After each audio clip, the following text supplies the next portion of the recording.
When I was a kid, my uncle owned an antique shop and my parents would leave me with him when I didn't have school. During my 5th grade spring break, I was dropped off at 7:30 and picked up at 5:30. Sometimes I cleaned, sometimes my uncle would show me an interesting item, but most of the time, I played with his personal collection in the back area. He had all sorts of antique toys. My favorites were the tabletop pinball machines, but he also had a jack-in-the-box that dated back to the 1700s. He bought it the previous month, but wanted to show it to me before he sold it.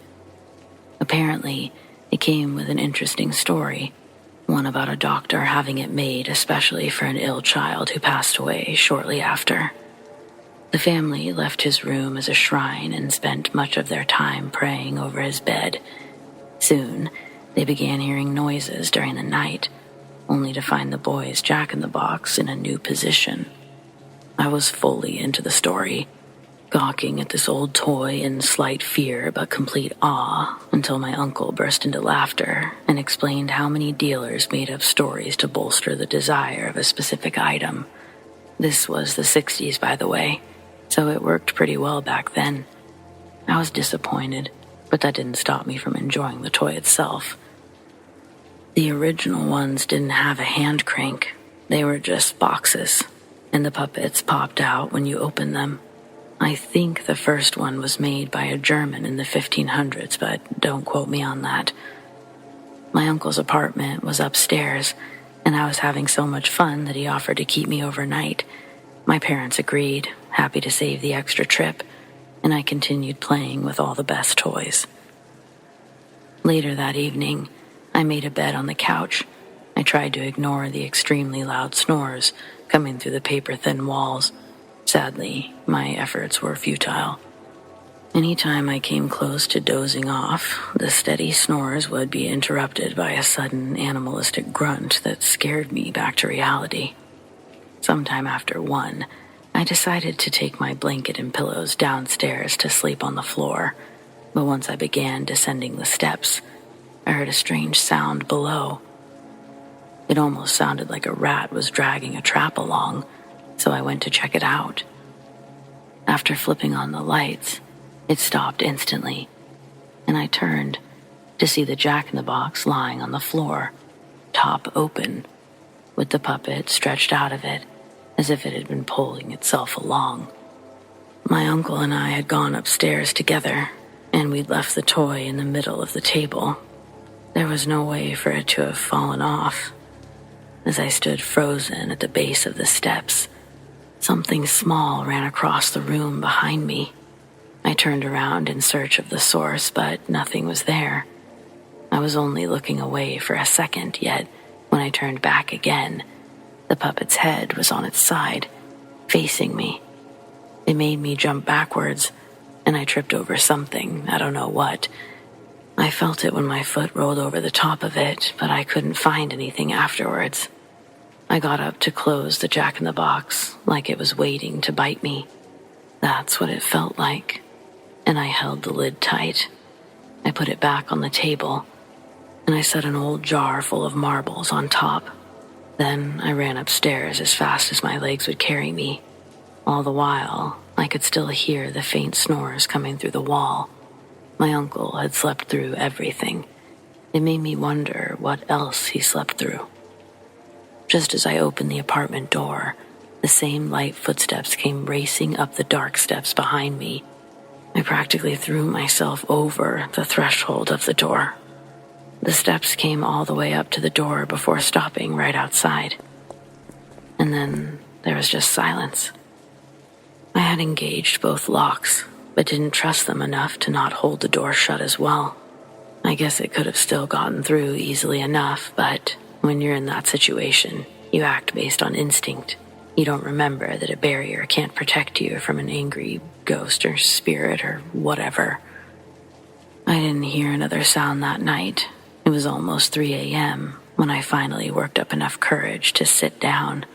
I still never got to sleep, but I only had to lay there for 2 more hours. My uncle got up at 5.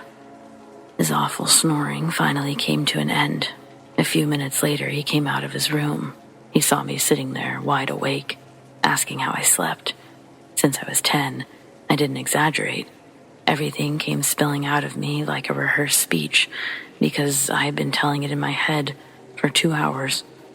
Needless to say, he didn't believe my story and insisted that I only had a nightmare. I didn't push too hard because I knew that he'd think differently once we got downstairs, and he saw the jar on the box. Unfortunately, the jar was broken, and marbles were scattered all over, while the box remained sitting exactly where we had left it the evening before, not where I had just left it hours before. My uncle's logical conclusion was that I got up to mischief during the night, broke a jar of marbles, and made up a story to cover my ass. As an adult, I can look back and fully understand his point, but at the time, I really resented him for not believing me. I've had a few other experiences over my life, enough that I have no doubt something else is here with us. But nothing ever frightened me quite as badly as that creepy puppet.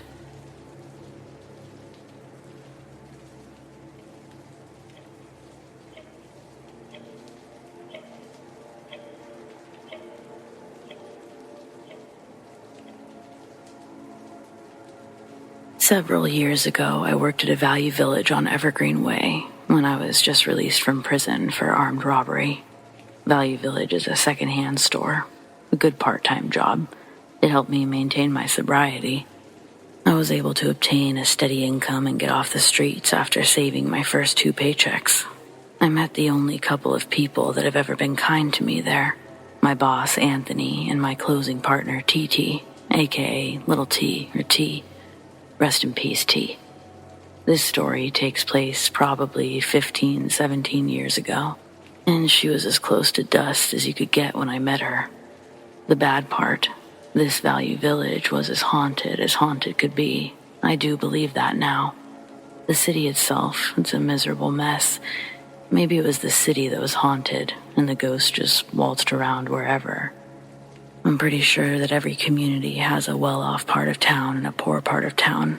This area is at the very tip of the poor spectrum. You can't get much more grimy than Evergreen Way. A random night, as a closer, is close to the end of the night. No more shoppers. I'm cleaning aisles and reorganizing the items that people decided they didn't want but couldn't bother to bring themselves to put it where they found it. T's out on a smoke break. I'm close to the front of the store. While I'm sweeping around the jewelry section, I hear a very familiar squeak. I look up, and I see one of the shopping carts slowly moving down an aisle 3 or 4 rows down. All of the carts had these long red poles connected to them to deter people from shoplifting or taking the carts altogether. I stand there, and I watch this thing squeak from one end to the other before coming to a stop. Again, I'm at the front of the store. I would have seen someone enter. Still, I say, "Hello?" But nobody answers, so I return to what I was doing. A few seconds later, when my back's turned away, a distant wheel began to clunk and squeak again. I spin around. I watch the same shopping cart, moving back just as slowly as it had the first time. That makes the hair stand up on my arms. Holding the broom like a katana, I walk to the aisle that the carts were sitting in. When I get there, the aisles are empty. Panning my head around, I quickly notice that a lot of shopping carts are slowly moving, coming to life. Moving in various directions in the aisle. I decided I didn't really want any part of what was going on there, so I turned around. This didn't help me from screaming like a child, though. As I turned to walk away, I could hear the carts escalating in speed behind me. I let out a yip more cowardly than I'd like to admit as I left the aisle with the carts. Right around the corner is T. I practically collided with her and we both screamed. She asked me what the hell I was doing running around and making noise. I told her straight up, "Those shopping carts are possessed." Without hesitation, I walked her over to turn the corner into the possessed aisle. Of course, they weren't moving. But that's when T says, "Yo, I know." Apparently, this has happened to her a few times. Why she never told me, I don't know. But now, she told me she'd practically been hit with these carts in the past, that they'd clipped the back of her legs one night while working alone. As she's telling me this, several red poles of several shopping carts begin to vibrate and shake. The two of us stood there, watching as the shopping carts continued to tremble. It was like an invisible force was forcefully trying to communicate with us through these objects. T and I exchanged a couple of glances, mine more nervous than hers. Even with the moral support of someone else, I didn't know what to do next. As the vibrations intensified, T suddenly spoke out. When I gave her a look like, "What the hell are you doing?" she told me that she knew this place was haunted. She said as much, and then she asked the ghosts to talk to her. Followed it up with, "What do you need?" I'll give her some credit. It took me from scared to entertained pretty quick. It's hard to say exactly what I believed in that moment, but I certainly didn't think I was going to be speaking with ghosts. T stuck out her arms in front of her, as if she knew what was going to happen next.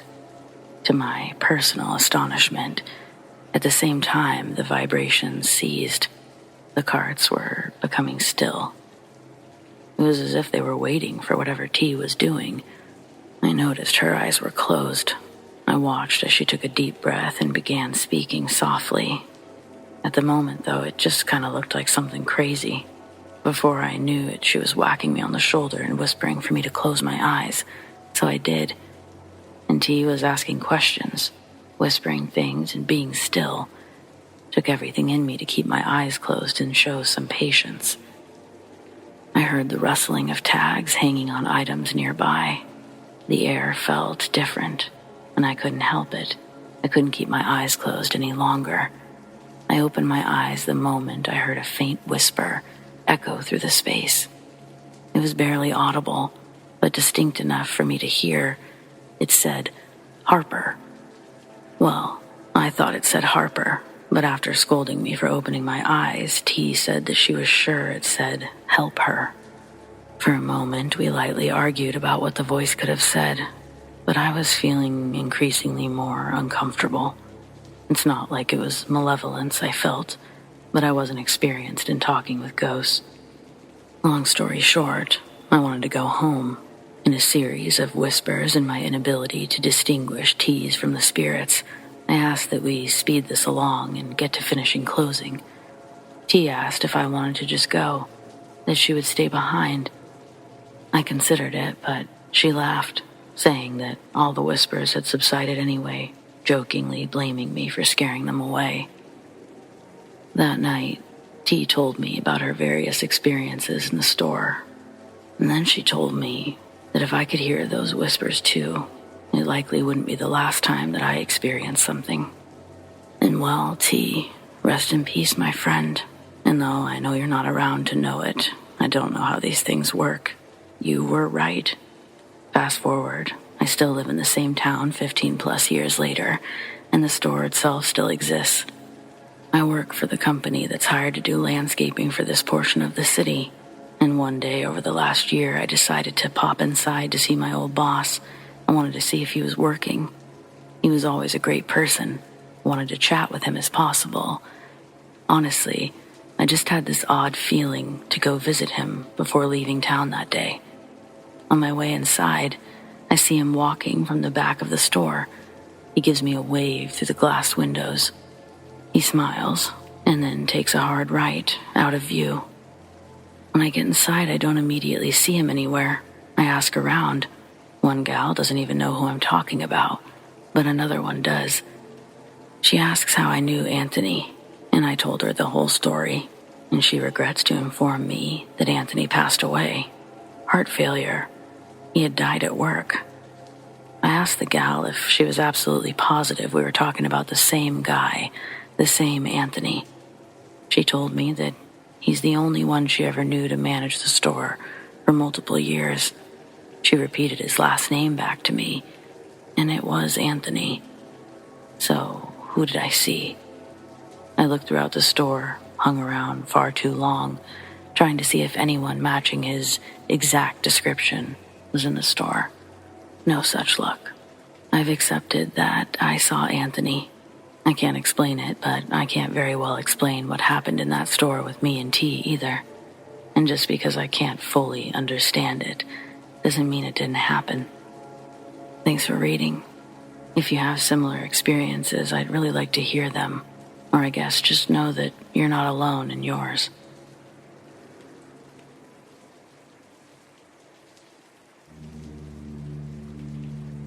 I live near a haunted cemetery where I used to go ghost hunting. Throughout my visits, I noticed it was most active in the spring and during the day. I didn't catch many anomalies, just a few occasional orbs. A friend and I once went on a gloomy, rainy day. It was unusually quiet, and we were instantly surrounded by little black flies, the kind you find around lakes and rivers. We took pictures throughout the cemetery, especially of one grave that featured a man and a woman kissing. We didn't experience anything except for the flies and the lack of bird sounds.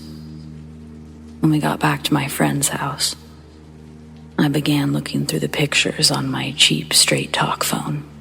The camera sucked, but it was better than the naked eye. One picture showed something crazy. I still have it, but it's on Facebook, which dulled the quality. Before, it clearly showed a winged creature peeking around a gravestone and a large shadow entity by another. The original is still on that old phone, but it doesn't turn on anymore. I returned a few more times and tried different ghost apps, but none of them actually worked. I thought I heard responses on one app, but I couldn't be sure. The next day, while taking a shower, I caught movement from the corner of my eye. It looked like a black hand with long, bony fingers. I turned away and turned back a minute later to see a tall black figure with long arms standing in the corner of my vision. But when I turned to look at it directly, nothing was there. My shirt was on the floor and bunched in a way that gave it almost an inhuman face. It looked like it was laughing at me. After that experience, I stopped going to the cemetery for a while. But that fall, I returned with a different friend and his girlfriend. It was a weird trip. I took a picture of them on a hill, and there was something standing behind them. It had a pale face with a menacing smile, black eyes, a missing nose. I believe the cemetery has a portal, and that the surrounding woods are haunted as well. Many entities seem to pass through the area, but I believe one is serving as a guard, and I think it's a soul collector. The last part of this story pertains to this one entity. In 2019, I returned to the cemetery with my friend from the first trip. I wanted to try a new app called The Portal, and trust me, that app wasn't what it is today. Supposedly, it used to reverse speech, but you couldn't hear words. And if you did, it was a spirit. We began exploring and asking questions. But nothing happened until we came to a certain area, and we heard whispering through the app. It almost sounded like it was answering our questions, but I couldn't make out its words. It stayed with us until we heard a deep, electronic scream. Then it stopped. Nothing else afterwards. So we returned to my apartment. While watching TV, I saw a shadow on the wall, like it passed in front of the light. I thought my friend was moving his arm, but I looked down the hallway to see a disfigured humanoid shadow dart out of my room. My friend said he felt a weird energy, and later, when he was sleeping, I felt uneasy while playing a game. It felt like something was watching me. So I turned towards the window. I saw a black mass with white, glowing eyes staring at me. It suddenly dissipated like smoke. I told my friend the next morning, and he said he had weird dreams about a monster. Curious, I wanted to try the portal app again, but my friend didn't want any part of it. I took it to my room, began asking who was here, who the shadow was. I got nothing at first. When I finally did get a response, I asked for a name. In a clear, deep voice, it said, Louis. But immediately after, a robotic, inhumane voice said, Let me in. After I said no, it repeated itself twice more before falling silent. I asked, Who's there? For a few minutes, a woman's voice said, Your house is haunted. Then the robotic voice returned, once again demanding, Let me in. Let me in. I still said no, but this time it responded with an angry electronic roar. I concluded it was mimicking human voices in an attempt to trick me. I stopped messing around with it, and a few days later, I started having bad luck. I lost my job and my apartment, which resulted in moving back to my mother's house. In October 2019, I got a new job, and things began to improve again, until the entity made itself known, tried to take my life by causing a wreck. I was driving when I saw something that looked like an extremely tall, skeletal deer walking on two legs. It had crazy horns. Its head was a goat skull. I only saw it for a split second. Then everything went black. I woke up to someone knocking on my window. I had a broken eye socket, 2 meniscus tears in my knee, and a bad cut on my head. They said my SUV rolled a quarter of a mile. I didn't mention the cemetery's name because it's a dangerous place. I've never gone back. I truly believe that the entity that's always there is either a soul collector, some kind of portal guardian. I've encountered lesser demons, but I've never seen anything like this. I have a photo of this entity, but it manipulated the background to form a face.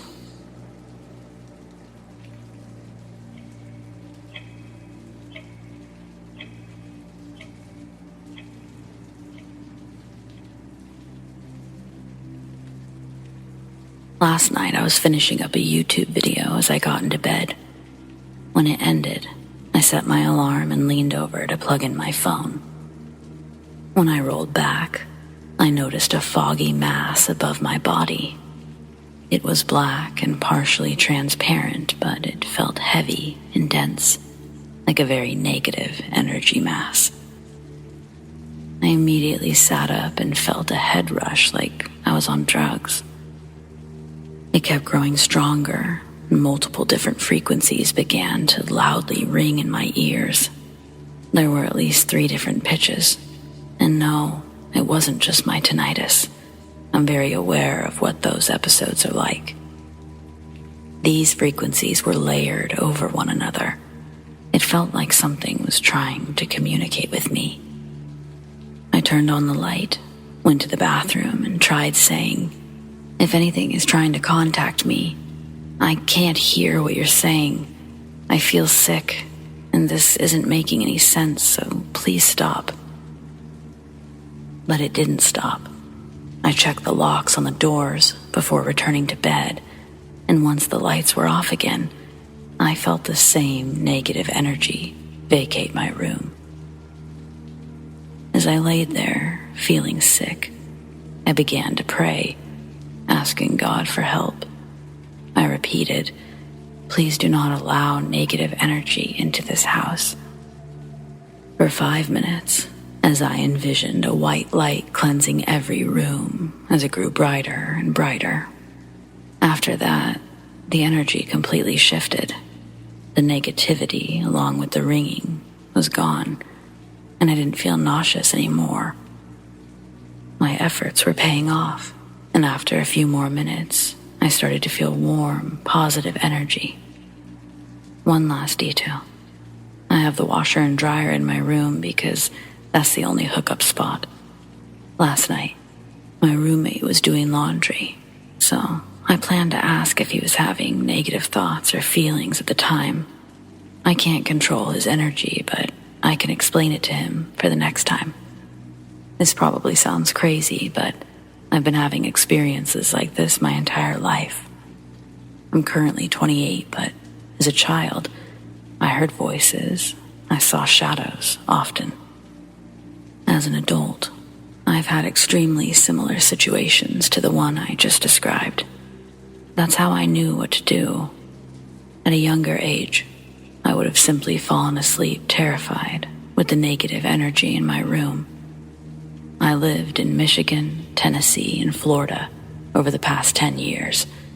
I've had the craziest experiences in Tennessee. Michigan comes in as a close second. But there were almost none in Florida, which is interesting since I lived alone in that instance. Maybe I'm just sensitive to other people's energy. Has anyone ever had a similar experience? Every time I tell my friends or family, they just can't relate. Thanks for taking the time to read this. I hope others with similar situations will find this thread and see that they aren't alone. Some people are simply more sensitive to these occurrences.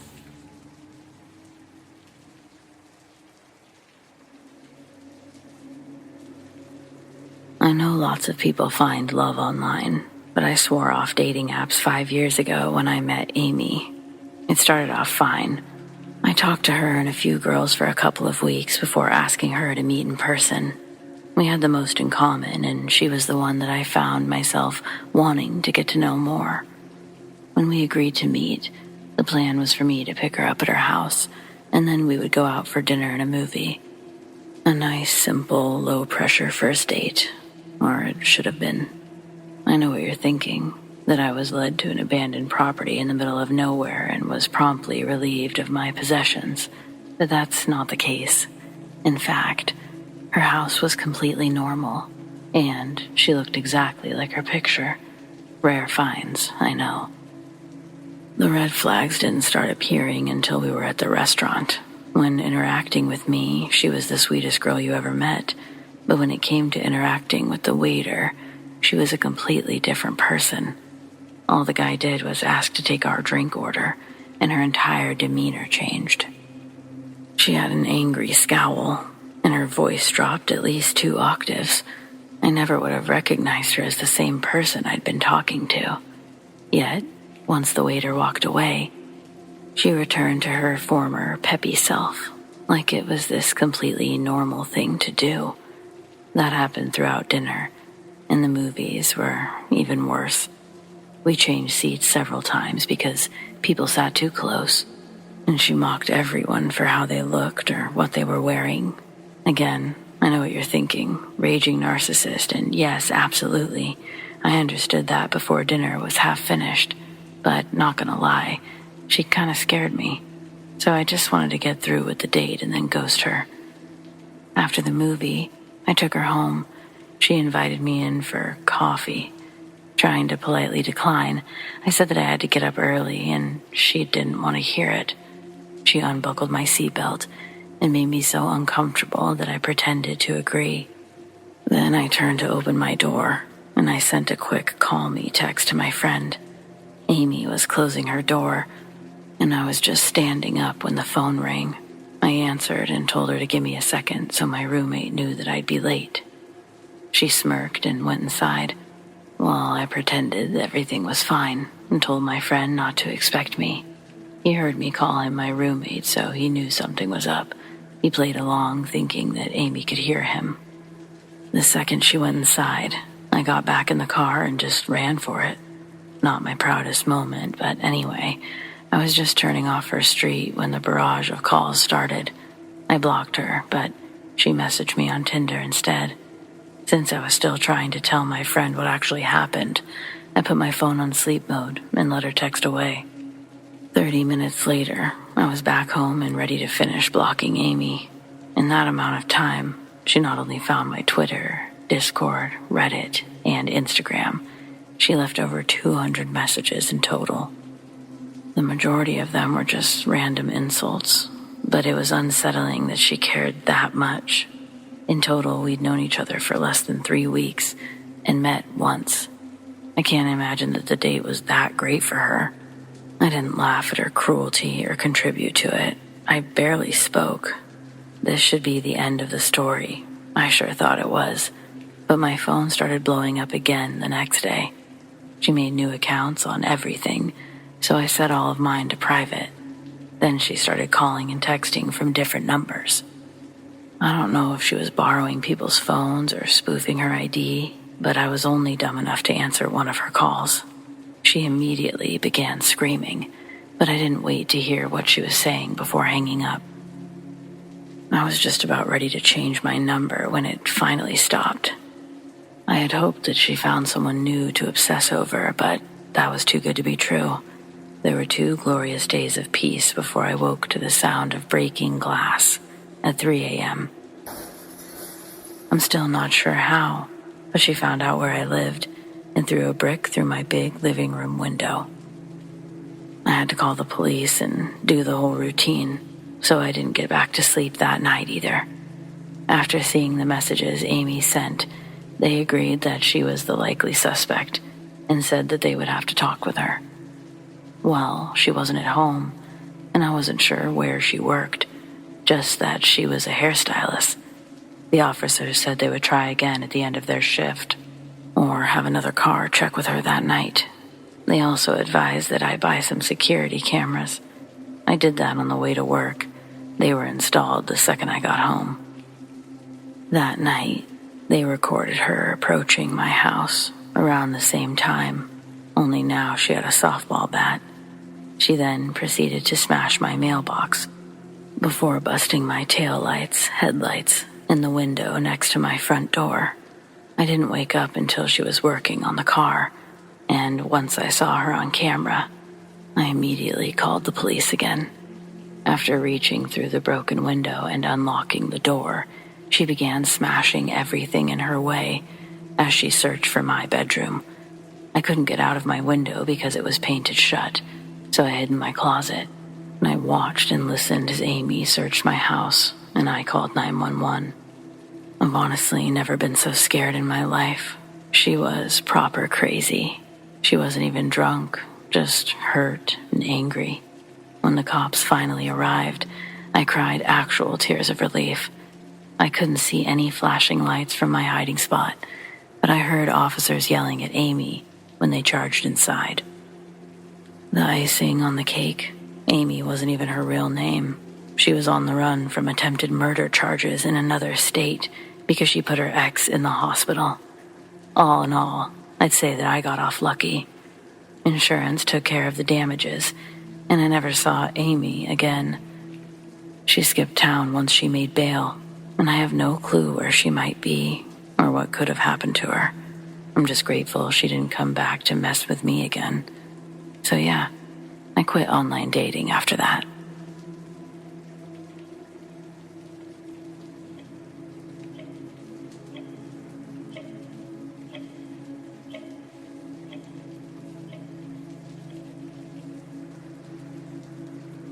This past summer, I was a counselor at a day camp. Aside from being a counselor, I was also a bus monitor. My job was to sit in front of the bus next to the driver and help the kids on and off the bus. The first couple of days of camp, I really enjoyed being a bus monitor.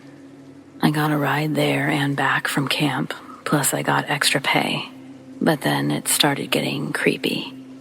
The bus driver seemed okay at first.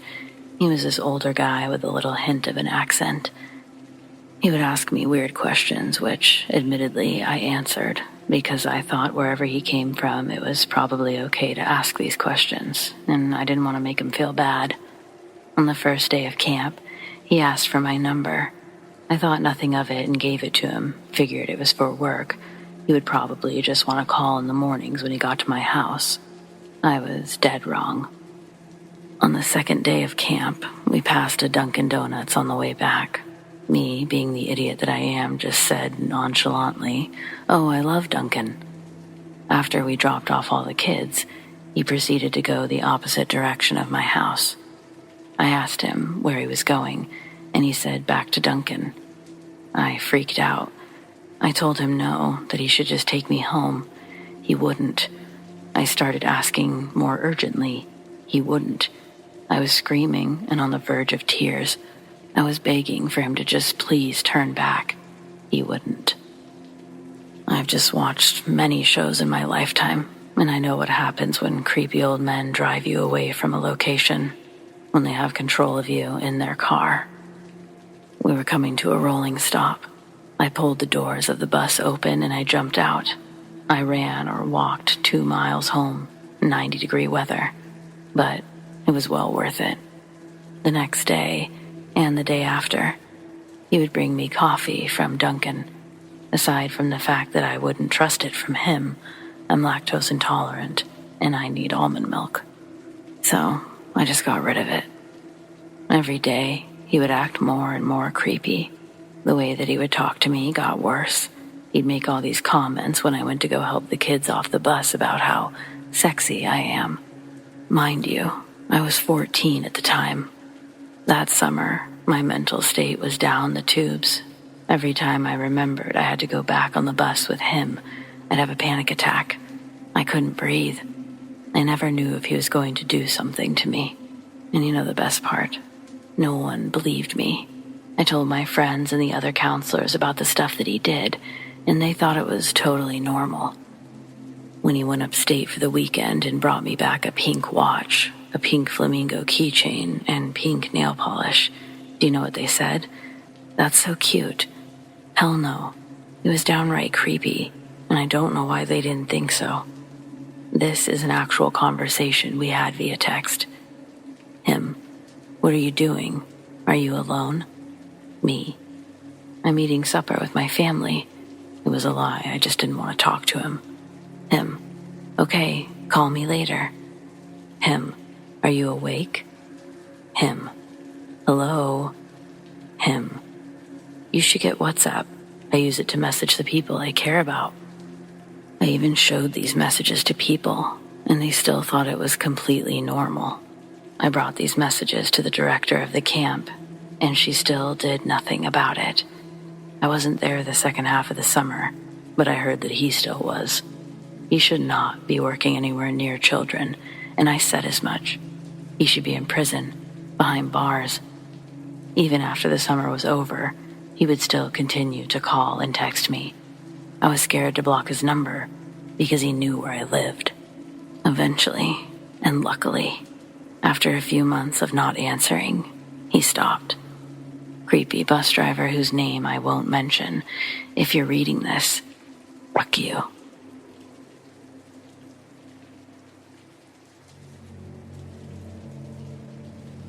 This is a real-life experience.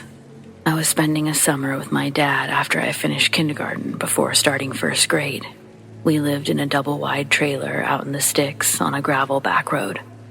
The type of area where you had some woods to play in or head across the street to the recently harvested cornfield to play kickball or tag or some other childhood game.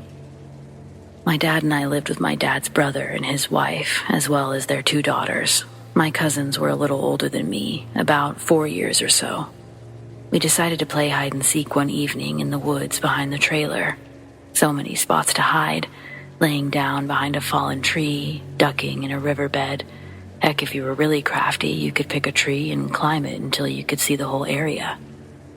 We're on like round 3 when my eldest cousin said, "Is that an abandoned trailer?" When we all regrouped, and me and her sister both shot glances in the direction of her stare, and sure enough, there it was. But it didn't look that old. Just had that standard moss on the sides and dirt buildup that you'd expect a trailer in the woods to have. We sat there and stared at it for a second, until my eldest piped up again and said, "You guys want to check it out?" To which me and her sister, both young and eager to venture and rebel, quickly said yes. We get up right next to it, and we can see through the kitchen window, and it's definitely abandoned.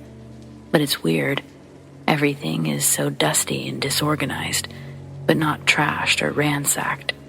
Just kind of like an unorganized clutter. We got to the front door, and oddly enough, it was unlocked. So we get inside, and the amount of dust in the air is so thick that you can feel it when you breathe, like trying to breathe through a t-shirt. We get to looking around, and there's so much cool stuff. An antique rotary phone, engraved wooden cooking utensils, old glass maple syrup decanters, etc. This place was like it was preserved in the 50s or 60s. We made our way back to the master bedroom, and it was so eerie. An old, freshly made bed with a heavy-duty wooden frame, a vanity with various perfumes, makeup items. There was even a small jewelry box, one of those ones with the ballerina in it. We started looking in the closet, and I see this old wedding dress preserved in clear plastic wrap. But it was weird because it looked like it had less dust on it than the other things. That's when a cold chill ran straight up my back and made every hair stand. I turned to my cousins and said, "I think we should leave now." And they agreed, but my oldest cousin grabbed the jewelry box and said, "Finders keepers," and took off with it. I wasn't going to fight her about it because I was younger and smaller and really just wanted to get out. As we're walking out, we notice one of those old candlesticks with a light bulb in it that was on the table lit up, like someone turned on a switch, but there was no way that this place had electricity. Immediately, we're all spooked, and we run out the door. As we're running away, we look back through the kitchen window again, and all we see is what looked like a silhouette of a very frail old lady with visibly frizzy hair. It was so dark, no features could be seen. My cousin still has the jewelry box to this day, and that still freaks me out. That's the end of this one, but I look forward to hearing yours as well.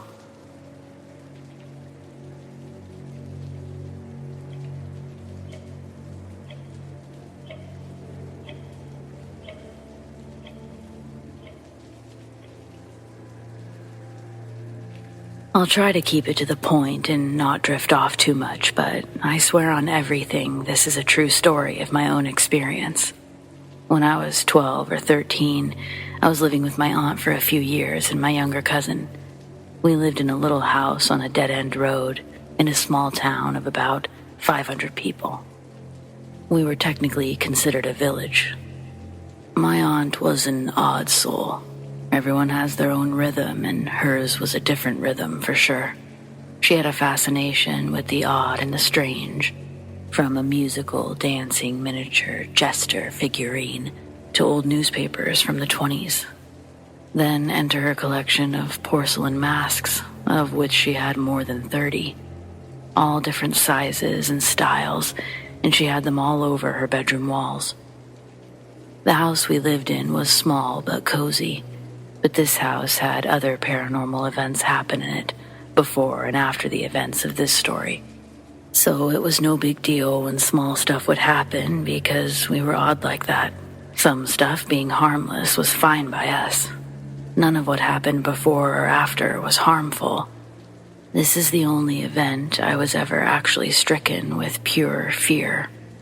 It was my 13th birthday, and for my birthday, I wanted us all to watch a horror movie together, because those were my favorite and still are to this day. We watched A Haunting in Connecticut as the chosen movie. It was my aunt and uncle, their 3 kids, my 2 friends, and myself there to watch it. After the movie, we all just kind of crashed, so I went to my aunt's room to sleep because it was the only other room with a TV, one of those old box TVs that would go full static every now and again. I get in there and put something on quietly and go to sleep. But I wake up a couple of hours later, and the room is pitch black. other than the light from the static on the TV, which, if you know, is not very much. It's basically a straight low beam that makes some stuff visible, but anything outside that vicinity gets harder and harder to see because of the light. But I can see all of her masks clearly. I went to get up to change the channel, and I noticed I couldn't move. It was like some sort of sleep paralysis. My eyes could move, but my body could not. So I just laid there, briefly trying to wait for my body to realize and wake up or move, when I heard a sound like someone tapping their nails on the closet door. Just a little 4 taps. I'm sure that we all do this when we're bored, but it caught my attention, and I fixed my eyes on the closet door, waiting to hear it again. Within about a minute, I had glanced at the wall that the closet was on, at my aunt's masks, when I noticed one was missing. And I knew because it was the one that I'd gotten her for Mother's Day. I did a double take because I knew where it always was. I didn't pay too much attention to it until I looked back at the TV and could barely see the mask that was missing off the wall, now hardly out of light, but still slightly visible behind the TV. I knew it was the mask by the little pink flower pattern on the left cheek. At first, I thought my aunt had moved it, but no longer than I had had that thought, the mask started to raise, very, very slowly. It rose to the ceiling, slowly made its way directly over my face in the bed, where it stayed for a couple of seconds, before slowly descending to what felt like right over my face. I tried to close my eyes, but it didn't help. I could feel it looking at me, and could practically see it doing it with my eyes closed. Then, out of nowhere, the pressure lifted, and I heard the mask break from falling.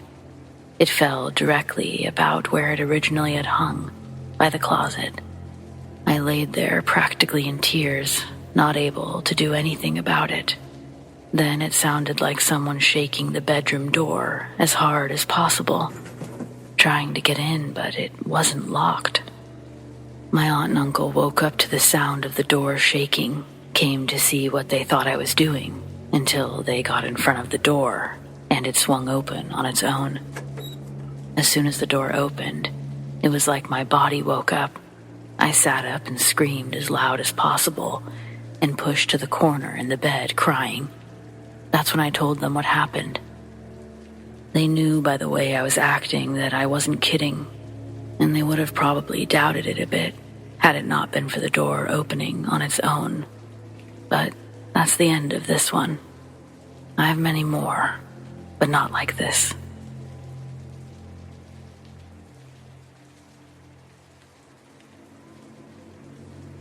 I want to start this off by saying that I'm a skeptic. I don't believe anything I haven't seen a scientific explanation for. And I even thought hypnotism was a scam until I got to know a hypnotist, and I saw it work for real. I typically rationalize anything which cannot be explained by referring to nebulous explanations based on chance reflections of parallel universes. However, even though the episode I'm about to relate happened over 25 years ago, it's still very clear in my memory. I was 18 at the time. I'd recently acquired a full driver's license, and I'd borrowed my father's car, taken a few friends to a pub out in the countryside for a couple of quiet drinks on a Saturday night.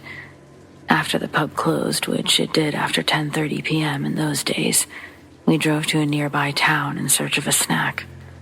We all had school the next day. Most of us were completely sober, including me, obviously. Being fairly late, the town was deserted and the only place open was McDonald's. They were also about to close, so we got some burgers and sat down at the window. There weren't really any other customers in there, and the staff were starting their final sweep around, ready to make a sharp exit as soon as it got to be 11 p.m.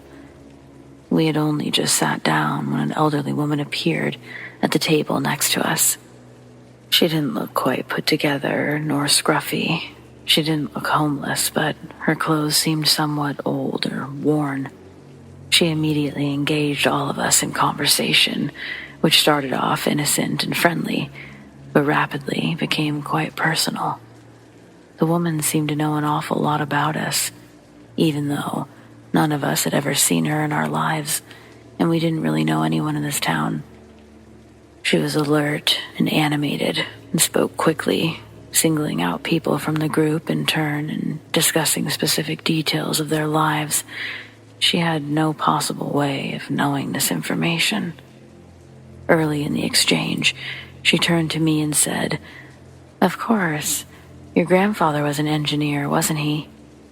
He was an engineer, but he died in 1951 and had never lived in the area, so she couldn't have known him. My friends were laughing along with her at first, but they went quiet one by one as she delivered more and more details that could not be determined by simple cold reading or written off as random statements. Unlike a fairground fortune teller, her statements were very specific, and she dominated the conversation in a way that someone mining for information would not. She spontaneously started speaking in French to one of my female friends who understood the language, and then veered off into another language, which could have been Latin. She started to reassure people about very specific concerns that they'd had, ones that they'd not discussed or needed advice on, making occasional references to various deceased relatives. By this time, my female friends were visibly upset, and my male friends, who had had a couple beers, were dumbstruck. The woman stood and announced that she must go, as she was disturbing us.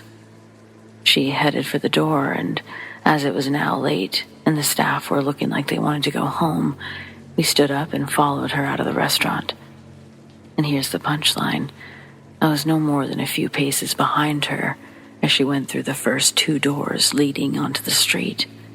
The exit was on the corner of the building and opened onto the intersection of two shopping streets. There were no other doorways, alleyways, or streets, none that could conceal anyone near the exit. But when I got outside, the woman had disappeared. All there were two completely empty streets. No cars, no pedestrians. Just shops closed for the night.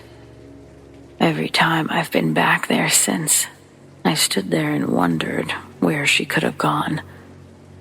We had a 15-minute journey home in the car, and there were floods of tears. Everyone was hysterical. I guess you had to be there, but it was scary in a deeply unsettling way.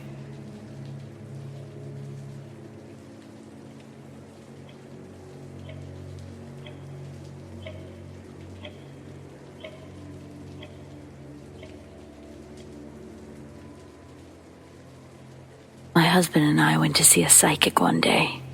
We were out for a drive, and when we saw a big looming psychic reader sign on the side of the road, we went just for the fun of it. After that visit, I always thought something bad followed us home. First, it started as horrible dreams. One night I was home alone and having an afternoon nap on our living room couch. I dreamt an old, witchy-looking woman came down the stairs, which was situated next to the couch that I was laying on. She was carrying a lighted lamp. She stooped down to where I was on the couch, and she let out an evil laugh as she blew the lamp out right in front of my face. I dismissed it as a really bad, evil dream. However, things soon escalated. One late night, when my family was fast asleep and I was having a midnight snack downstairs, my son's electrical toy started, and it started moving across the floor. I just dismissed it as wonky batteries. We moved soon afterwards to another house, but it felt like it kept following us. Things were getting worse. My husband's health started to get bad. He would have mysterious, excruciating back pain that came and went. insomnia attacks for both of us that lasted several months. My young son, he would have night terrors that would make him run to our room with a bloody nose, night after night, forcing me to start sleeping in his room for several years. He was sleepwalking, and good thing I managed to catch him as he was headed toward the stairs. When I reached him, he was still sleeping, but he was very agitated and said, I'm dead, and I can't find my way back." My husband and I were both present when that happened, and my son was only 10 years old at the time. Then it started mimicking family members. It would mimic me when I was away at work early, and my husband slept in as he was unwell. Someone who looked like me sat by the bed with her back towards him, and then just left the room as he called out to her. It mimicked my son, entering my bedroom one morning, playfully suffocating me with a comforter. I chased after him, found my son fast asleep on his bed.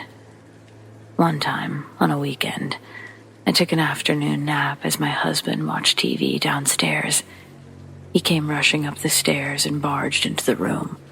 When I asked him why, he said he heard me calling out, screaming, a blood-curdling scream. He got worried. Apparently, my son, who was in his room, heard it too. I never screamed. Once we confirmed it wasn't our neighbors, we didn't really know what to do, so we just brushed it off. This thing would lock doors daily with no explanation, and we would have to pry them open with a screwdriver. It would make fire alarms go off randomly. There was a room upstairs that we used for guests, in which my mother-in-law uses when she comes to visit. It felt like an epicenter of ghostly activity. If you walk past it, you would feel like someone is chasing after you. By the way, my mother-in-law stayed in that room for 6 months while visiting us, and when she left, she got diagnosed with oral cancer, and she's a health freak. I'm not saying it doesn't happen, but it's odd. One time, I slipped down the stairs and hurt my back as I walked past that room. Another time, I brought a wrought iron St. Michael's medallion home. I wore it while sleeping as a bracelet one day. When I was racked by an irrational fear and I couldn't sleep, I fell asleep, and towards the morning, I removed the bracelet and kept it under my pillow. When I woke up the next morning and looked under the pillow, it was all in pieces. A very strange thing to occur, as it was welded together with no open links. One night I was using my iPad before bed, and then I kept it on the side table just before sleeping. The next day, I found it on the far corner of the room, face up as if someone had put it there neatly. We called a Catholic priest twice to bless the house. It didn't go away quickly, but daily prayer and playing holy music, it worked. We've been living in the house for 6 years now, and it finally feels like a normal house.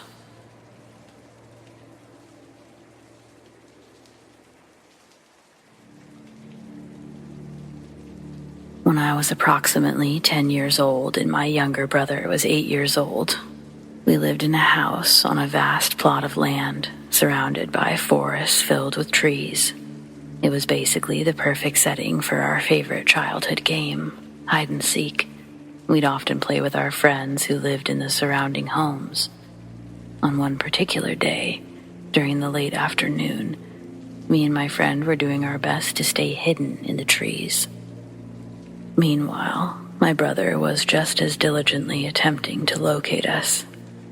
Interestingly, I could hear his voice calling out my name from a short distance away, and there was an evident tinge of fear in his voice. Curiosity got the better of me. I needed to investigate the source of his fear. As I walked towards what I thought was him, I stumbled upon a small clearing nestled under the protective canopy of trees. I no longer heard my brother, but to my astonishment, there was an almost colossal figure, entirely white in complexion, standing in the middle of the clearing. My friend had been following behind and had just made it to where I was when he stopped in his tracks. The figure didn't seem to notice our presence. Instead, it stood statue-like, staring directly up at the sky so we couldn't see its face, arms stretched to its sides. It made no sounds, but it did appear to be a light source. It was either glowing in and of itself, or the sun was catching it in a way that it appeared to be so bright. Whatever it was, in the eyes of two young children, it loomed at an astonishing height of 10 feet and was like nothing we'd ever seen before. The two of us had never been so silent. The sight had kept us pretty occupied, captivated by whatever this thing was. However, we unintentionally made noise by readjusting ourselves, and we could hear others approaching. Worried the thing might disappear, we tried to consider getting closer to convince it to stay. But as soon as I had the thought, which I seemed to share with my friend, the statue-like figure changed positions, arms down at its side, facing forward. It started to slowly dissipate before it suddenly vanished into the trees with remarkable speed. It seemed to effortlessly almost fly through the trees, like light itself. There was no way we could catch up to this thing. I remember my friend saying it literally looked like a ghost. He was right. It wasn't bound to this earth by any of the same things we were. Naturally, we were quite shaken and excited by the occurrence, so we did what most kids would do, hurried indoors and told our parents. However, they were skeptical. They suggested that what we saw might have just been a large white dog or something like that. We were firm in our recounting of the figure. We were firm that it was not a dog. In detail, we described the towering figure the best we could, how it was emitting a white glow, how it simply vanished into thin air. Still, a white dog was the best they could come up with. Nevertheless, to this day, I'm certain that we did indeed witness something. We felt no fear when we laid eyes on it, but we never encountered it again. We contemplated the possibility that it could have been a spirit from one of the numerous vehicles or homes we discovered on our property. But truth be told, who knows for sure?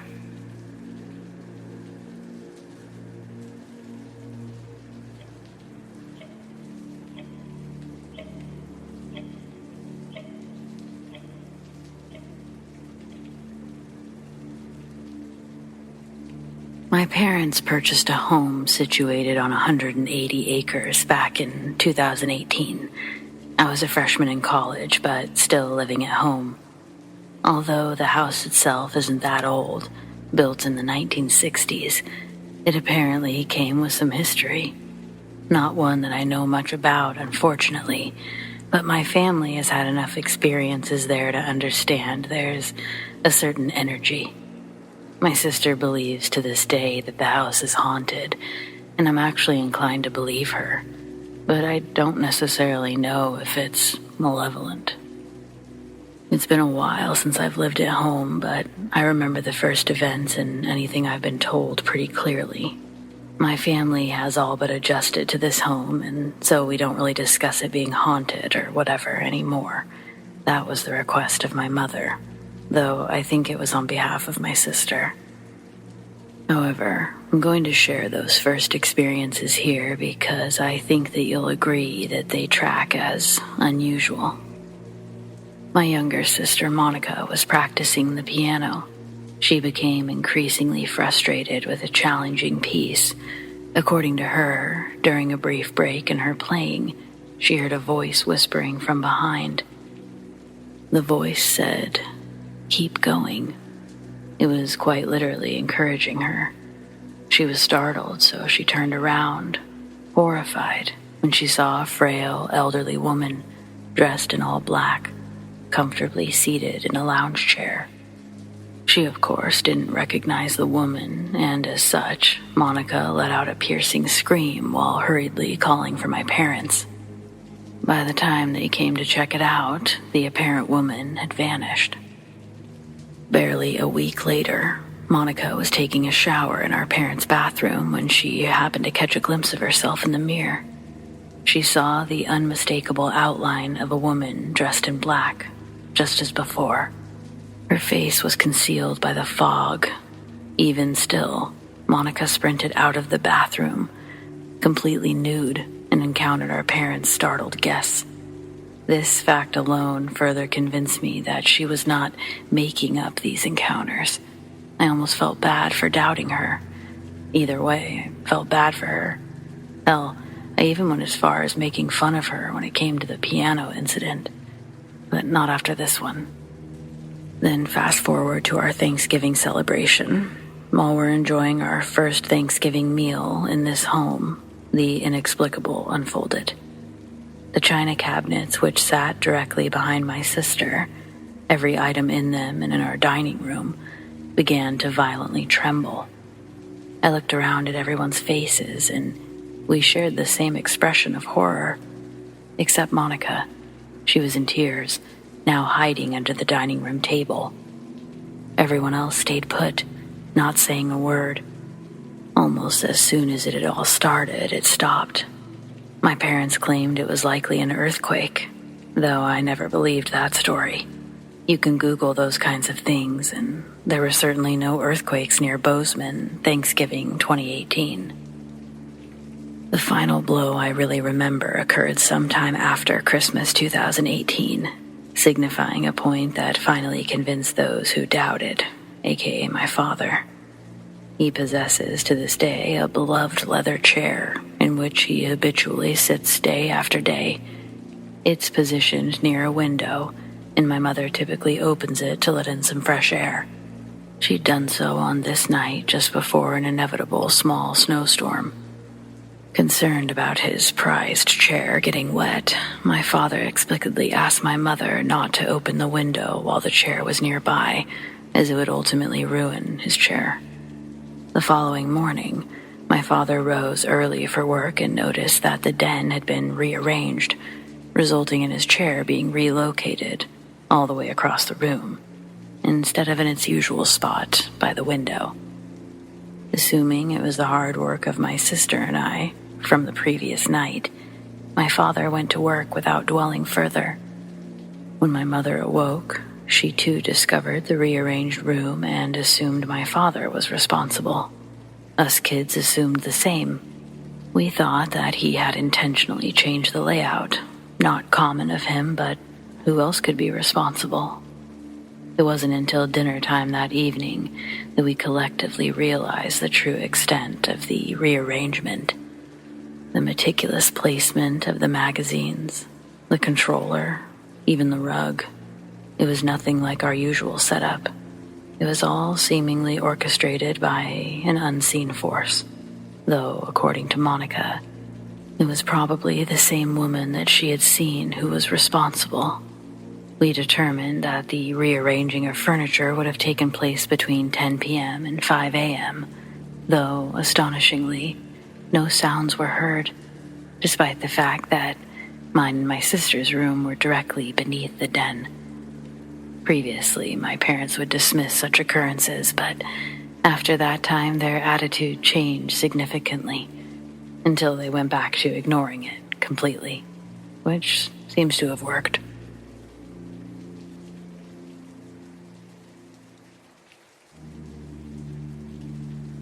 I don't usually share stuff like this, but last Friday, my grandparents and I were talking in the dining room. It was 1:40 in the afternoon.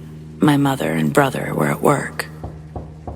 Someone knocked on the front door, which is unusual because people normally use the doorbell. And so my grandfather got up to answer it. When he came back, my grandmother asked who it was, and he said no one was there. We have a very long path down the driveway to the door. He didn't see any vehicles or people. I got chills when he said that, and my grandmother began to freak out. My family is fairly religious, and she believes that he let a spirit inside by opening the door for it.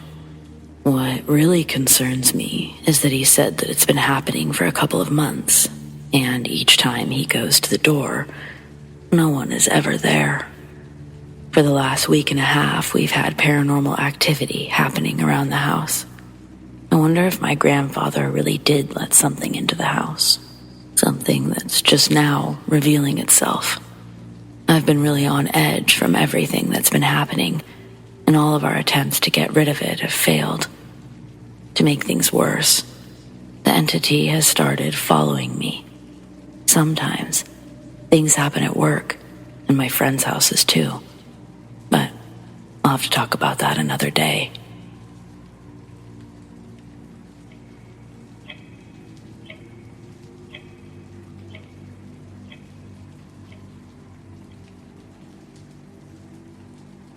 My family home was built in the 1960s by my grandparents, and I believe it's been haunted by several different paranormal entities. My parents and I slept on the second floor, while my sister and grandparents slept on the first. Their experiences I'm going to share began 15 years ago. My older sister was the first one to be noticeably affected. She suddenly began having sleep paralysis all the time. I know that isn't scientifically related to the paranormal, but my country's folklore relates them to a specific entity known as a dark man, for lack of a better translation. Some might call it a sleep paralysis demon, and it's often thought of as an evil, mischievous spirit. At first, we thought nothing of my sister's experiences, but then they became so frequent that it began to worry us all. Soon, more things started happening. She would wake up in the middle of the night to feel something invisible pulling her hair. She would freak out and call for Grandma, who always came running with a bottle of holy water. After spraying it around the room, they prayed together.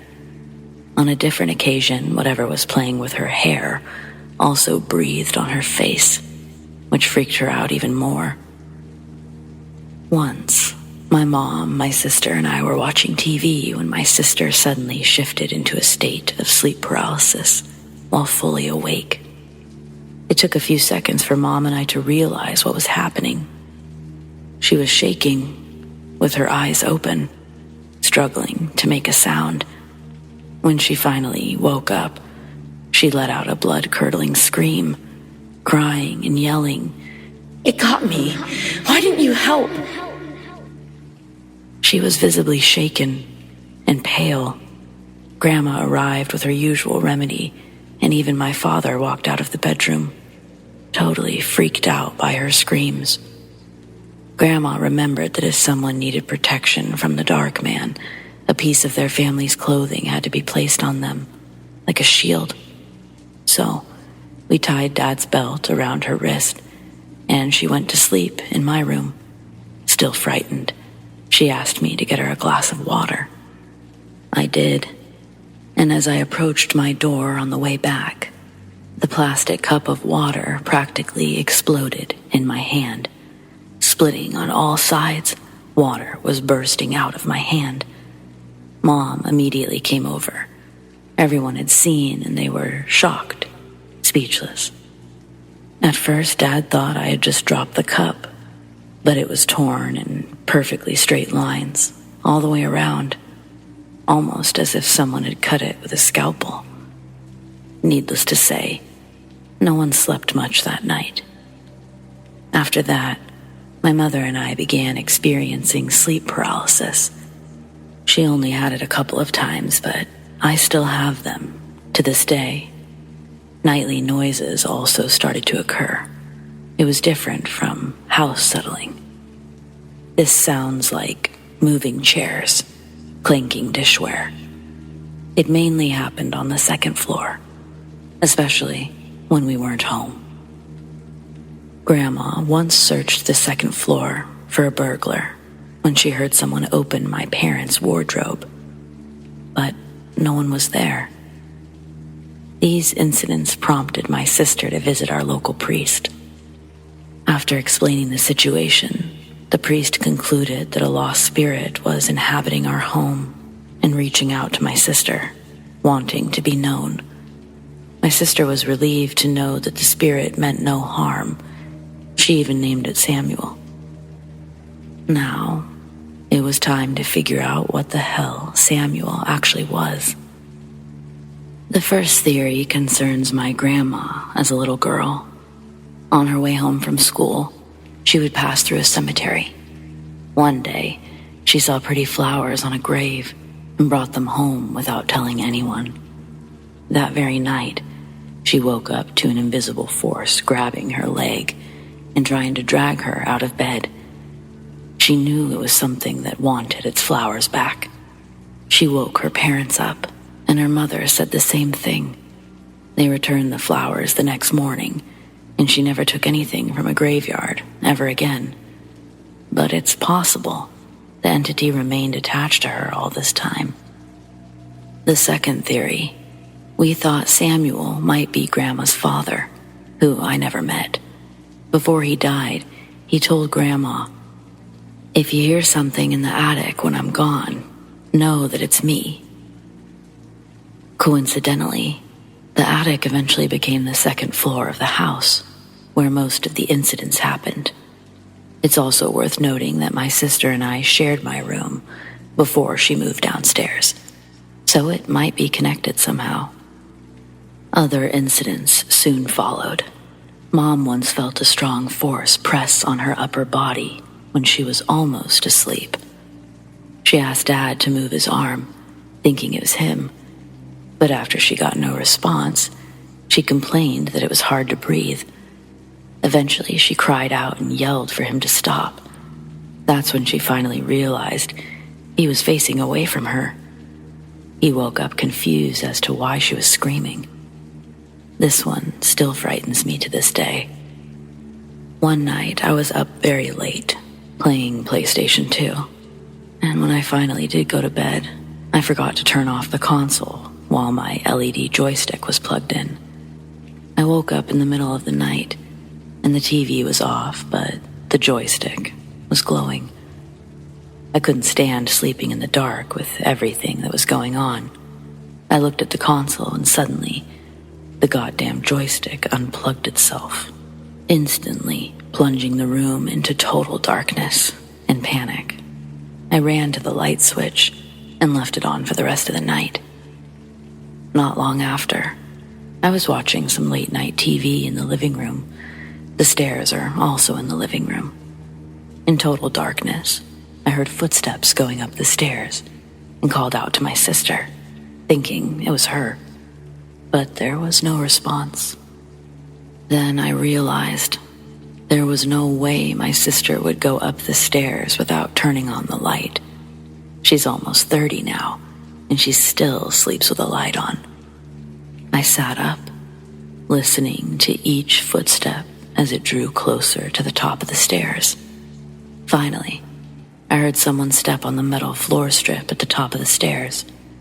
I ran to my parents' bedroom, frantically screaming. I slept in their room for the rest of the night. The most bizarre thing happened in broad daylight, and it's truly unexplainable.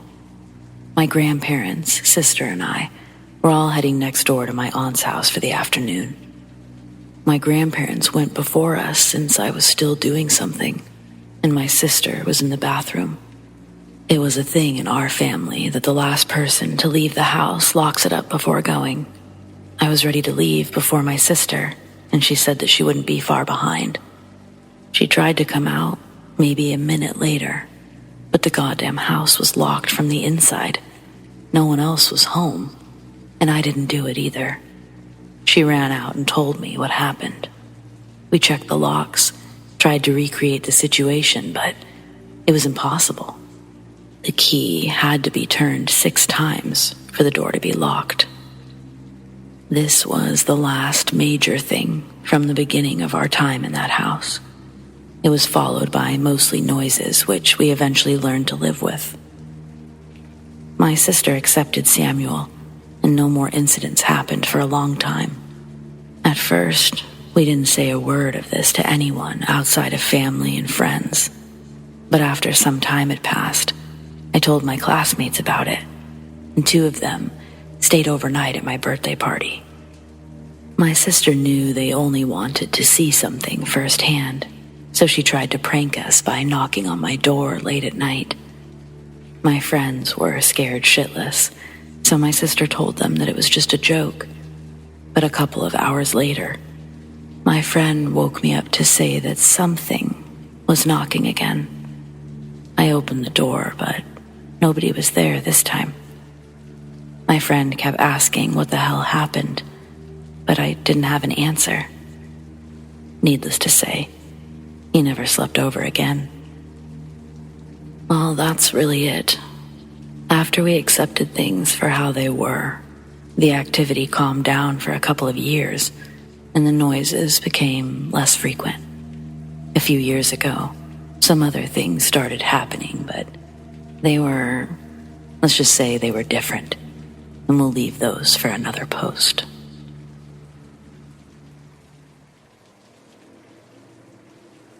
Hey everyone, I'm not sure if this counts as a let's not meet, but I have a good cautionary tale that will raise some hairs. I'm a 20-year-old female, but this happened 2 years ago when I was still in high school as a senior. I always knew the dark web existed. I just didn't have any particular interest in it until my friend used it at her cousin's house.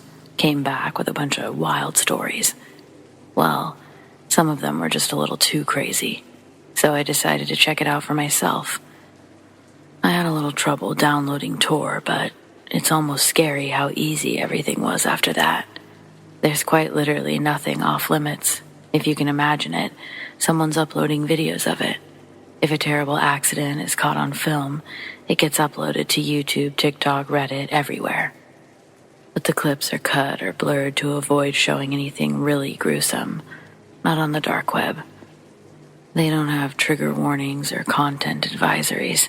Whether or not you see someone's head being removed is based solely on you. The safety nets are gone.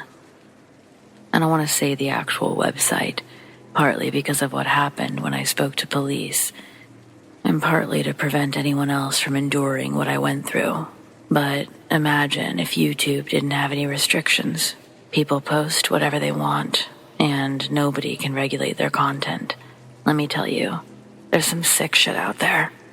At first, I clicked some pretty off-the-wall titles, assuming that they had to be clickbait, like burn down my ex-boss's house, fuck you, Debbie. But no, they're real. That one showed a man literally breaking into a home and burning it down. He piled obstacles in the hallway so that it would be harder for the woman to escape. Then, he poured gasoline all around the front door, leading back through the house and out the rear door. The whole time, there's a voiceover describing how the woman had fired him on his birthday, so he waited for her birthday to fire her, and about how the company will never be able to replace him. You know, the typical narcissistic rant. So, if it wasn't clickbait, it had to be staged, right? Nope. I Googled the woman's name, and I read all about how the ex-employee had burned her house down. Thank God she survived. And the man, he was caught the next day. No way I could stand watching any of the assault videos, but they were by far the most common. It was so bad that I tried reporting it to the police, but they already knew about the site, which is painfully obvious now. If an 18-year-old found it in 5 minutes, no shit the actual authorities knew about it. I was just so shocked. That experience satisfied all of my curiosity about the dark web and more. I was perfectly happy to delete Tor and never think about it again. But later that night, a Skype message appeared while I was doing my homework. "Why did you call the police?" My heart stopped. I'd been way too embarrassed to tell anyone about the call. I blocked the account, but another one popped up immediately after, and it said my mom's phone number followed by, should I talk to her instead? I asked who they were, what they wanted, to which they said, to make my customers happy. After a short pause, they added, "How can I do that if you're trying to involve the police?" Even now, I'm not sure which site or video belonged to that guy. I tried to tell him that I already deleted the browser, but he didn't believe me. He knew I deleted the desktop icon and not the program. Yes, I'm an idiot who didn't understand the difference, but that's not the point. The point is he knew. It turns out the guy knew a lot more because he had access to my computer. Once I realized the webcam was on, I panicked and held down the power button until it shut off. Afterwards, I talked to Hannah's cousin and learned that the website I used to view the videos was less like YouTube and more like LimeWire. I wasn't streaming. I was downloading those videos, along with God knows what else, and it let someone into my computer. Now, while that does suck really bad, there was a bright side. All I had to do was keep the computer off until I could afford to have it fixed, right? A few days later, the asshole texted me a picture of myself getting dressed right after a shower. It was taken with my webcam and captioned, "Miss you." I cried for a long time over that one. I still can't stand to think about all the places those videos must exist. How many screen grabs have been created from the footage? I've tortured myself trying to remember what all I may have done in front of that camera, but there's no point in obsessing over what can't be changed. I blocked the number and all of those ones that came after it. Each one was a bit more threatening than the last. Finally, he insinuated that he would send the pictures to my boss if I didn't answer, so I replied. The exchange was almost the same as the first one, only now he wanted access to my phone to keep an eye on me. I said he could send my pictures to the Pope, but he wasn't getting into my phone. Over the next couple of days, I received strange friend requests on all my social media accounts, and double the amount of phishing scams. But I didn't click on shit. Everyone said it was probably some horny virgin in his mother's basement, that he would get bored and move on to some other poor girl if I just ignored him. So I kept blocking every number until there was no more texts. The very next day, an old car followed me from school all the way to my apartment complex. I should have driven away sooner, but I made a loop and drove back onto the highway. Instead of following me out, the car parked right in front of my building. Unsure what to do, I drove down to a gas station and back again to find that it was gone. Convinced I was being paranoid, I parked and went inside. What were the odds I ran into someone who lived close enough to physically screw with me? It's not like I live in a major city. That night I got dressed for bed around 11, and the second I turned off the light, I got another text message. This time it was a picture of me walking inside earlier. That changed everything. This guy wasn't someone on the other side of the world. I wasn't imagining being followed. This was an actual true crime podcast in the making, and I did not want to play. I went to the police again, and they made an official report with the list of numbers I'd blocked, screenshots of the messages I still had. But there's nothing that they could do yet. Basically, something terrible had to happen before they could really get involved. But that brings me to the final encounter. I was on my way home from work. It was only 8 o'clock, so not exactly late. There's a long stretch of road that's pretty secluded, and people usually like to speed. It's a completely straight 2-lane, so it's really easy to pass if someone's going slow. But I was doing 60 when a pair of headlights came zooming up behind me. I actually braced myself because I thought they were going to rear-end me, but they slammed on their brakes at the last second. Once there was a little space between our cars, they sped up and slammed on the brakes again. I knew it had to be that guy. I wanted to call 911, but I was afraid to look away from the road for even a second. My vision was blurred with tears, but I couldn't pry either of my hands from the wheel. Halfway down the road, the car got behind me and accelerated once more. Only this time, it didn't stop. It smashed into my bumper, and almost sent me into the guardrail. It was more luck than anything that I regained control before a collision. I was screaming bloody murder as the car slowed down. I knew that he was getting ready to hit me again, but I didn't know how to avoid the impact. When it came, it was even harder than the first one, and my car was sent spinning. When the world was still again, my vision was filled with blue flashing lights, and the guy's taillights were just visible as they rounded the corner at the end of the road. An officer came to my window while his partner spoke into her radio, but they didn't find the guy. I haven't heard from him since that night, but if those cops hadn't been trying to catch speeders, I don't think that I would have survived that encounter. Don't forget, all of that happened because I decided to fuck around on the dark web. Once. It's like the meth of the internet world.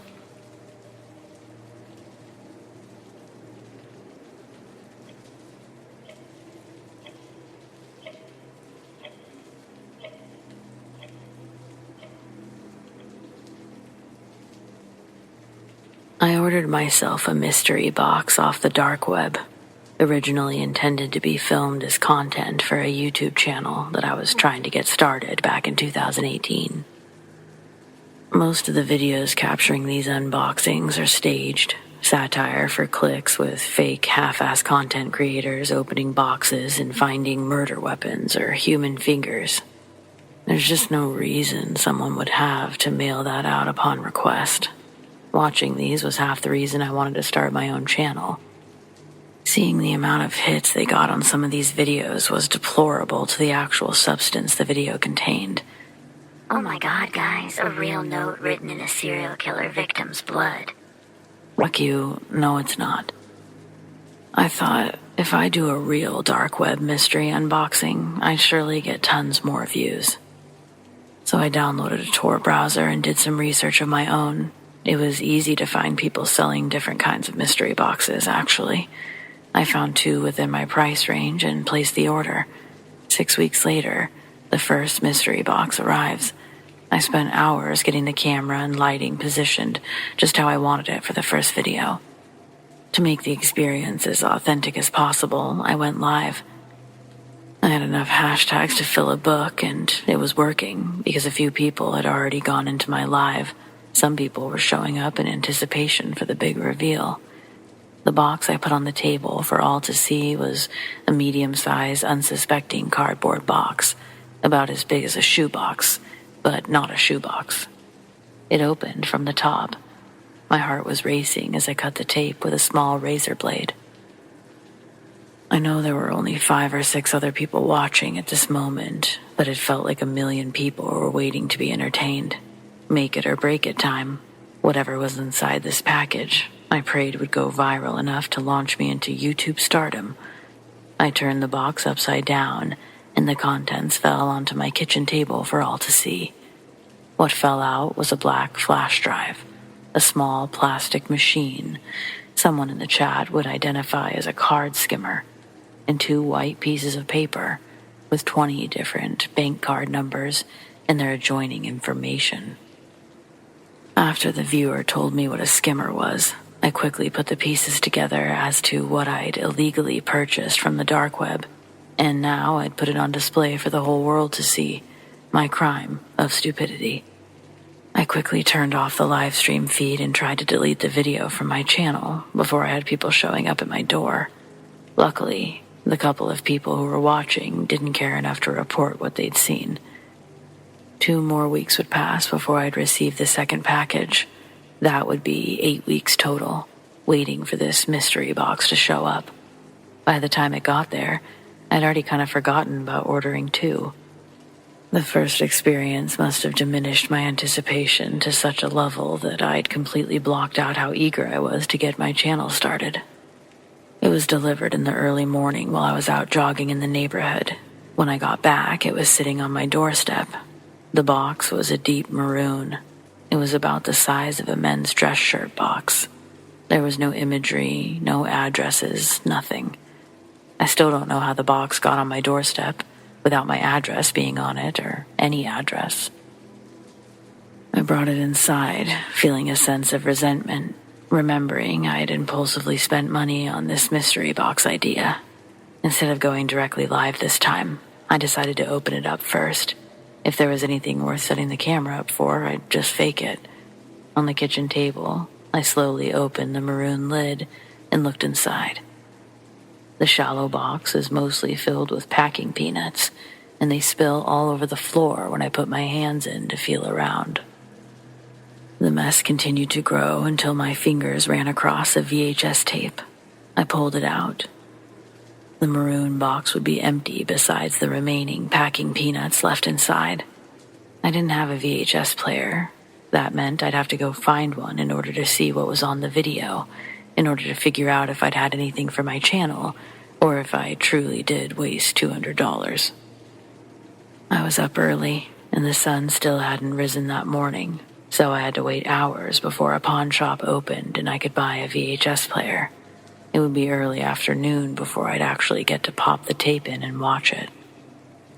I click the play button, and the screen illuminates a glowing black.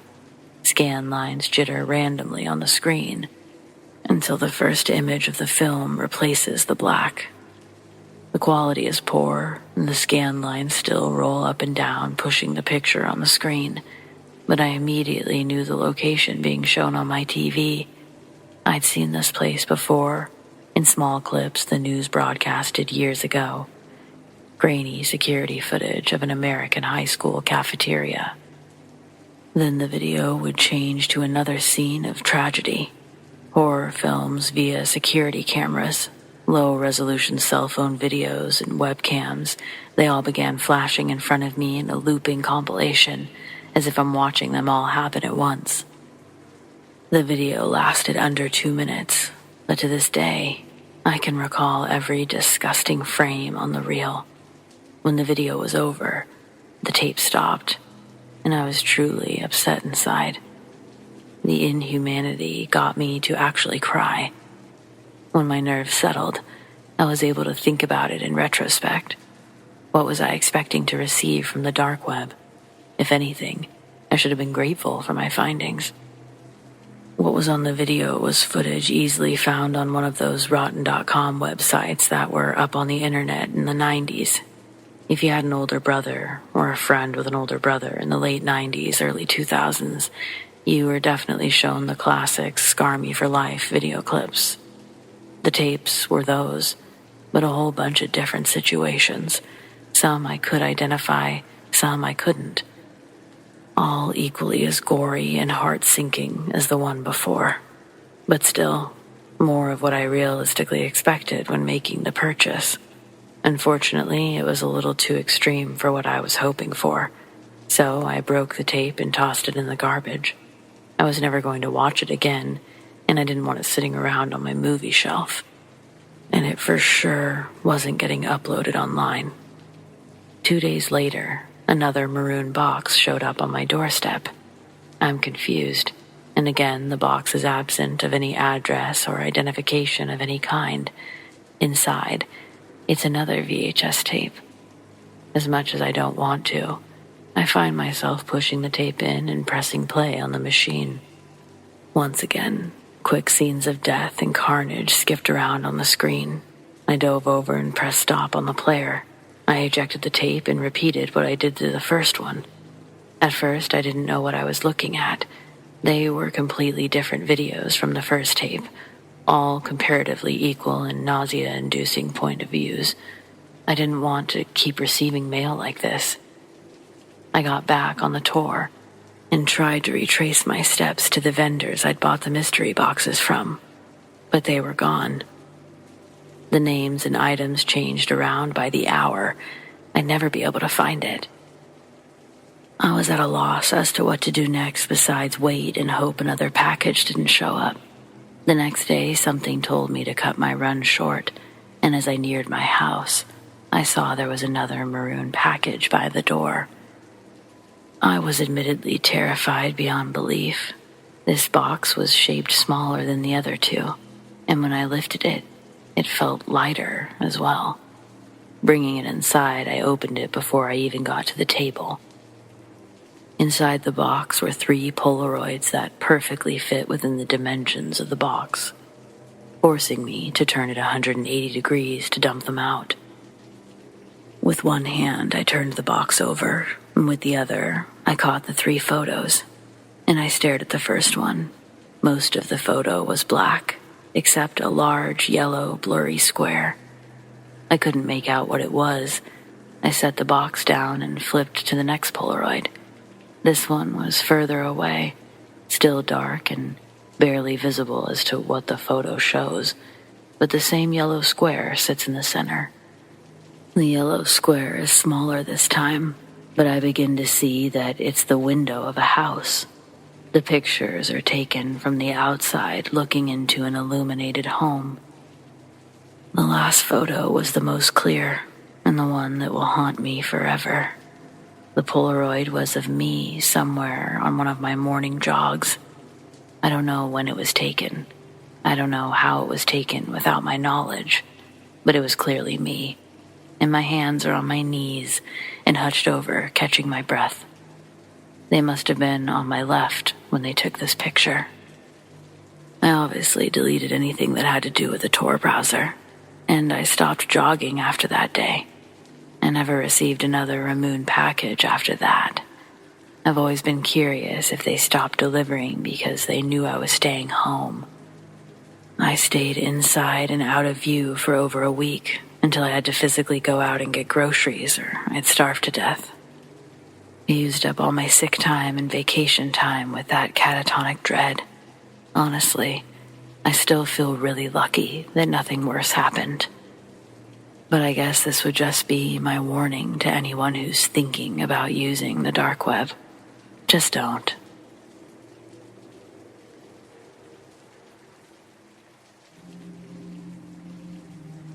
This was one of the strangest investigations of my career as a paranormal investigator. I was contacted by a middle-aged couple regarding problems with a car overriding the operator's driving commands. The car was recently given to their son by the parents of a deceased teen. The deceased person was actually their son's best friend, who was killed in a vehicle accident when the two had exchanged cars for the night. Their son had had a new Jeep Cherokee that his friend wanted to use to go on a date. While on said date, the friend was involved in an accident with a drunk driver and perished. The deceased boy's parents signed over the title of his Toyota pickup, both as a general gift and to replace his vehicle that was totaled in the wreck. I investigated the car with the help of a Toyota mechanic. He checked all systems, including the computer, braking, engine, and all sensors. Nothing was found. I drove the truck for 2 days on my normal daily routine with my DVR, EMF reader, camcorder, and dashcam running. No evidence collected. I returned the vehicle with my findings that I did not believe the vehicle was haunted. 6 weeks later, I was contacted again by the couple. The father was using the truck when suddenly the vehicle made an abrupt right turn, locked up the brakes, and went into a ditch. At the same time, a car driven by a drunk driver entered the road from a side street without stopping and proceeded to slam into a tree. All of this was witnessed by a sheriff who just so happened to be nearby, running radar. The drunk driver sustained minor injuries, and the father was unhurt. I was provided with the sheriff's number and asked to call him. When I called and told him what I was calling in reference to, he was happy to share not only a reading of the report he filed, but information that he said he could not include in the report. His report stated that while conducting normal duties, he witnessed a Mustang run a stop sign at speed and turn into the road, fishtailing, tires squealing. Almost immediately, it left the road and slammed head-on into a tree at approximately 45 miles per hour. He checked the accident victim and found him unconscious with minor trauma to the forehead. There was an open bottle of vodka spilling on the passenger seat. Then, the sheriff's statement not included in the report.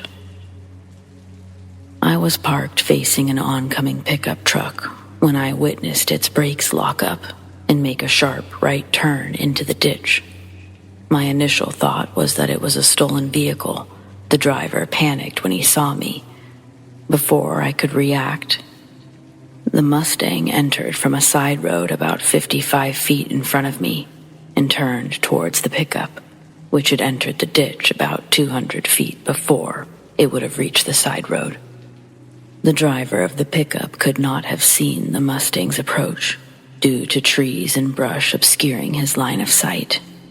If he had not turned into that ditch, there would have been an unavoidable impact between the two vehicles.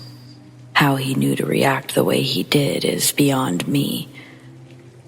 The driver's statement to me was that he did not perform the action. The truck did it by itself.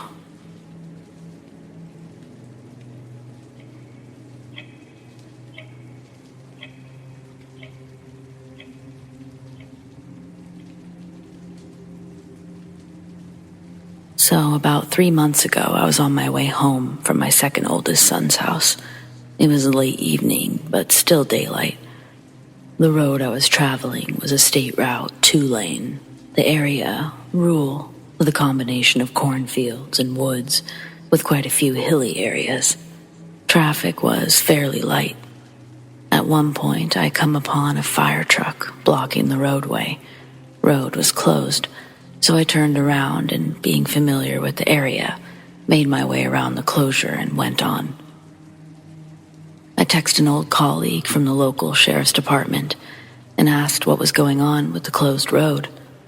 Now, before he answered me back, I had an overwhelming feeling hit me, telling me to just stick around in the area.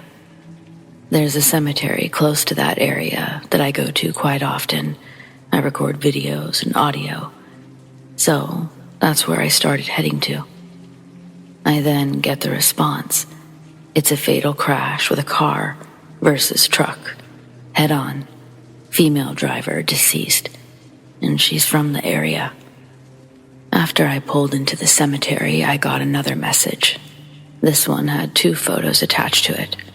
I opened the attachments, and it was as horrible as I imagined it was.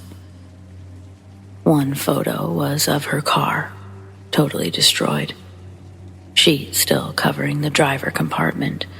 Obviously, body's not visible. There were 2 firefighters in the photo. One standing at the driver's door, looking down into the car. Next to him was the medical examiner, I believe, who was also looking down into the driver area. The second firefighter was standing on the passenger side at the door. He too was standing down, looking into the driver area. All 3 had a somber look on their face. The look made you think that they were thinking to themselves, what a shame, what a waste, too young, etc. Now, in the background of this photo was what you'd expect to see: a fire truck, another emergency vehicle, and of course, trees and so on. It's still light out, with clear skies.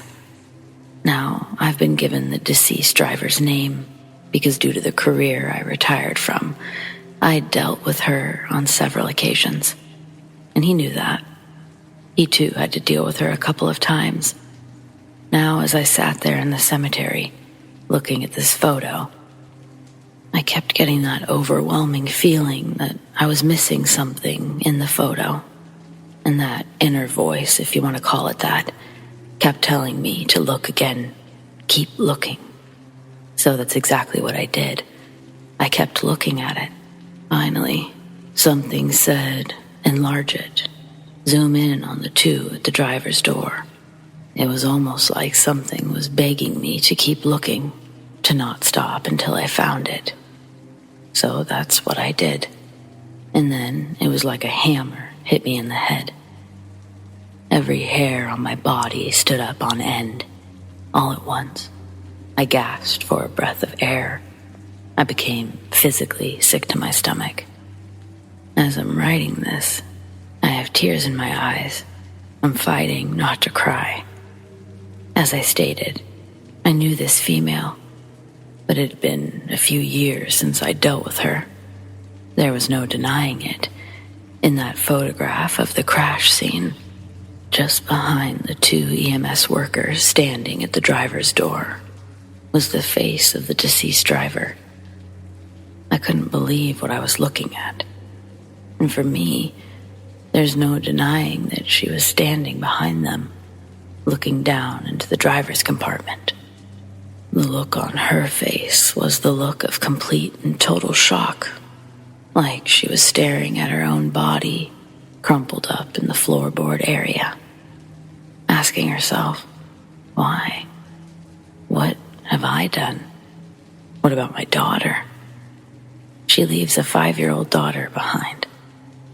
I took a screenshot of the enlarged photo to show the deputy. He's somewhat of a skeptic. The following day, I went to see him. I got the full story of what apparently took place, but I showed him the screenshot. I won't release the information out of respect for the family. They've paid too much already. But the look on her face was explained a bit more when I heard what led to the crash.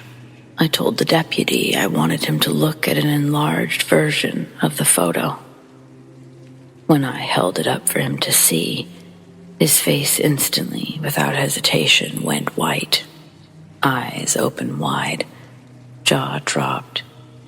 He gasped for air and looked at me, saying, "That's her." There's no way. It's not possible because she's dead when that's taken. Now, I've shown that photo to a limited number of people just out of privacy for her family. But everyone that's seen it all have the same reaction. They see her face instantly without being told what to look for or what they might see. In the photograph, her appearance is what she looked like several years ago. Original hair color and style. In the 23+ years of my job, I've seen a lot of death. I've had people, including children, literally die in my arms, and I've handled a lot of crashes with fatalities, where I took the photos, etc., and I have never had this happen. I had heard of it, but didn't really believe it could happen. Well, I'm no longer skeptical of this type of thing taking place, where death was instant and traumatic.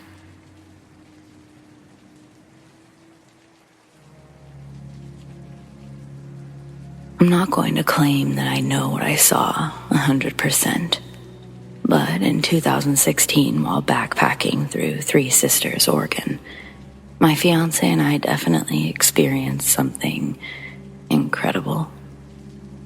Incredible, but fucking terrifying. The trip we'd planned was likely to take us more than 4 days, so we planned for a safe 6. We started at the Obsidian Trailhead, one that you need a permit for, so often it's less busy, but guaranteed parking and camping. North End is where we wanted to spend a good deal of our time. But we'd gotten a somewhat late start, so we knew we'd end up camping before we made it that far, so this trailhead was best. A little over an hour before sunset, we picked a spot near Hand Lake. Not too hidden, but off the trail enough to not be in the way. Almost as soon as we set up camp, we both decided to explore immediately around us. We'd absolutely picked a beautiful spot. To the east of our tent was a gorgeous open valley, which would make for an amazing sunrise. Then to the west were valleys of dense forest. While walking near the edge of the forest, maybe 25 feet from our tent, I noticed large clumps of what I thought initially was dead grass or dead pine needles.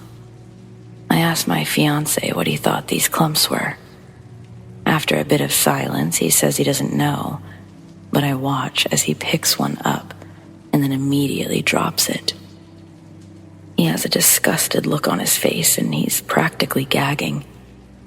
More nervous now, I ask him, "What is it?" Uncomfortably, he says, "It's fur, and it fucking stinks." Neither of us said much, but later I'd learned that we both considered moving our tent at that point. But sundown was maybe 20 minutes away. We'd never be able to make a move before sundown. Besides, within just a few moments, we were distracted by a little chipmunk family, and we started to really enjoy the sereneness of it all. It was like we had the whole valley to ourselves. The sun officially started to set, so we decided before we laid our heads down, we would use nature's bathroom. I didn't want to wander too far away from my fiancé, but we joked about being far enough as to not accidentally pee on each other. The mood was light. Then, it wasn't. I'd had to shush myself because I was still laughing to myself about earlier, but something compelled me to stop making noise. And when I did, it sounded like something heavy and large was making their way through the trees behind me. Before panicking, I remembered my fiancé was a bit behind me, or to the right of me. Maybe he was finding a new spot. But this didn't sound like my fiancé. It was heavier, and its footing, it seemed slow. I knew something was off about these steps, but I couldn't put my finger on it. I finished my business, and as I stood up, I could see my fiancé. He was in front of me, not behind me. And he didn't look good. He looked white as a ghost. Instinctually, I turn around quickly, expecting to see something, but I don't. My fiancé grabs my hand and we start walking quickly back to the camp. He pulls me in, whispering, "Something's out there. A bear? I don't know. It was tall and big, really big." Bears weren't impossible, but they were rare. We weren't quite to our tent when we heard something thunderous. It was the sound of a large tree or tree limb smashing to the ground, crashing in half, and falling hard just behind where we previously were. We stop in place. We duck behind a large rock surrounded by bushes. Despite being curious, I'm burying my head in my fiancé's arms as to try to get a grip and calm myself down. As I pull my eyes away and out into the world, I can see a large looming creature. It's a distance away, but it towers over in a way that I can see its back. Not a bear. Still furry. So, an animal. There's no way this thing is on 4 legs. Far too tall. I realize the sounds haven't stopped. Large tree limbs snapping, but also being quickly picked up, followed by sounds of being dragged. We can see above us, tree limbs in the distance. They're falling and rising again with heavy thuds, and you can hear a sort of whip or whoosh in the air. The figure, creature, got closer to us at one point, and I made the mistake of breathing. It took everything not to gag at the smell emanating from the other side of the bushes. Some sort of mixture between actual hot garbage and cow manure. I clenched my teeth so hard I could hear the grind, but I was just trying to stop breathing. At this point, not moving wasn't a problem. I was frozen, not even in the traditional sense. This was a sort of trance. It was almost calming, yet I knew it wasn't natural. What I couldn't do in that moment was look at my fiancé. I wasn't able to move my head or my body at all. At some point, the footsteps, the dragging of tree limbs, it all started to sound much further away.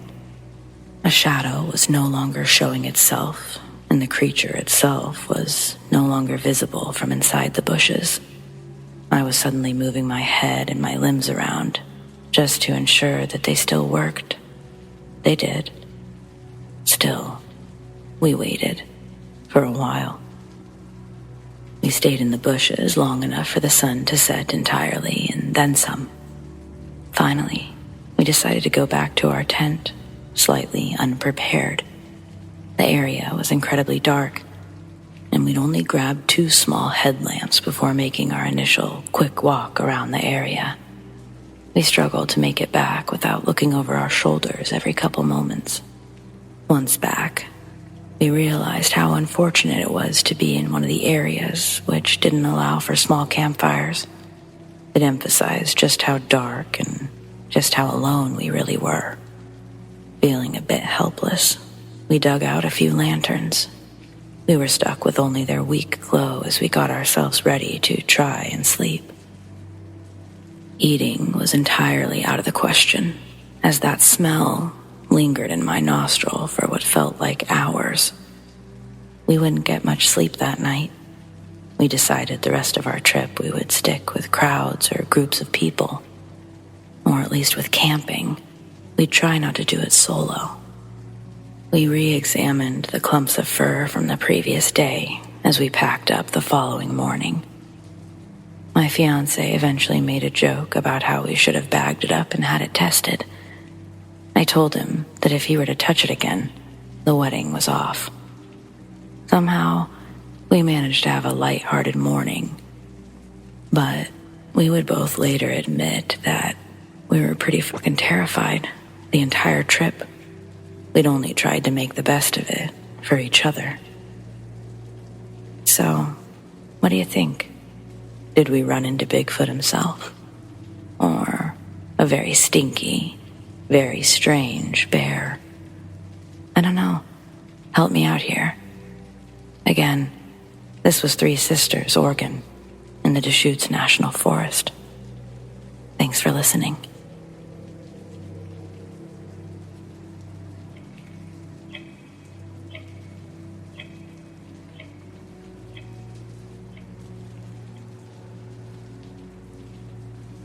Alright, so everybody with knowledge of cryptids. I'm hunting for information on a cryptid that I'm not sure has been marked down yet. There have been multiple sightings in my small town of Merrill, Michigan, something of which doesn't match a single cryptid I've read about, not yet, and I've read about a lot. I personally have not seen it, so I'm sorry for breaking that rule. But I have 3 witnesses that I would put my life on, and I really want to know what this thing is. The first witness is my uncle, and he's the main reason that I'm on this hunt. When he was young, he used to take night walks in the neighborhood woods, right before sunrise, as long as it was dark enough so the neighbors could see him. He would take a very dim flashlight with him on purpose, and if he thought someone saw him or was following him, he'd put his hand over it and hide in the woods' darkness. He claimed the main things that scared him were the raccoons and opossums. He never had problems with people on his walks, but he still knew the risk of trespassing. Though his story isn't very exciting, he got the best view of the creature out of all 3 witnesses, claiming that it only stood a few feet tall, and that it had legs bent backwards with large, fly-like eyes, and the rest of it looked like a kangaroo or monkey hybrid.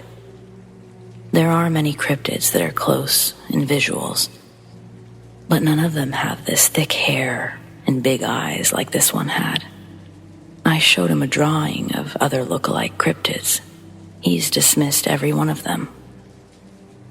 He claimed that he was walking out of the woods just as it was getting brighter.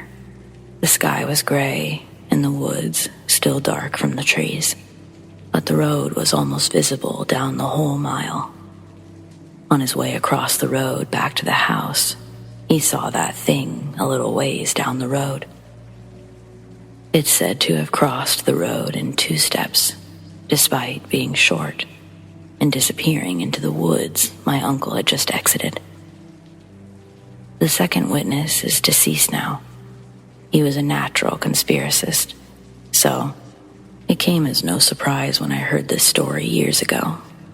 Though his description was less valuable, I have the belief that this was the same cryptid. A couple of miles from the first incident, this man said that he had seen a small, ape-like figure, and that it jumped almost to the top of the trees. This is the least resourceful sighting, because I cannot ask the man to answer anything he left out, or to give more info. This is all I have for this sighting. The third is my grandma's good friend, Sylvia, from a state away. Every 4th of July, they park a camper in my grandma's yard and stay for a week or two to visit all the friends and family they left behind when they moved out of state. Keep in mind, these folk have never seen or even heard the stories about this creature. And for this story, I was in the house when it happened. Sylvia's husband had a few beers with my grandparents. There's a big tree on the side of a barely used road, and he walked over to it to use the bathroom. As he was peeing on this tree, he noticed the same big black bug eyes that my uncle had seen. It was staring him down from the tree line across the road. And as soon as he focused on it, the cryptid backed up into the brush and was gone. Me and my uncle freaked out about this, as you would, because it had been 6 years or so since someone that we knew spotted the thing. As crazy as it sounds, me and my whole family believe and know this creature to be real. We've even narrowed down where it possibly calls home, based on how far the sightings go. Sorry for the long and many paragraph story, but if you have any idea what might be lurking around mid-Michigan, please leave a name of a cryptid or description, drawing. My family and me all want to know what so many of us have seen. Any ideas?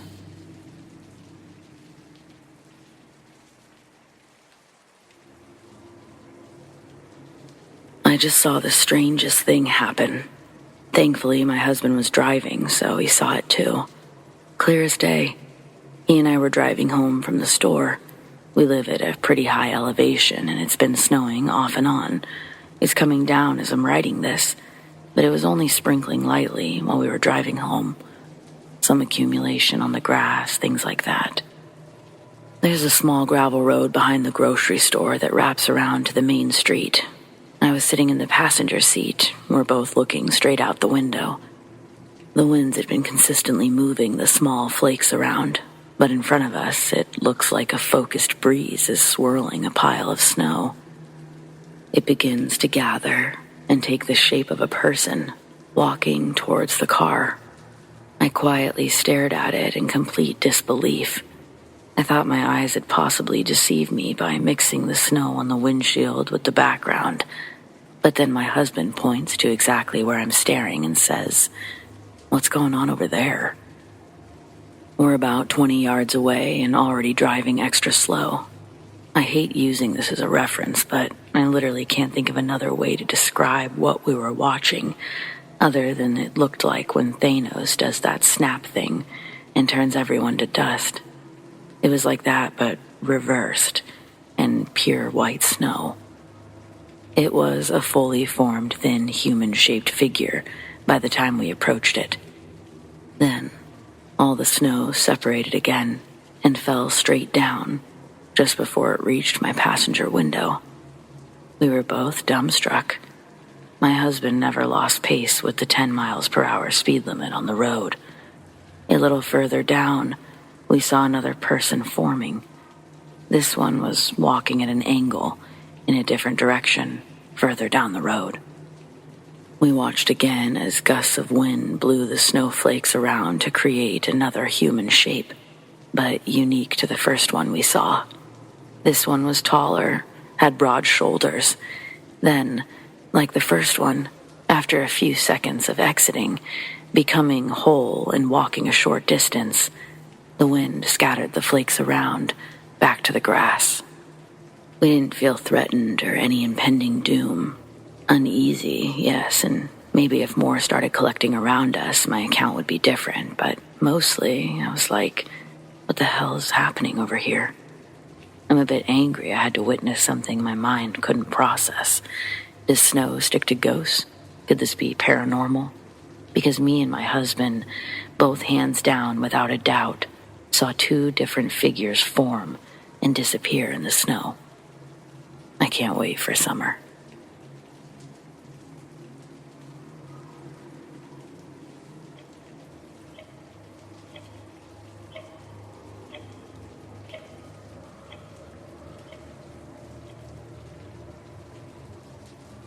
I had a serious car accident in Dallas, struck from behind on the I-635 North and the I-35 West split.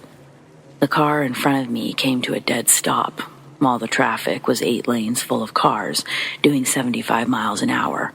4 lanes split off to the left, 4 lanes to the right. I was in the left lane of the one splitting to the right, and obviously the car in front of me had veered and the driver decided to stop, back up, and go left instead of right. Slammed on my brakes, and I swerved to the left to the guardrail. That ends there. I think in that moment I'm going to die. I breathe a sense of relief when the car stopped, before going over the ledge and without hitting the stupid car in front of me, which had since moved on. The next thing, I was waking up from unconsciousness, and my entire car was destroyed. My head was turning, looking straight up at the roof, which was crinkled. I thought, oh my God, I've damaged my mother's car, as if I were a teenager, and passed out. It was not my mother's car. I was over 30, on my way to work in North Dallas. My mother works in Arlington. I woke up repeatedly, seeing the same crinkled roof above me and screaming crazy things like, "Where's Nicole? Where's my baby girl?" One time I woke up and a woman had gotten into my car. She was sitting in the passenger seat, and she held my hand. She soothingly told me that everything would be all right. I felt such warmth from her. I passed out, and I woke up and I saw her, felt her, holding my hand a few times. I remember her so vividly. So finally, one time when I woke up, I was in an ambulance. It had 2 beds. I asked the man in the bed across from me what happened. He said that he was behind me in an old Dodge Ram van, and after I swerved, he saw the stopped car and swerved too, but he didn't brake fast enough, and he had hit me and crushed my car. He was shocked, he said. "I can't believe you're alive." I asked, "Where's that lady? I really want to thank her." He replied, "What lady?" "The one who got into my car and sat with me.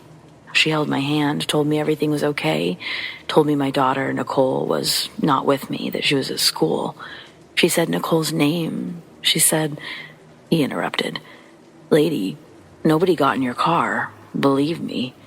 I was shocked when they pulled you out." When I went to see my car at the tow service yard that had removed it, it had been squished like a ball of aluminum between the van and the curved guardrail. It was an Acura, and the only place that was not squished up was where I was sitting. There was no passenger seat. It looked like somebody had cupped a huge hand over me and protected me. I don't know if she was a ghost, an angel, or my imagination, but she felt and sounded real and acted and made me feel like she knew me. I'm grateful.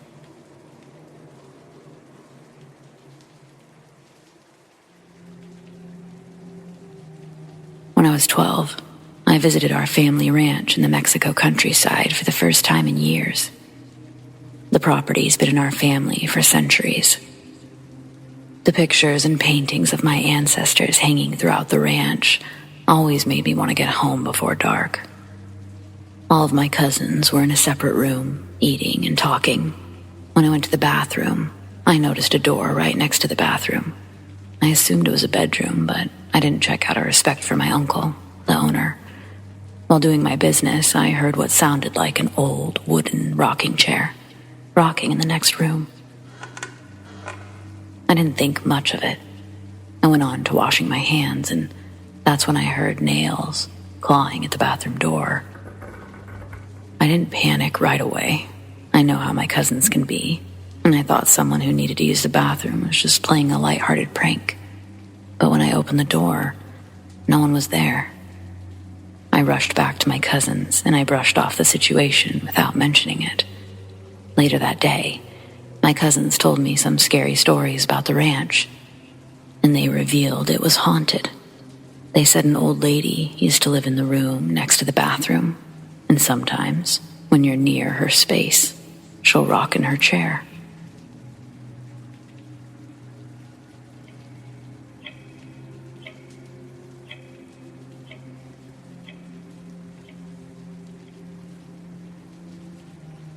Back around 1992, I was a sophomore in high school, and unlike most of my friends, I didn't work a typical fast food or retail job. I was great with my hands, and I did things like construction, demolition, flooring, auto mechanics. I started working at 14, so I was always paid under the table. It was beneficial for both sides since I was only called when needed, and I was willing to work evenings and weekends. One of my employers did remodeling jobs like restaurants, bars, retail shops, commercial projects. Those were the kind that were perfect for me because they could only be worked on after hours and weekends. It wasn't uncommon for one employer to leave me alone with a list of things to do, mostly demolition. I did this while the other crew worked on installation and remodeling. I was a kid, but they respected me because I did what I was supposed to do. And I did it without complaints. I was paid well. I made more in one night than my friends at McDonald's made all week. One day, I got a call about a project for the following Saturday. I was told to bring food, drinks, because there was nothing nearby. I filled a small cooler with Cokes, Gatorade, chips, and a couple sandwiches. Back then, I could eat a whole pizza and burn it off. I didn't have a license yet, so starting that Saturday, my employers picked me up, drove me to the site, and left me there, alone. I rarely worked with other crew members. They were all the skilled labor guys. I was just the demo kid. This part was my major downfall. I didn't pay attention to where we were going.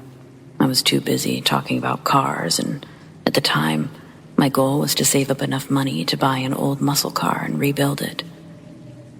It took a long time to arrive at the site. It was in the middle of nowhere. You may not think California has places like this, but back in the early 90s, there were big plots of land and homes out in the Mojave Desert. We left the highway and went down a few other 2-lane roads for a long distance. He asked about my drinks and pulled out a jug of water that he had in his truck. It looked like it had been there a while, but he told me to take it since the water to the house I was working on was shut off. As we pulled up to the property, he was in a hurry to get to another site. So I hurried to help him unload the breaker bars, shovels, pry bar, hammer, broom, trash bins, and the small tool bag. He said that he would pick me up at 5 or 6, since there was no electricity at the site either. That was his way of saying that I was only getting paid until then. It was never too outrageous, and we always had a good understanding of those kinds of things. He drove away, and I was left all alone. I walked into the mostly empty house, and I began removing what was left of the furniture and appliances, ripping out the floors, gutting the kitchen and bathrooms. Removing the paneling was next. This project was what we now call a flip. They were going to fix it up and sell it. Almost immediately, I got a little bit spooked by the place. It was very odd. Now, remember, I was used to working alone all night, and this was the middle of a sunny Saturday. The house was old, dark, musty, and sort of cool, the kind of cool that gives you goosebumps. To add to the spook factor, let me describe what I remember about the house. Imagine being back in the 60s. There was dark green carpet that looked like matted down broccoli, pine wood with dark stains, old granny curtains, an avocado green sink, and the paneling was actual tongue and groove boards. The old furniture and stuffed animals looked at least 30 years old. The overall style was right out of an old Western ranch. There were actual wagon wheels inside and outside the home. I had an old battery-powered radio that only picked up a few stations, but I was just happy for the noise. I started removing all the junk, and as I normally did, when there wasn't a dumpster on site, I made a trash pile. I tore the flooring out next, and to my delight, everything came up with ease. All I had to do was rip, cut, toss. Then, I used a big demo hammer to tear apart the kitchen in less than an hour. I ended up using the big jug of water to periodically wash my hands and face, but by late noon, the desert dryness starts taking the moisture from you. By then, I was down to my last drink and had already eaten everything I brought. No worries, the guys should be here in a couple of hours, right? As the time for them to arrive neared, I finished the last of my tasks. I even swept the entire place so that it could be ready for the rehab crew to start making it look modern. It wasn't a typical hot desert day for that time of year, but as soon as the sun set, it began to cool rapidly. I had on a flannel shirt, but that wasn't enough. It was starting to get dark. This was before cell phones became common, and the house had no electricity, no water, or phone. I climbed on top of the roof, hoping to see something in the distance. And miles down, I saw the road connected to a smaller road.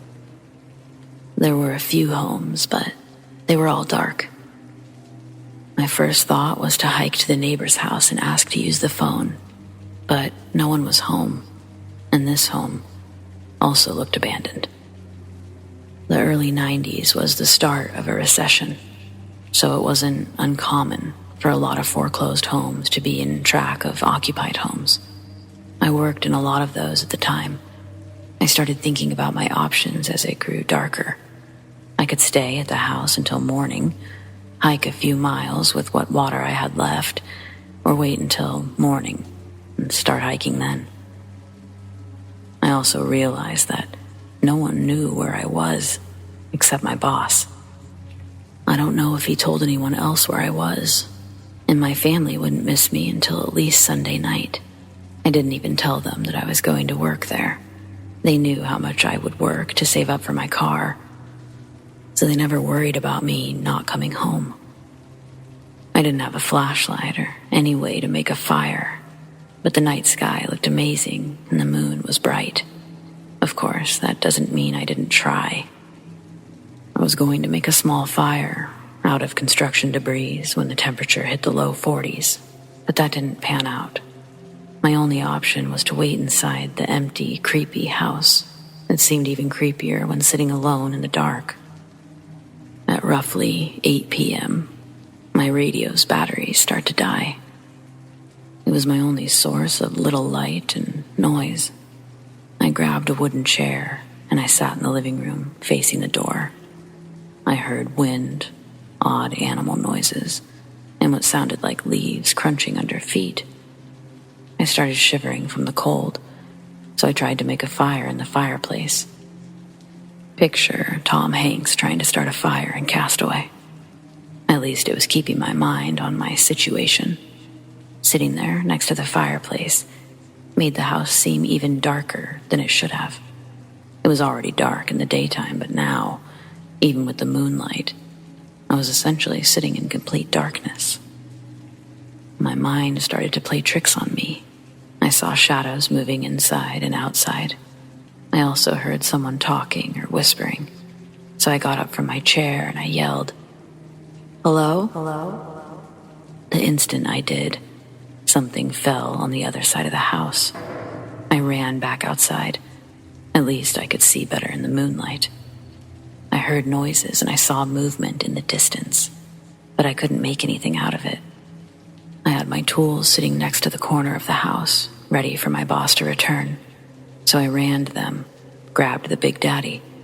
It was the heavy pry bar that I'd used for the demolition, and I was ready to defend myself from who or whatever was out there. I have to keep moving because my shirt wasn't enough to keep me warm. The wind was also picking up. There wasn't a single light around me. I didn't want to risk falling in the dark if I tried to climb back onto the roof. So I got on top of the gate, hoping to see some house or car lights. I immediately thought of the horror stories that people tell about Satanist groups. Strange disappearances, people coming to the Mojave Desert just to bury bodies. Every noise had me on edge. Every shadow had my heart pounding. I knew no one was in that house, but I swore I heard noises from inside. I huddled up on the front porch, looking into the living room window, expecting to see someone any moment. So much had already happened by 11 that I knew it was going to be a long night. I didn't know how I was going to make it another 6 hours until daybreak.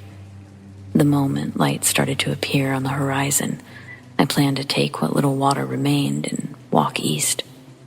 I knew going east would eventually lead me to a paved road. Closer to midnight, I was wide awake with my eyes fixed on the dirt road, thinking a car would come any minute. I kept turning to look inside each time I heard a new noise. I tried to tell myself that it was just a rat or some other kind of rodent. I saw a shadow move from the kitchen to the hall, and I jumped out of my seat, knowing it was human, not an animal. I started backing my way off the porch towards the debris pile, but I tripped and I fell on the ground. I scrambled back to my feet, but fell again. It was like something pushed me down, and suddenly there were bright lights coming closer as I laid there. I jumped up and saw my boss. He was giving me a "what the heck are you doing" look, but I was just glad to see him. I couldn't even be mad. I asked him what happened, and he apologized, but he thought the other crew was coming to get me. It wasn't until he asked the other crew leader how far along I'd gotten that they realized their mistake. It took him almost 2 hours to get there from where they were, and he felt terrible enough to pay me for the entire time I was there. He also gave me a Coke from his cooler, and I drank it in one gulp. Once we got back to civilization, we went to a drive-thru, and I ate like I'd never eaten before. On the drive home, I asked about the house and told him how creepy it was. He said he didn't have any information on the home, only what we were supposed to do. After that, I made sure to always have extra batteries, flashlights, and double the amount of liquid.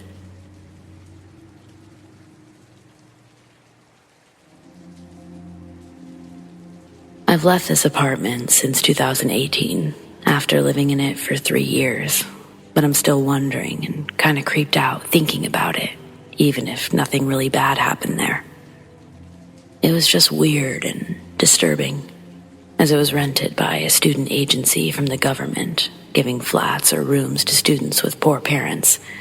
It was well aerated, carbon monoxide checked once a year. I was leaving home for uni, and the first semester was just fine. During the second semester, I sometimes felt watched. The first time I thought it was anxiety, or because my room was messy.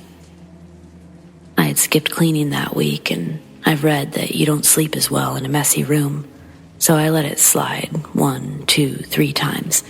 I was always kind of messy, but not dirty, and I didn't experience that in any of the 8 homes I inhabited in all of my life, so I thought it was a bad room arrangement. One time it happened for 2 days in a row. I noticed that every time it happened, my room was messy, not cleaned. I usually clean 2 times a week, but I admit I'd gotten lazy and was often cleaning once a week. But bins were changed and dishes were done. It kept happening during the 3 years I lived there, feeling watched. Whatever the season, weather, lifestyle. If it was happening and I was not cleaning the room the next day, the next night I would feel watched.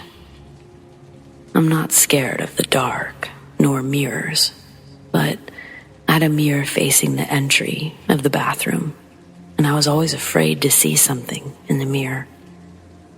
One time, I begged to get some rest, and I promised I would clean the next day if it just stopped. But it kept happening, if not cleaning twice a week. At that point, you probably think that I would have been scared away into being a clean person, but each time life would, get in the way. The days after cleaning, life just kept happening. I was always busy, so I'd end up getting judged by nocturnal eyes. After a while, I just brushed it off. Even if I was still scared when it would happen, I was so uncomfortable that I would sleep with the light on. Something I've never done, even in early childhood. But I thought I was just self-ailmenting some kind of paranoia. A friend of mine had the same flat. We were neighbors, with the same furniture, same arrangement. And I always slept fine at her place. And I got a weird look when I told her what was happening to see if she was having the same issues. What really made me feel weird is that 3 different times I invited people over, clean apartment, and on 2 times, the first one during the first semester, the guest felt watched. One of these times I had 2 friends stay over for the night. They left, but later that month, after one of those nights, I told them about it, asking them not to make fun of me. They asked why I looked tired. Then they stared at each other and hesitantly told me, "Well, we didn't want to scare you, but after sleeping at your house, we both had a talk because I said that I felt watched that night and it creeped me out. And she said she felt the same. We didn't want to tell you because we didn't want to make you feel uncomfortable after being so nice to let us sleep in your flat. It was technically forbidden. Weirdly, on the 2 occasions, I never felt watched, only the guests. Recently, I told my mom about it, and she told me, it's like you had a soldier ghost in your flat. You know, soldiers are forced to be very organized, and if he did some time of service there, maybe he was mad at you for messing up his place, you know?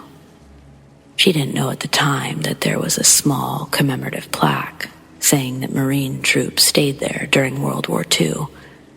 After some research today, I found out that the building was from 1930 and classified as a historical monument. It's used as flats for students, and I knew it was old because of the plaque, but seeing the year was weird. So, I really don't know what to think about it. I knew 2 people there and was the only one having this kind of issue. I don't know if it's reminiscent energy from all the tenants that it had during the years, if it is the ghost or energy of one previous tenant, one who was particularly versed into cleaning and sticking to rules, or anything else. Overall, I remember it as a nice flat, and I miss it sometimes. But some other times, I still think about this, even if it's been 5 years since I moved out, and I get chills. What do you guys think?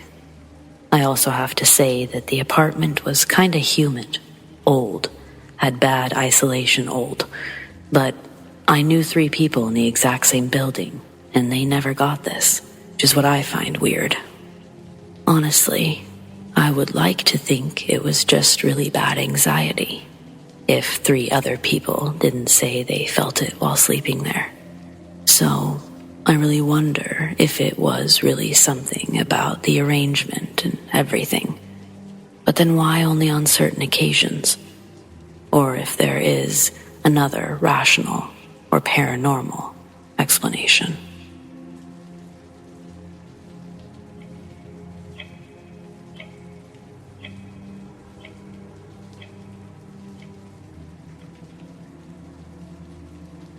I'll preface this by saying that I've had many paranormal encounters since I was young, and many were also witnessed by the people I was living with or confirmed by neighbors. We had fallen on some tough times financially, and the only real affordable housing where my son could remain at his school that he loved were some really old apartments. The complex was built in the 1950s and was run down. It was a 2x2 split floor plan.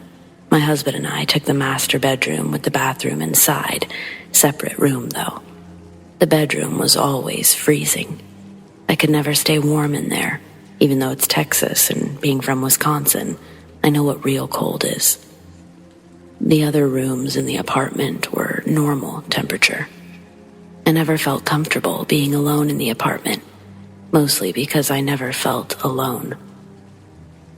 The living room wall with the TV on it was also our bedroom wall and the door. We always kept the bedroom door shut. I was in the living room watching TV alone. The spot I always sat in, I swear I could hear and see the bedroom doorknob rattle, like a gust of wind had been blown at it. Our AC unit was at the other end of the apartment. And there's just no vents or windows anywhere near the bedroom door. There was a coat closet door adjacent to the bedroom door in the entryway, and it never did the same thing. Just the bedroom doorknob would rattle. We lived on the second floor of the 2-story complex, so no one was above us. The people below us were incredibly quiet people. I never once heard them at all, yet alone slamming doors or windows that could have affected us.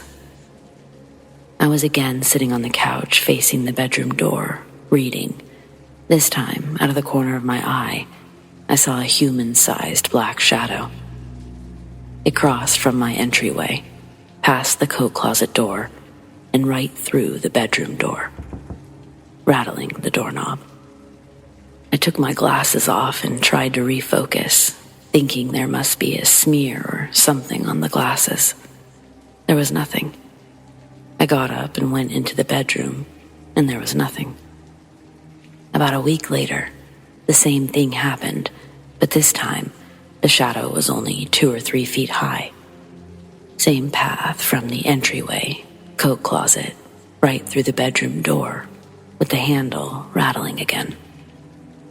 Got up, went into the bedroom, and nothing was there. A few days later, I caught it again out of the corner of my eye. But it was just standing there, full-sized in the entryway, like it had been watching me. I only caught a glimpse this time before it disappeared, and this time I saw purple in its face, like purple eyes, although it could have been a scarf, a hat. I wasn't usually ever alone in the evenings, but my husband and son were both gone one night. I was watching TV in the living room, and I felt really anxious, like I wasn't alone.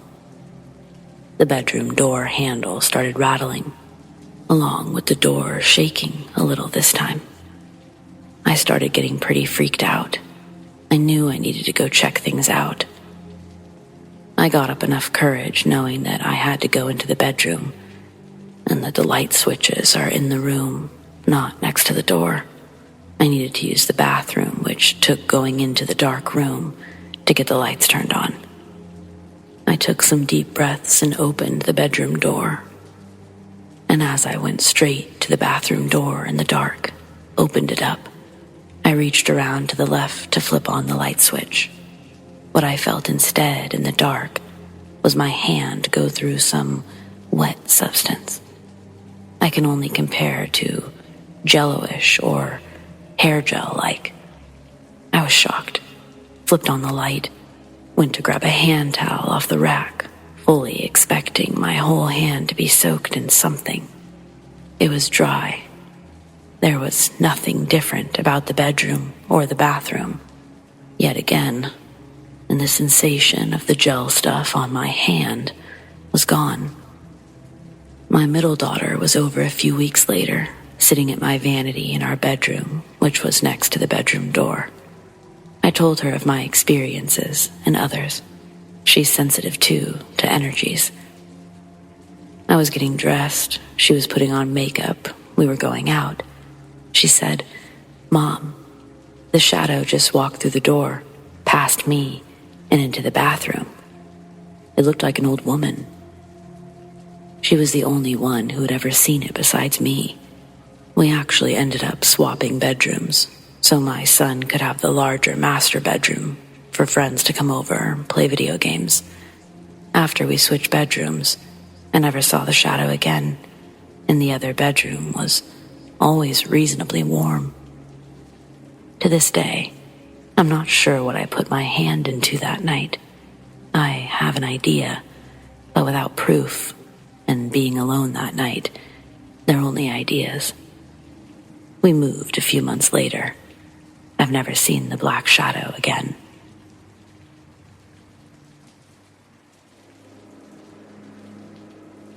My parents took me to visit my aunt in Tennessee for the holidays, and her house was super haunted. It was built in the 1920s, and she still has stuff left from the previous owners. It had belonged to an elderly couple, but the wife had died 3 months after her husband, both in the same home, and no relatives ever claimed any of their possessions. The property sat empty for several years before a family purchased it in the 60s, and they had a son that would one day marry my aunt. Unfortunately, Uncle Terry passed away after a long battle of cancer in 2015, also in the house, and Nina has lived there alone ever since. I've always been a believer, so it was extra hard to stay there since I already have trouble sleeping in unfamiliar places.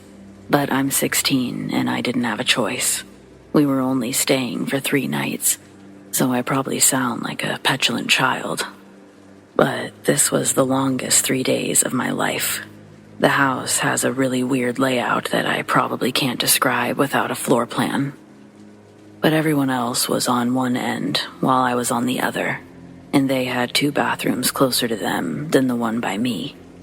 There was no reason for them to come anywhere near my room during the night, yet I woke up to a shadowy figure standing in the doorway even though I'd closed the door before bed.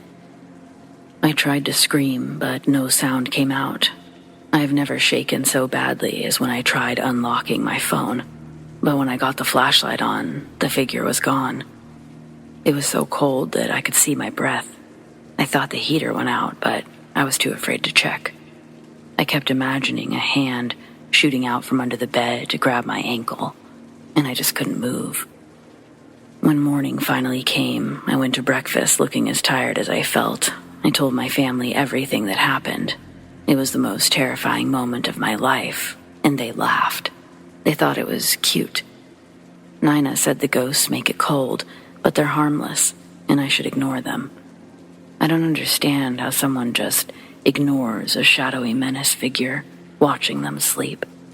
But I could see they didn't care. On the second night, I was watching Netflix in my room when I realized how late it was getting. I hadn't brushed my teeth or gotten any water yet, and I didn't want to be moving through that dark house after everyone else was asleep. When I made it to the bathroom, the downstairs light was still on, but everything was pitch black when I came out.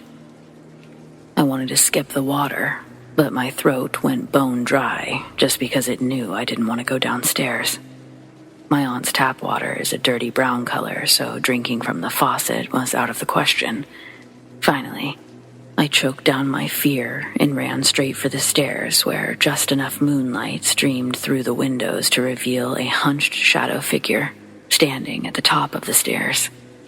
I barely kept from screaming, but a soft gasp escaped as a burst of cold air rushed past me. I guess it heard me because its head whipped around and the figure rushed towards me. It felt like being punched in the gut, and I ended up shivering on the floor for several minutes. Water completely forgotten, I ended up crawling most of the way back to my room. It was another long, mostly sleepless night. But I got through it knowing I only had one more. This time I kept the encounter to myself, but my parents said that the TV in their room turned off and on throughout the night. They found the ghost shenanigans far less funny when it interrupted their sleep, but I kept my mouth shut. My aunt said that one day she came home to find every chair in the dining room knocked over, and the lights were randomly flickering. Yet she told the story like she was sharing a funny anecdote.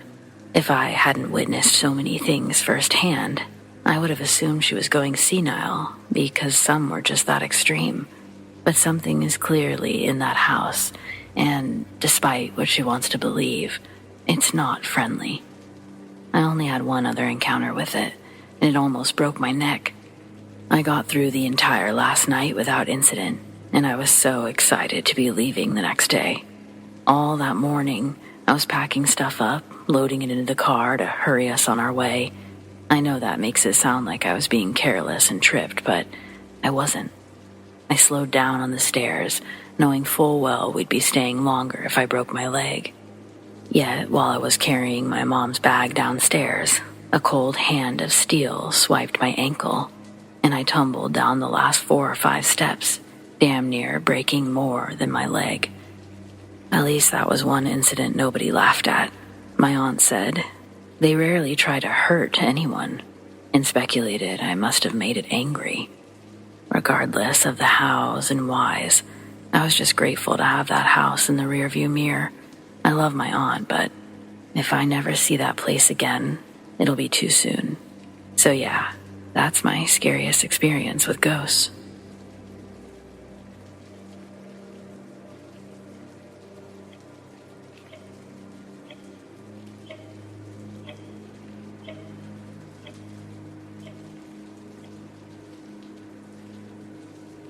I was 11 years old, angry to be staying with my dad and his new girlfriend instead of my mom. I'd already been there for almost 2 days and still had 3 more to go. I don't think my dad or his girlfriend did anything particularly wrong. The house was just boring, and I wasn't interested in socializing with them. They were all lovey-dovey to the max. I just felt like I was in the way. I spent most of the time sitting in my room, staring at the wall, since I didn't have a TV in there, and I didn't want to bother sitting with them, watching MASH or something else I couldn't stand. One evening, while sitting in my room, I see someone walk by my window. They looked to be about my age, a girl. Holy crap, I could have a friend. Immediately, I dove towards the window, and I opened it wide enough before sticking my head out. I wanted to see if the girl was still there. She should have been, but she wasn't. I walked into the living room and I asked my dad, "Who's the girl that's walking around outside?" They both looked at me confused, and my dad asked, "What girl?" I explained what I saw. My dad sort of scoffed. Of course he didn't believe me. That's what I was thinking. But instead he sat there, almost deep in thought, as his girlfriend said that if there was a girl out there, we better check it out, because the brush was rough right there. She said it would just lead her to a bunch of blackberry bushes and stuff that she shouldn't be messing with. My dad hopped up to put his shoes on, and for the first time, I was kind of excited to do whatever he was doing, so I followed him outside. I pointed out where I'd seen her start from and the direction she walked. Sure enough, as we walked the path, it was essentially a dead end. You could only get to the backyard by using the path on the other side of the house. My dad sort of threw his hands up, and I was like, "I don't know, Dad. Maybe she walked back this way, and I didn't see it because I was talking to you." He stood there a minute, and he asked me, "What did this girl look like? About your age?" I told him, "Yeah, about my age. Brownish hair, some sort of jean coat, shirt thing. I couldn't see anything below her shoulders. She was too short, or so was I." He didn't really react to what I said, but I could tell that for whatever reason, he was really thinking about it. Then he finally speaks up, telling me that's strange, referring to what I had seen. So I just repeated that she probably turned around and left.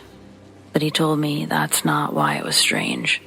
It was strange because they know the neighbors. They aren't incredibly close by, and no one has kids.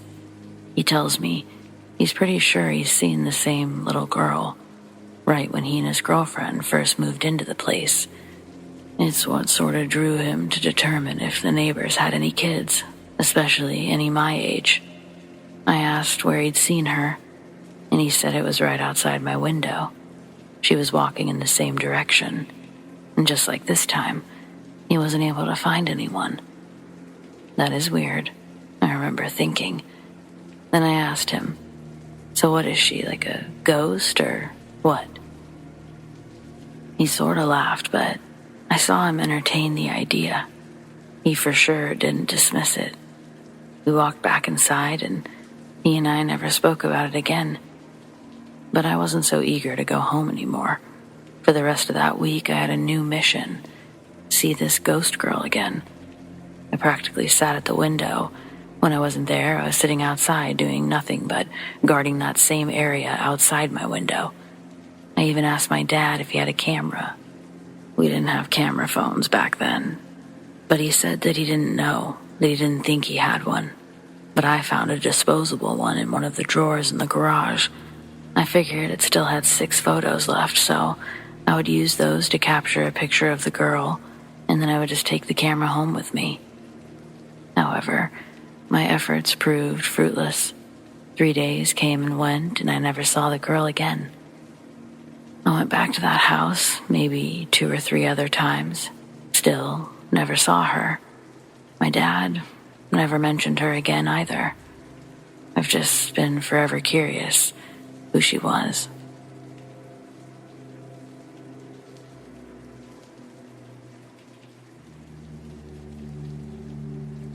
A few years back, I ended up working in a small, privately owned restaurant. It stood out to locals and tourists alike due to their multicultural variety.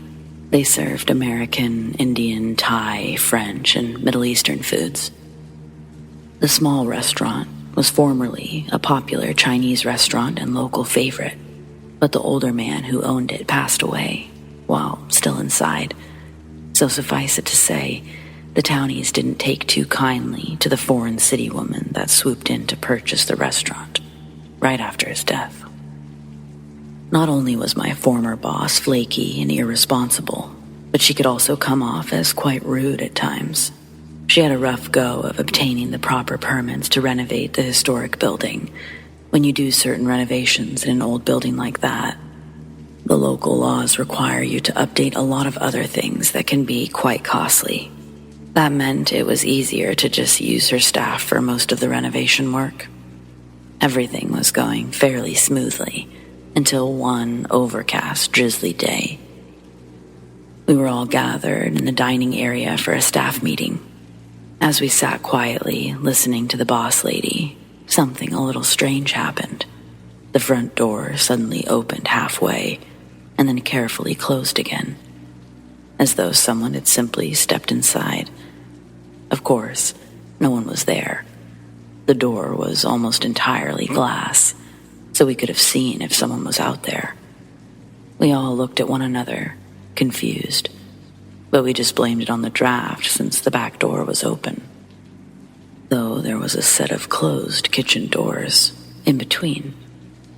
The second odd thing that happened to another employee when she was alone one night. She turned the corner past a shelf with some tools on it when an empty cordless drill case went flying past her head. It barely missed her, smashing into the wall instead. She seemed pretty put off by the incident when she told us about it the next day. Following that, random small things would happen occasionally. Sometimes our boss would ask why we didn't come into her office when she saw one of us walk by, but it was always when none of us had been in the area. Besides that, we'd get the occasional strange sound, like a faint voice or a door. There were instances where I'd be cooking in the kitchen, only to walk away for a second, return to find something missing. I'd end up having to measure out and prepare the same ingredients again. If only I had known it was about to get much more terrifying. The final thing to happen was the worst paranormal experience I ever had, hands down. But in order to properly explain this part, I need to explain some things about restaurant kitchens. In a typical setup, the cook line is a skinny walking or standing space typically between the oven, fryers, and cooktop. The prep surfaces and small fridges are on the opposite side, which leaves about 3 or 4 feet of walking space for the cooks.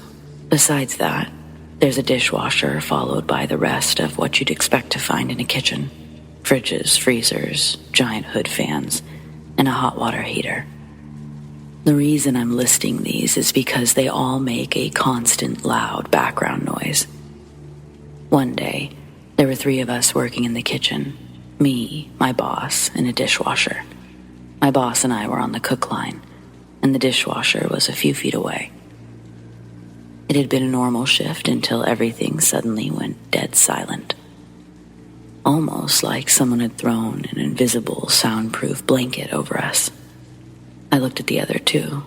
They also seemed puzzled. "What the hell?" I questioned out loud. "Why is it so freaking quiet all of a sudden?" the dishwasher asked, suspiciously. "I don't know," my boss answered nervously before turning to face me. "Nora, go make sure the fridges and fans are still running. Maybe the power's out." I ventured 10 feet to the cook line, and weirdly enough, I could hear the fans, the dishwasher, water heater, all of the appliances were running like normal. I returned to my boss and, with a confused look, said, "Everything's working fine." That was just the first creepy part. When I stepped back onto the cook line, all was silent again. "Well, Nora, get back to grilling those peppers," my boss snapped, and I got back onto the cook line beside her. After a couple of minutes, I suddenly started to get tunnel vision. I felt really dizzy and nauseous. My boss said to sit out back for a few minutes to get some fresh air. I promptly did. While sitting outside, I saw my boss go into her office, which was kitty corner to the back door. Since the back door was open, with only the screen door closed, I was able to hear her phone call. She sounded urgent and shaky as she asked someone to please bring an abalone shell, sage, and some kind of weird oil. Apparently the reason she needed those items was because she felt that something evil walked through her cook line. The shitty part is that I was standing right behind her, only inches away. I waited for her to finish and return to the cook line before going back in, and by then, everything sounded normal again.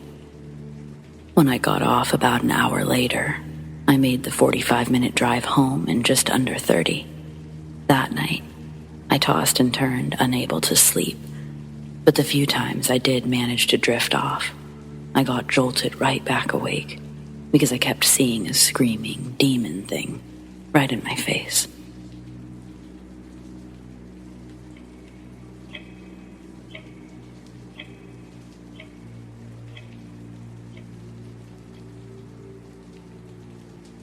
Here's a story about me questioning my sanity as a new mother. Our first child was born during the fall of 2020. From the beginning, she was constantly moving, could hold her head up almost right away, and was always determined to learn something new. One of the first times she rolled over by herself was on our couch with me sitting in front of her. I applauded and cheered while, right next to me, I heard a man cheering too. It was a loud, deep voice with no real words, just joyful gibberish. We were alone. In the spring of 2012, our little family moved into my grandparents' old home in my hometown.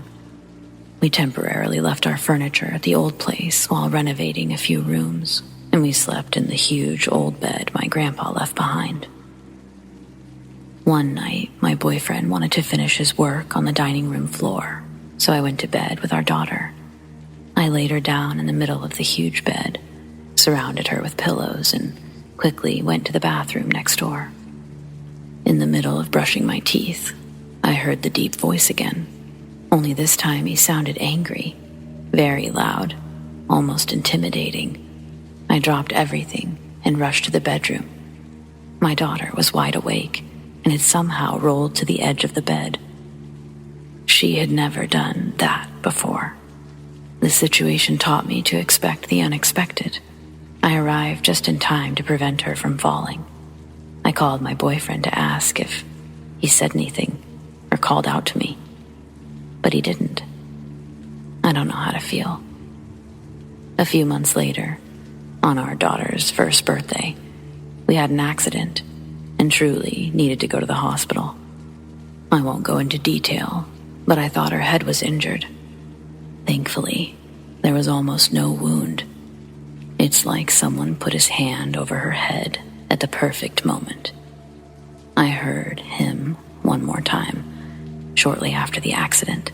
In a calm, clear voice, he said, I am here. I believe he wants nothing but the best for our daughter. My boyfriend has a difficult relationship with his father's side of the family. When I was pregnant, I forced him to send his grandparents a letter informing them. 3 months before our daughter was born, his grandfather died of cancer, and no one told us.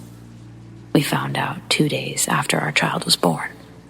I feel like I might know who her guardian angel is.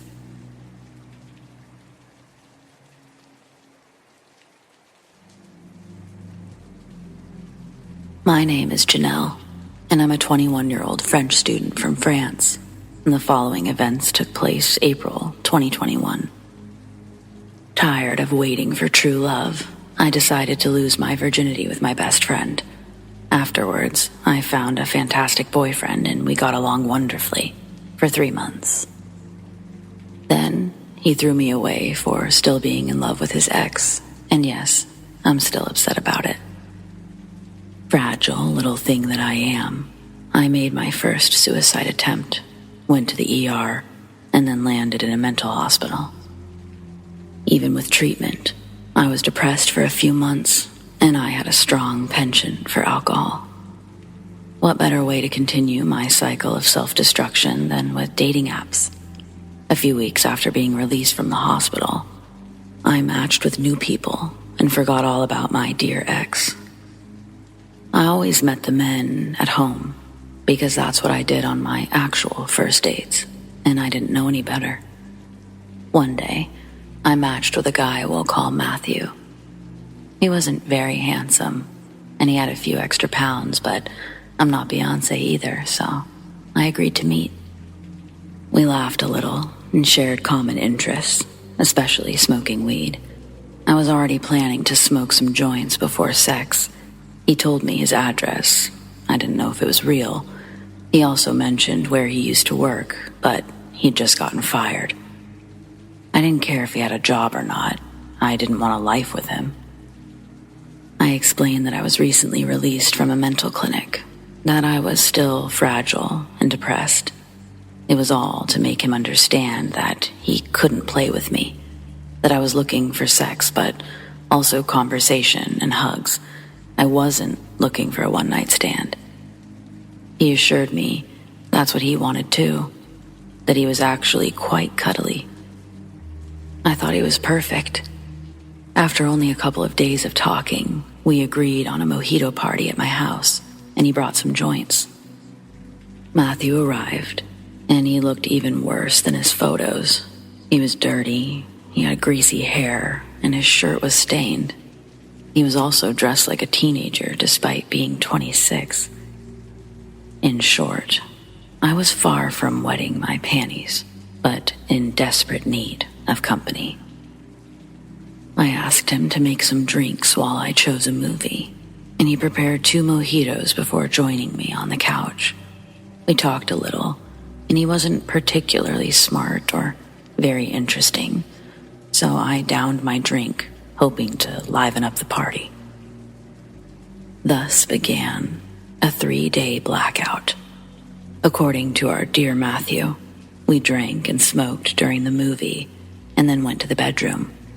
I vaguely remember being naked in bed and him looking down at me before turning to slam the door. My phone was dead, so my alarm clock wasn't ringing.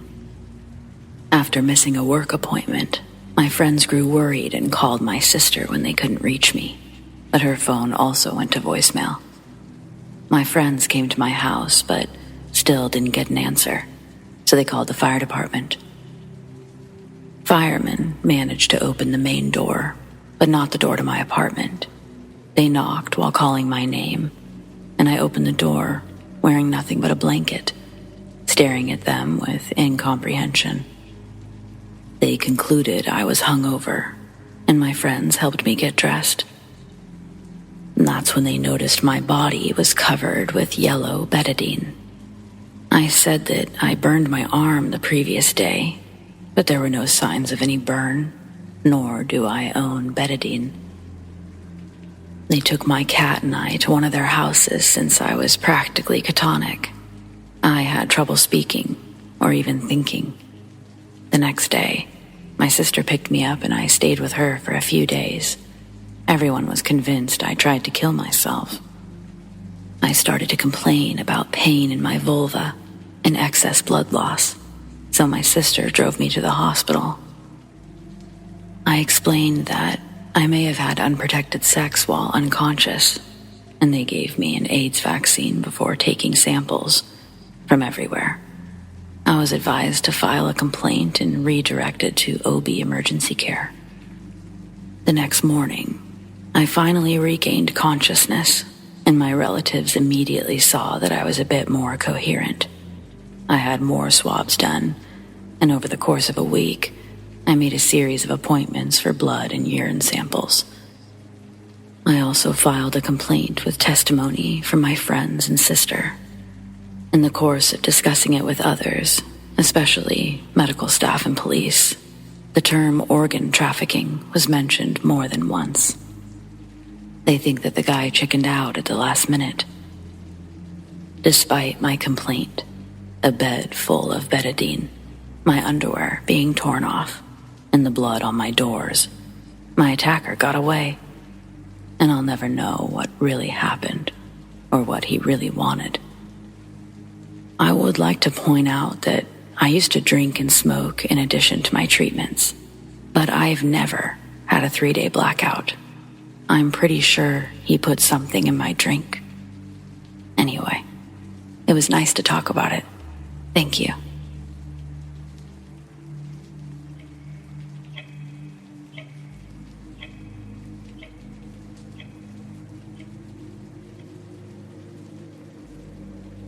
This story happened about 2 months ago. My parents decided it would be a good idea to allow my younger sister and I to shop for our own clothes. They thought it would be a good experience for us. So we went to the mall. My parents gave us enough money to purchase at least one outfit. After deciding where we would meet up, they gave us a time limit and some advice on which shops to visit. I was fairly apprehensive about the whole thing. I'm a socially awkward, extremely anxious teen, and I was very paranoid of something bad happening. My sister, who's only a few years younger, was excited. She was more competent with social interactions, so I often relied on that ability. We decided to go to H&M since we were most familiar with their clothes. We took our time, ultimately deciding to return later. When we left the store, I accidentally made eye contact with a random guy who was walking off to the right, and I immediately got a really bad feeling about him. I can't really explain it, but my gut was telling me to get out of there. I started pulling my sister in the opposite direction and noticed the guy turning back towards us. I began panicking, and my sister finally noticed what was happening. I told her to keep holding my hand and quickly started walking in random patterns between the different sides of the mall. I wanted to see if he was really following us and if I could lose him. He followed our every move. He had no bags, no walkie-talkie, no phone. He was dressed in dark clothes that obscured his identity quite well. Luckily, we managed to reach the escalator, ran down the steps. By the time he reached it, we were already running into a family store to be around the employees. We didn't see the guy again, and my parents stayed with us for the remainder of the visit. I'm extremely lucky to have noticed before my sister and I were possibly hurt.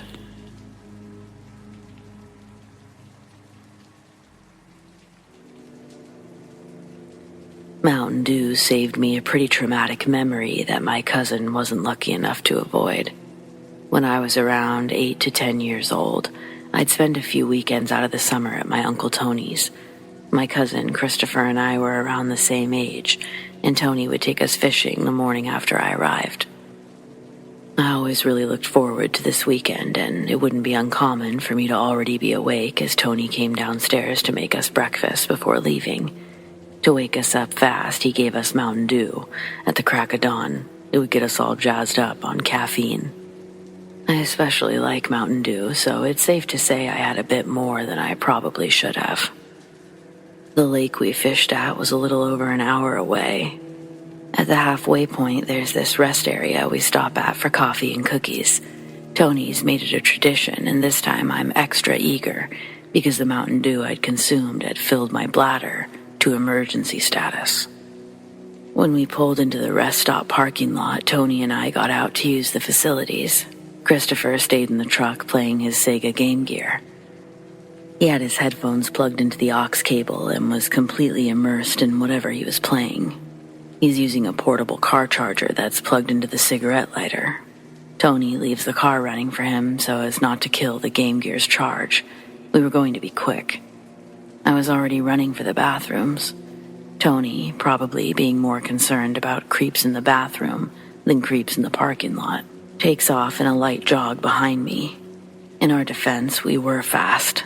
The truck was physically out of sight for a maximum 3 minutes. And there was also a large wooden rowboat strapped to the back of it. Uncle Tony and I are walking back from the bathrooms. The parking lots are directly in front of us, but we're headed towards the coffee and cookies, which is diagonal to where we parked. But the view of the parking lot begins to open up as we head towards it. That's when Uncle Tony stops and says, "Where's the fucking truck?" In the time it took from us to get from the bathrooms to back, someone had stolen Tony's truck, boat, and literal firstborn child. It was in the blink of an eye. The truck had already made it onto the freeway. Tony ran to the woman at the coffee counter, asking if she'd seen anything, but she couldn't help us. We used a payphone to dial 911. I stand next to Tony as he frantically tells the operator what's happened. Meanwhile, in the truck, it's not until the truck is actually merging onto the interstate that Christopher looks up and realizes it wasn't us in the truck. He takes his headphones out and asks the man what he's doing. The guy smells like garbage. He looks in the rearview mirror back at Christopher, surprised and angered at what he sees in the back seat. He then pulls a knife from inside of his coat pocket. He holds it back to Christopher, demanding that he crawl into the front seat with him. Christopher said his eyes looked like large rodent eyes. The truck would be dangerously swerving, and his eyes would dart back from him to the road, and then back to him again when he gained control. Christopher doesn't comply, so the man starts yelling, telling him to take off his clothes. He's basically telling Christopher that he's going to sexually assault him all the way up the I-90. While he's telling Christopher this crazy stuff, he's unbuttoning his pants and trying to pull them down with his hand while using his knees to steer. The next time the truck swerved into an adjacent lane, it sideswiped a small car. The car goes left into the guardrail. The truck jerks right in an attempt to correct, but it's going too fast and begins to jackknife before it all flips. Christopher's thrown from the truck as it begins to turn over. His body sent through the open passenger window into the grass of the median. The truck flipped from under, so he was launched straight down instead of up and out like a catapult. Which I think is the best case scenario, given the options. Bystanders wouldn't let the driver leave, so police were able to arrest him. Meanwhile, back at the rest stop, a trooper takes me and Uncle Tony to see Christopher at the hospital. He would have both of his legs broken in the accident.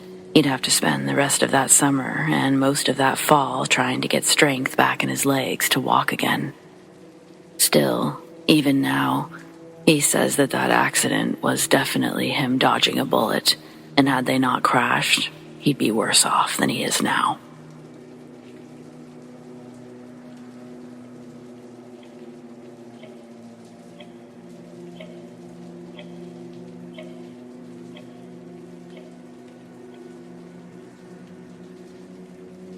So thanks to TikTok's Kia challenge, almost everyone knows exactly how easy it is to steal my car. If you're one of those few who still hasn't seen it, like I was, then allow me to enlighten you. These dicks figured out a way that you can start the engine with a frickin' USB plug. All you gotta do is rip off the plastic thing under the wheel and rip out the part that you put your key inside of. Then a USB port fits perfectly in place of a key.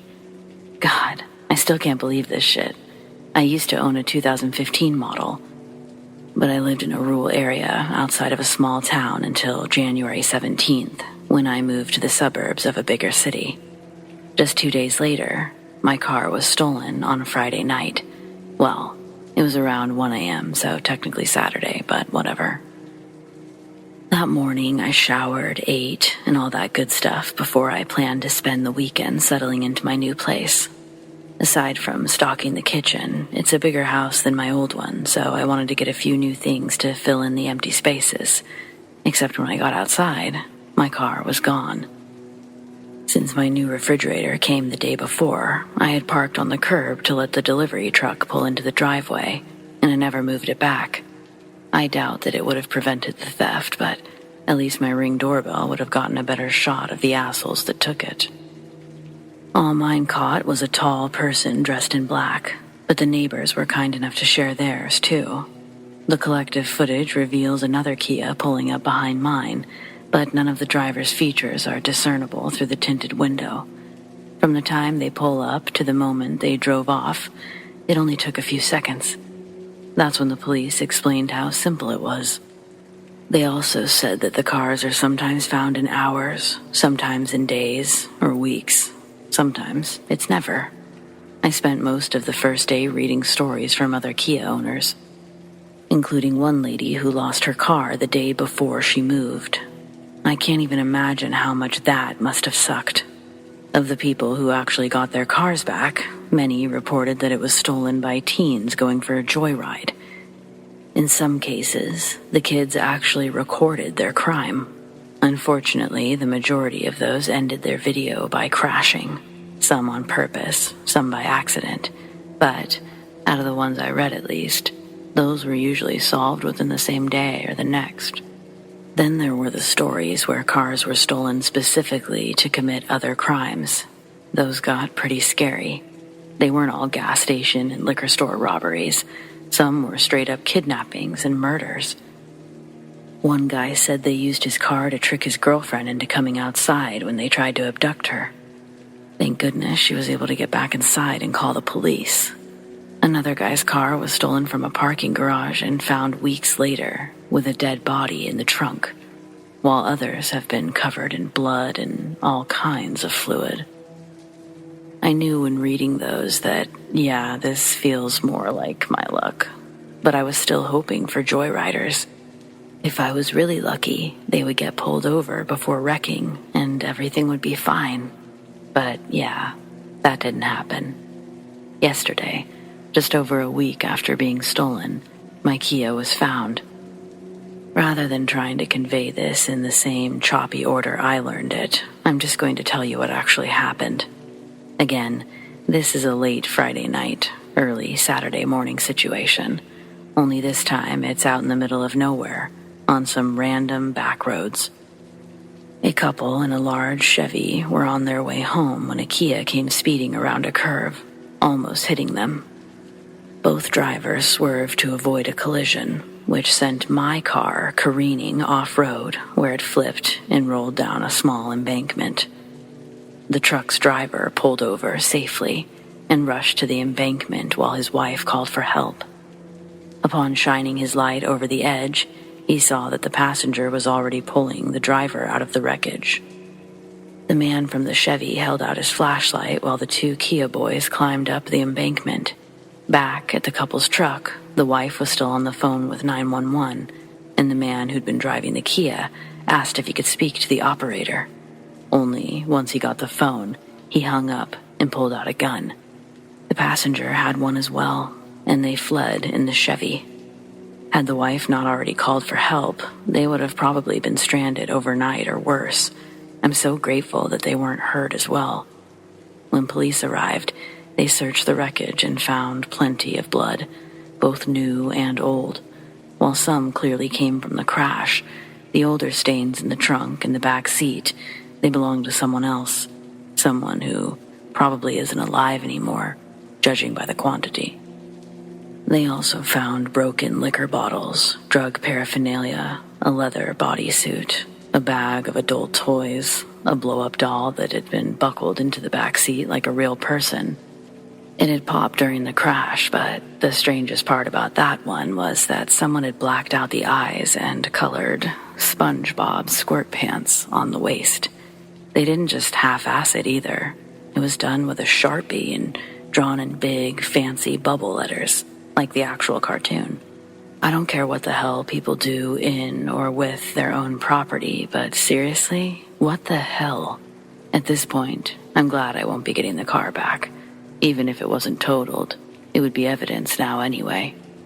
The suspects were described as likely being in their 20s, and the police are still searching the area. But that's all the information that I've been made privy to. Oh, I almost forgot the best part.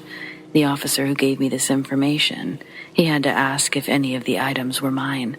They weren't, and I understand he had to be sure, but having a 50-something-year-old man explain there's nothing wrong with assisted self-pleasure was a special kind of awkward, one that I never anticipated experiencing. That was the real horror in all of this. Well, thanks for letting me vent. I'm not sure what kind of car I'll get next, but I'm positive it won't be a Kia.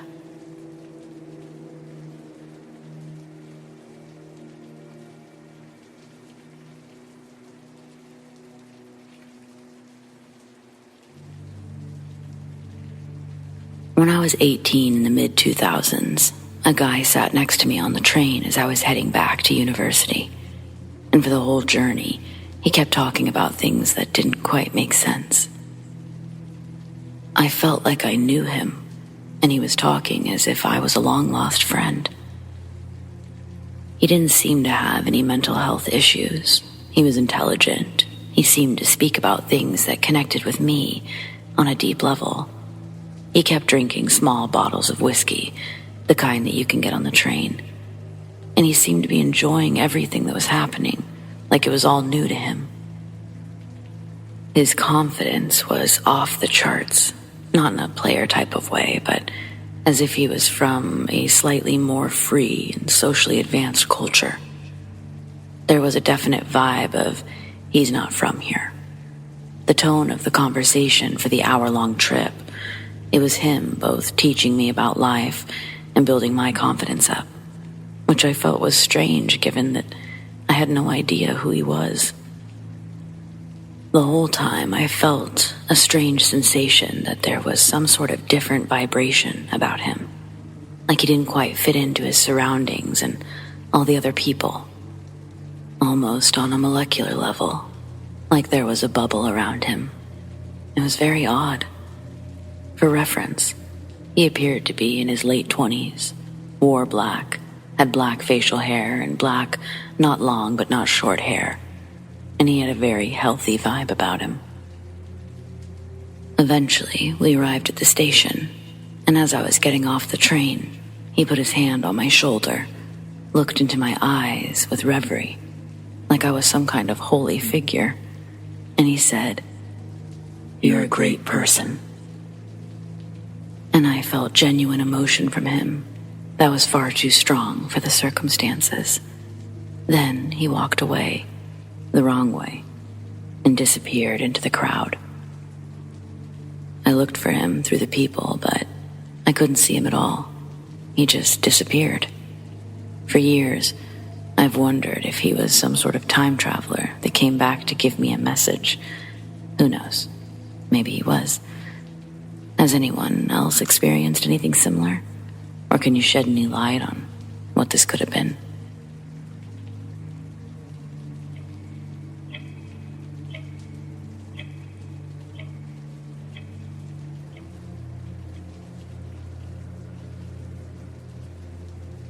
I've heard stories of doppelgangers, glitch in the matrix stories. I've always been fascinated by them. I used to wonder, why don't more people have these experiences? And then one day, I had one of my own. A doppelganger event, or shift in time, reality, whatever it was, it happened to me. A little bit of context first about myself and where I live. I'm a 20-year-old guy, tall, broad shoulders, brown hair. I live in a small English village in the countryside. It's the kind of place where you don't see many new people living there. I've lived there my entire life, and I see the same regular people going about their lives on a regular basis. Anyways, back to the story. I walked from my house just on the edge of the village to the local shop to get some groceries. It was midday, and the weather was quite dull and gloomy. Everything was going normal until I walked back from the shop. I'm walking on the path outside of an old church. I carry on walking down the path ahead of me, but I have the option to cross the street and walk on the other path that leads to the same route that I was going to, just a different way. Anyway, as I think about crossing over, I look into the distance not too far away from me, and on the other side of the path, I see me.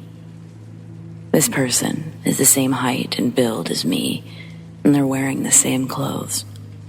I was wearing a green wax coat and black trousers, and so was the guy ahead of me on the other side of the road. He also had the same brown hairstyle as me. My mind was racing about what could be happening. I then noticed that the guy ahead is carrying the same shopping bag as I am. I am then surprised to see this person that looks just like me and wave at an old woman who was walking the same path as I was, but was ahead of me in the opposite direction. I walked past the old woman, and then I decided to cross the road to follow the other me. But as I'm about to, a black car drives by, blocking my view. I decided not to go the same way as the other me because I had a weird feeling that I shouldn't. As I make the decision not to go the way that the guy that looks like me went, he disappears, just vanished, the moment that I decided not to go that way. I didn't see him disappear. It was like he was never there. But I still had the vivid memory of the event. It was like by suddenly deciding not to go that way, I changed time. I moved quickly ahead to see where he was, but this other me is nowhere to be found. I look in the driveways of people's houses, and he wasn't in any of them. There's nowhere for him to go. My mind was blown. As I walked back, I had the most eerie feeling and got quite creeped out. I think I had a time slip, that I was seeing into a possible future, but by changing my mind and not going that way, that never happened, so the other me disappeared. But one thing that I could not figure out was who was the old woman that he was waving at. I don't know her, and I walked past her, but when I walked past her, she didn't seem surprised or shocked that she saw two of me. Who she was is also a mystery.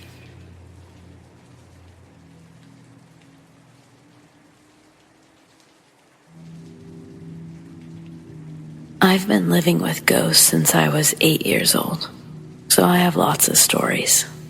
I've been told by my doctors, therapists, friends, and family that I have a sixth sense of sorts.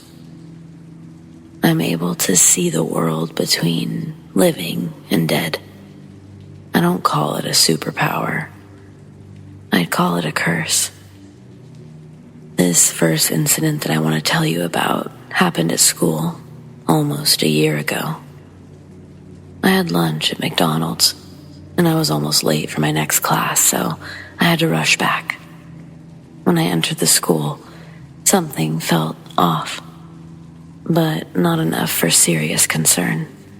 Since everyone was already in class, I jogged up both flights of stairs to the hall for nursing classes. As I continued down the hall, I saw a man walking towards me with his head down. When we passed one another, he bumped into me very hard, knocking me onto the ground. By the time I stood up, I was both scared and angry, but the man was gone, so I went to class. Afterward, I had one more class, but I began feeling uneasy once I sat down. I had a stomachache, and I felt like I might get super sick any second.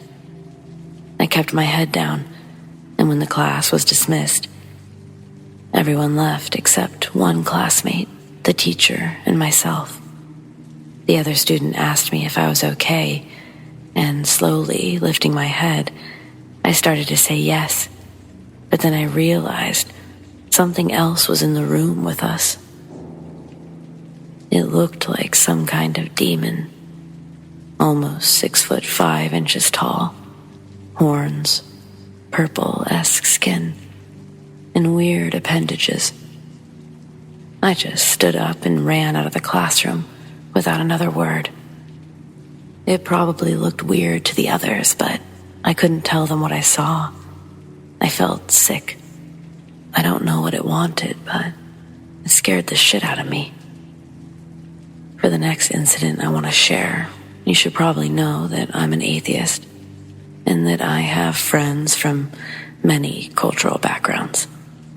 I think the angel of death is a religious thing, but please correct me if I'm wrong.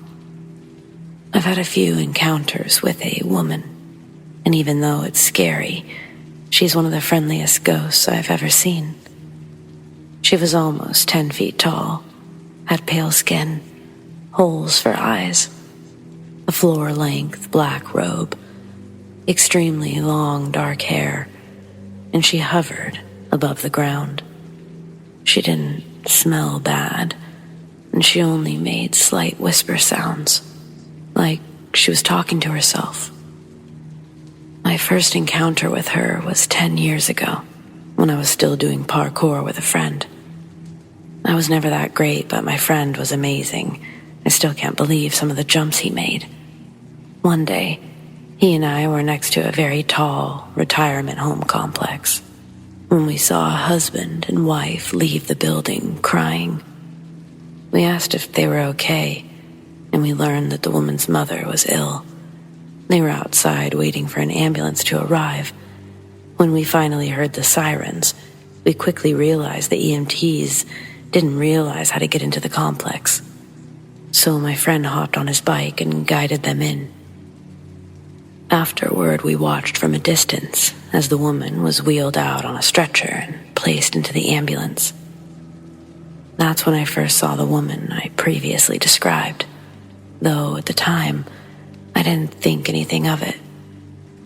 Life continued as normal, and now we can jump to August 2020. I got a bad case of burnout and stopped going to school because I cared too much about others and too little about myself. Oops. I was on my way to bed late one night, and the house was completely silent. My sister, who's 4 years older than me, was already asleep in her room. But when I opened my bedroom door, I saw her door was open. That in itself was pretty weird. She always slept with her door closed. I looked in to see a figure hunched over her, and I quickly ran to the bathroom where I locked myself inside. I repeated to myself, "This isn't real, this isn't real," until the words stopped making sense. Then I emptied my bladder and my stomach before deciding to return to bed. When I opened the door, my sister's door was closed, and the figure was standing in my doorway, looking at me. Not knowing what to do, I stepped back to my sister's door and watched in horror as the figure moved upstairs to my parents' room. I darted into my room, turned on the lights, locked the door, and waited. I heard the figure moving around in my parents' room, and I heard it close their door when it left. Then I heard it go down the stairs, through the kitchen, into the garage, before finally leaving. I went downstairs to check things out, but there was nothing. It just left. Was it the angel, or was it a weird ghost? It's almost like it was looking for something. The reason I say this is my most friendly ghost is because most try to hurt me, give me headaches. Talking about this stuff, it always makes me tired too. Just remember, every person has their own unique stories, so treat them that way. Also, one last tip. If you meet a ghost, do not make eye contact. If you do, it'll make them happy because they can now break you. They can make you hate anything, even yourself. Bye.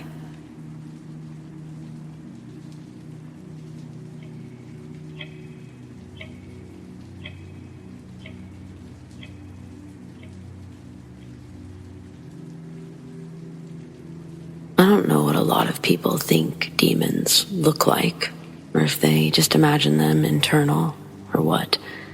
But I can tell you that I have in fact seen demons. I know that I did, and also my friend Sarah from 3rd grade at St. John's Catholic School. I'd been at the school all of 6 months when this happened. I was already feeling like an outsider. It was my first time in a private school, so adjusting was hard. Oh, and there was also the minor detail that I wasn't remotely religious, neither was my mom. Instead, it was my new stepdad's idea to enroll me at St. John's. My mom had little of a spine, so she agreed. I'm sorry if that's rude, but it's true. For better or for worse, she's heard it a time or two, so not always from me either. Anyway, the story. 6 months into this deal, I had 2 friends, Sarah and Kelly, both my age, both in my class. Sarah was wily, charismatic. Kelly was basically a perfect student, a model Christian. I was somewhere right in the middle, the follower. Sarah especially liked to get lost. I say that with air quotes because she was intentionally hiding. She got kicks out of teachers having to shut things down and find her, and now me. One day, a busy day for Catholics, in fact, since it was indeed Ash Wednesday Mass, we decided to execute one of her plans. The school and the church itself weren't connected. They just sat in the same lot as one another, but 2 separate buildings. So Mass was going to take place in the church, but we were currently in the school building. Sarah says that when the class leaves, we should all pick a place to hide and come out once they've left to the other building. Kelly immediately shuts the idea down, but I, being the follower I am, I agree to Sarah's plan. As all the classes shuffle down the halls toward the exit to the church, I tuck myself behind a small wall where I know a class is already vacated. I wait for the sound of footsteps to stop. Almost on cue, Sarah and I jump out from our concealed locations and just start laughing hysterically. Then we quickly shut ourselves up and run back to the classroom. I will say, it was notably strange. Before we got to the door, I was scared. As we approached the door, Sarah was ahead of me. She stopped, so I stopped. I watched her, just standing frozen in place, staring into the classroom. My fear was now growing, yet I still had no idea why I was afraid. Sarah removes herself from the doorway, keeping her eyes focused on something inside. As soon as she removes her gaze, she grabs my hand and starts running us back in the direction we'd come from. Was she trying to scare me? I don't know, but it was working. I stopped us before the exit and I demanded Sarah tell me what was going on. Suddenly, I was more afraid of being in trouble than whatever was inside the classroom. She can hardly shape her words, but she manages to tell me that she saw a nun inside that classroom. More specifically, not a nice nun, a bad-faced nun. Most of you, some of you, know that nuns don't typically teach in Catholic school anymore.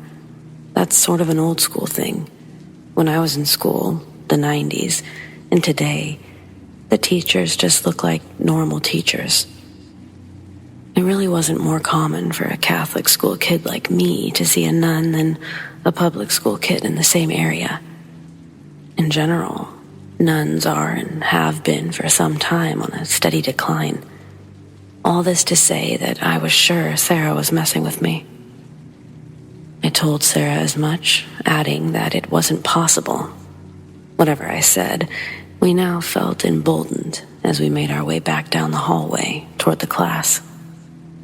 Again, that feeling, but I ignored it, and instead this time, I went first. Nothing. Sarah follows behind me as she sees I'm unenthused. She also sees nothing. The air, though, it's actually palpable. It's like we can't move forward, and we can't move backwards. I can feel that Sarah feels the same sense of dread that I do. I turn to look at her, and I can see that she's terrified. But more than that, I can see just behind her the face of a horrible woman. There's nothing to accompany the vision but a face. No body, no habit, just a horrible face, sitting side by side with my friend's face. I scream. Sarah screams. Closing my eyes, we run and somehow manage to get to the exit.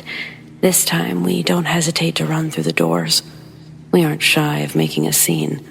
We definitely feared what was inside far more than any punishment at this point. Truthfully, I hardly remember the repercussions for running off to begin with.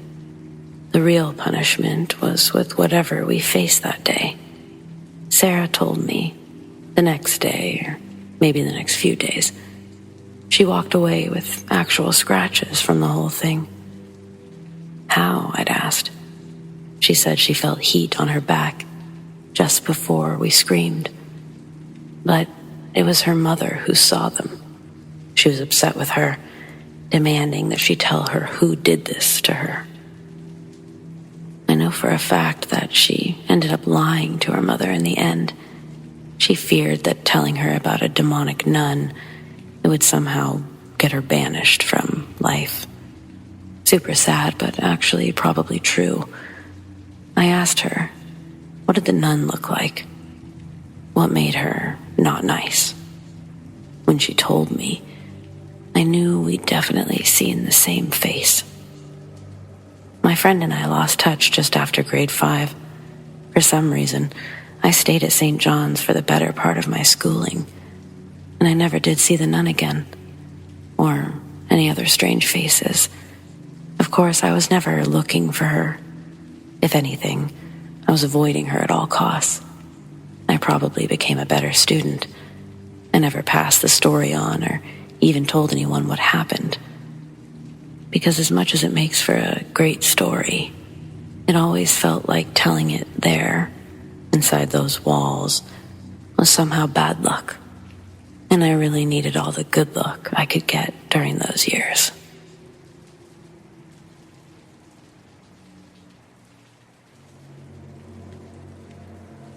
I still don't really like to think about what happened. I'm not sure the exact time this happened, but it was around a year ago. My friends and I always enjoyed finding abandoned places to explore, whether it was a warehouse or a huge mansion, a racetrack once. There were 5 of us, and all of us had some sort of weapon just in case, and a flashlight. We had just finished exploring some old abandoned house when my friend mentioned he knew of a warehouse that had been abandoned for years, about 20 minutes away. So of course we all hopped in the car and took off, listening to our favorite songs. The experience was incredibly fun until the moment it happened. We all arrive and get out, and as we look for a way in, I realize I've been here before. So is my friend Pearson, who's right behind me. Both of us are indifferent about it. It's still fun to go look, so I find a gate to jump over. The gate will be a key factor in the future. I inform my other friends that I've been here before, and it's a pretty cool area, just small. We walk in and see paint tearing off the walls, smashed glass everywhere. The floor has a layer of trash, and a rancid smell reeks the entire time. You get used to it, however, so we didn't really have any complaints. But then I realized something. There's a basement. All of a sudden, my friend looks at me startled and says, "The basement door was open last time you were here." He's right, but for me, I don't necessarily get scared easily, so big deal. Who cares? Others have probably visited recently. Who knows? But this is where the scenery gets in your head. Everything is in ruins. You can see other rooms through the holes in the walls. Then the smallest corner in the far back of the warehouse is a slimy stairway down to a basement with a door to the left. I recall the previous time I went in and remember one key detail. The basement door only locks from inside. I tell all of my friends this cautiously and look down the shaded corridor into the darkness. I'm still not scared, but somewhat nervous, yet I have to prove myself to my friends. I go down. Every footstep creaks. I finally reach the door. I put my hand on the doorknob, about to twist it, when I hear something. Someone or something was breathing right behind the door. I'm in disbelief. There's no possible way someone's locked themselves back there. I twist the handle.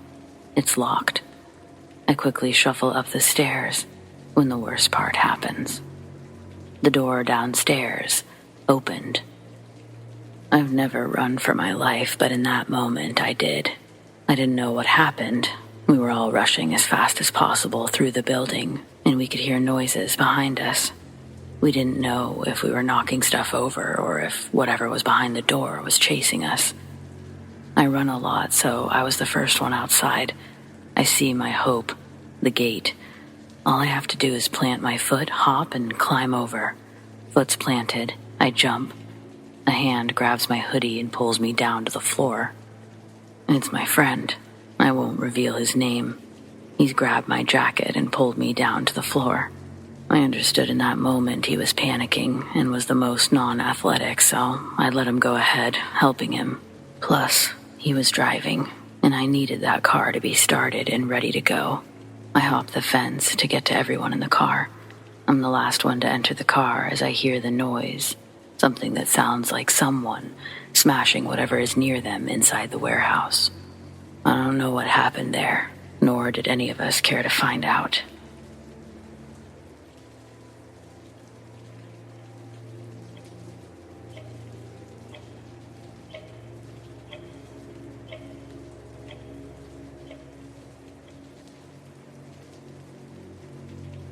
A few years ago, I was hiking in the woods in northern New Hampshire when I ran across what looked like an abandoned house.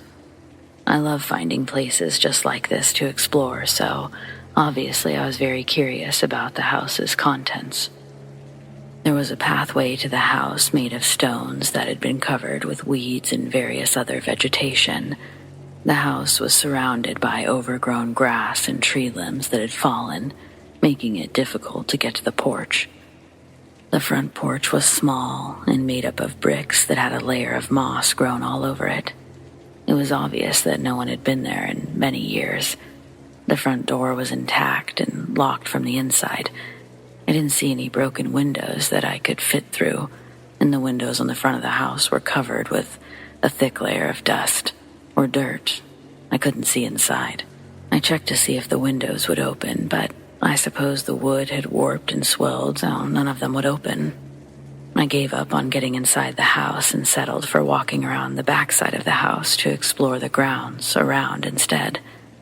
When I made my way to the backside, I found a window that was a bit less dirty, and I was able to peek inside. I couldn't see much.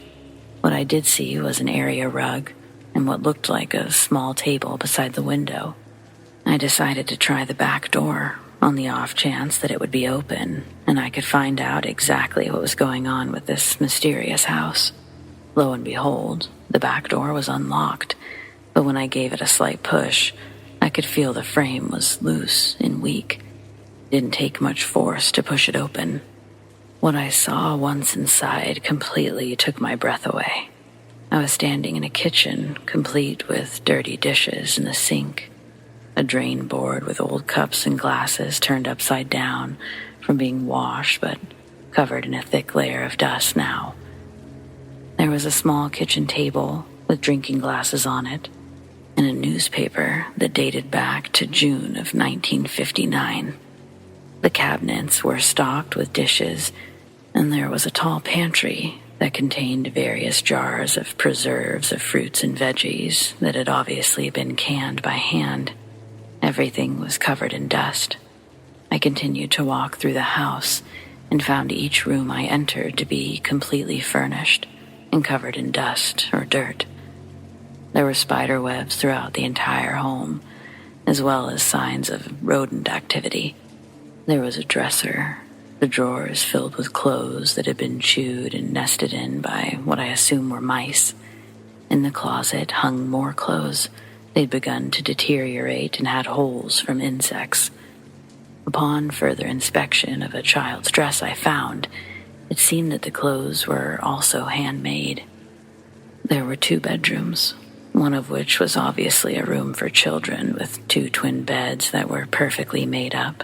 The bedding was in poor condition, but it seemed to have been hand-stitched.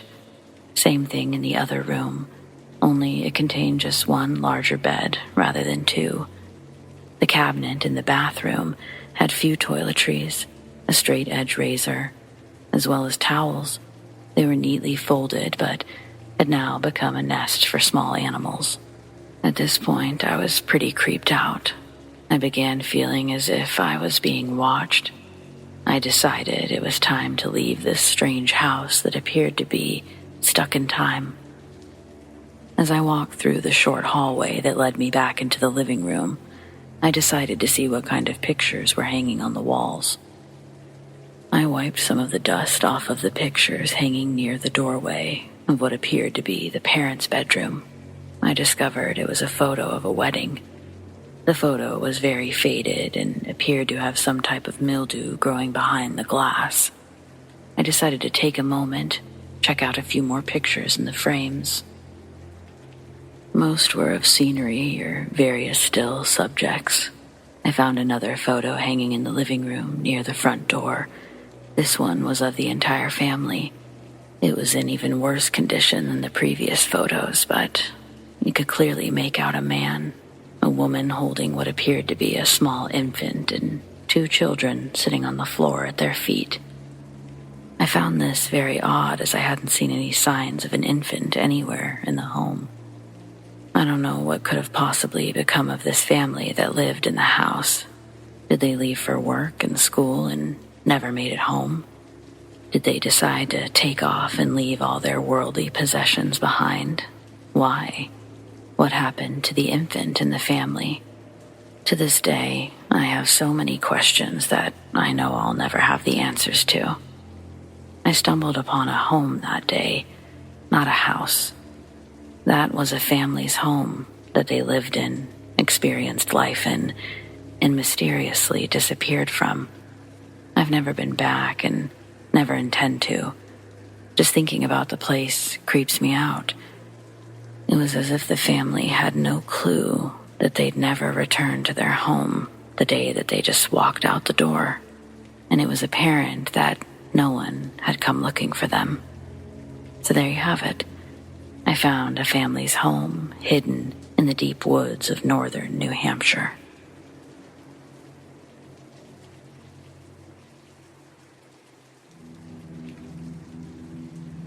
I have a close friend who's more like a brother than my actual brothers. We're a lot alike and vastly different, yet we fit together very well. I'm religious, yet he's agnostic. I'm open to the existence of spirits, but he doesn't believe in that stuff. He's always been skeptical of ghosts, haunted places, karma, mediums, tarot cards, astrology. Well, you get the picture.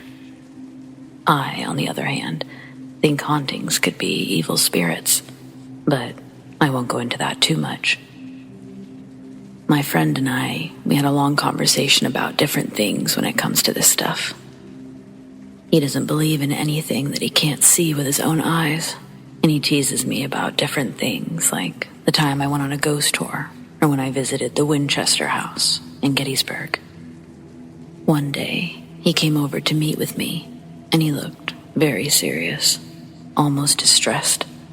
I thought that there had been an accident, or that someone had died, but instead, he proceeded to explain what happened while home alone with his young daughter.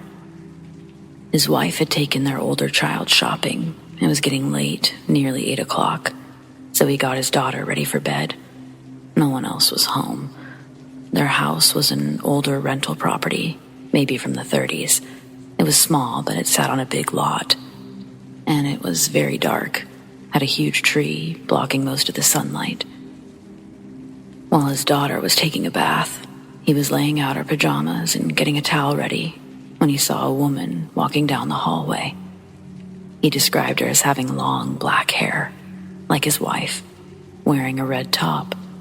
Assuming it was his wife, he called out to her, but she didn't answer.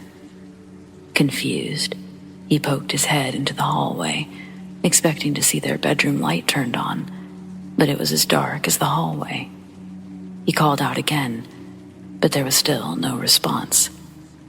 He went into the bedroom, turned on the light, and he felt a shiver run down his spine, like an irrational fear. Then he hurried back to his daughter and told her to finish up.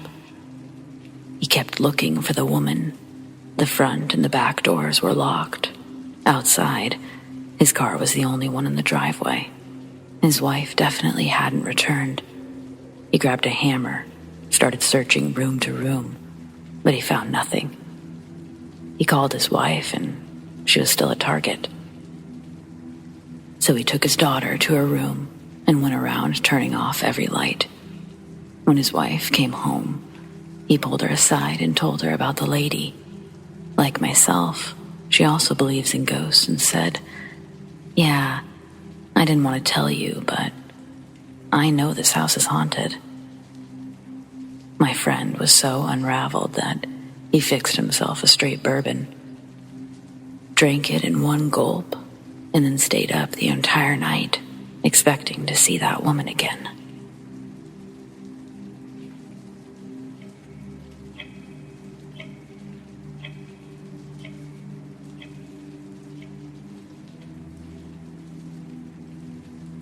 It was 1998, and my mom had just bought her first home, which, as a single mom, was a huge deal.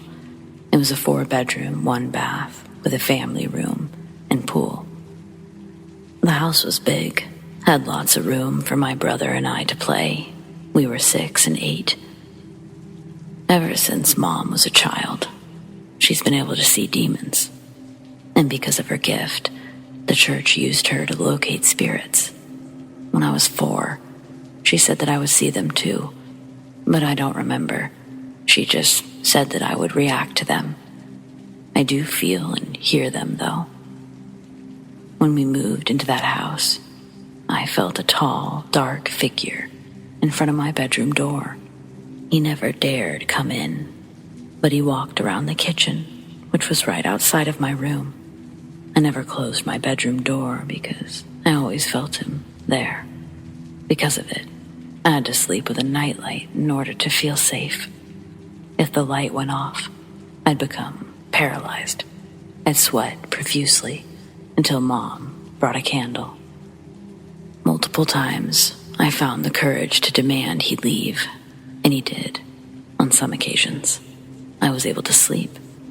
A lot of weird things happened in that house, and Mom spoke to her pastor about it. When he came, he said that there was nothing that he could do because the spirits, they were using our home as a bridge a bridge between the spirit world and our neighbors who were summoning them. So, we just had to learn to live with that. For some months, I felt calm, and for others, I stayed in my room with a feeling of pure dread. That dark figure was there every night, and he only left when I told him to. At 21, I got a new dog. She slept with me and made me feel even safer. When I felt the figure, she'd bark at the door. The first time that she did, I knew I wasn't crazy, that it was never in my head. My dog gave me extra courage to send him away, and he did leave. I slept better than I did as a child. My dog also barked at the same area during the day. At 22, I moved out and I had my first child. Though my mom was awesome enough to let us stay with her for 3 months while we adjusted to our new life as parents and learned from her. The first night, I slept in Mom's room with my son. My partner slept in my room, where there's just a sofa. The next morning, his eyes were filled with pure panic. A noise had awoken him in the night. In the room, the door was open. A tall, dark figure came closer and closer, but my partner wasn't able to move or speak. I always told him about the figure, but he always brushed it off as me being paranoid. Well, that day, he learned I wasn't lying. Years later, Mom sold the house to a lovely couple with a toddler and a baby on the way. But we heard that they sold it again. Now, it's being rented out, but no one wants it. I always ask my mom if it's because of the spirits. A lot more has happened in that house, but this was what happened to me.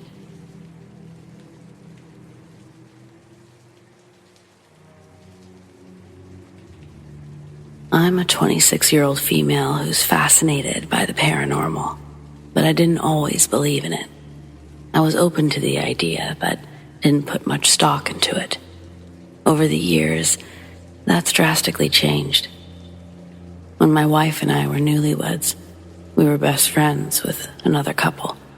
We would travel together, go on double dates. One day, they went out of town, and we agreed to watch their animals. They had a cat, a bearded dragon, a red iguana, and 2 rats. Since I worked near their home, I'd go over in the morning, during my lunch hour, and again in the evening. I was usually alone for the morning and afternoon visits, and my wife would join me for the evening visit.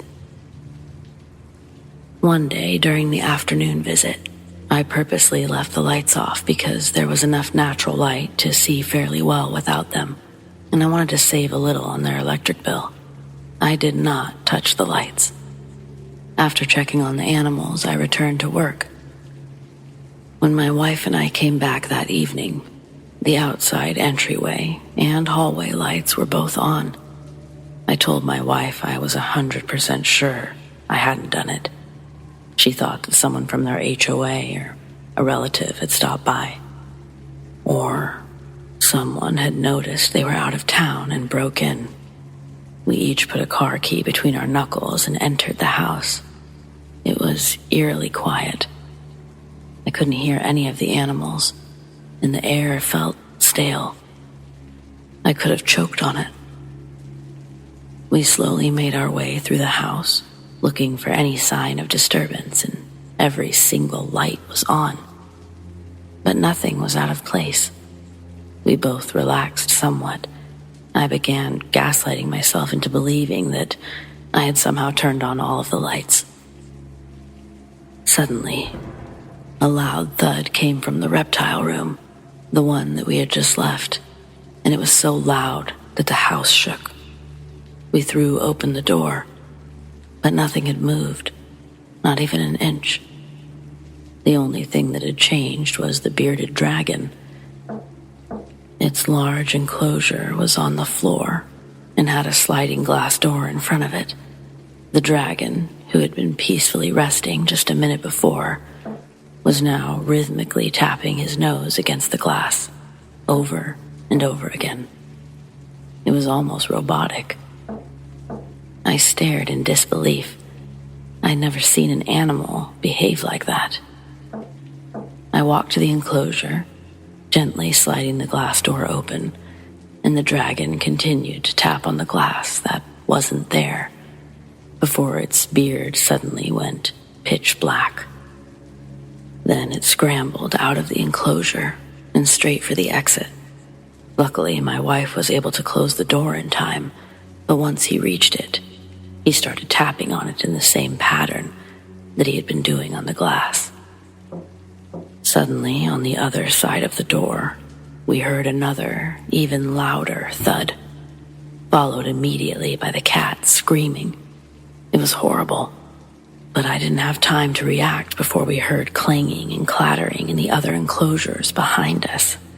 The iguana was wildly whipping its tail against the sides and hissing. It was terrifying. I quickly returned the dragon to its enclosure, and he immediately resumed tapping. My wife grabbed the doorknob. I'll never forget the fear and disbelief in her voice when she said that it wouldn't open. I rushed over and started yanking as hard as I could, but the knob wouldn't even turn.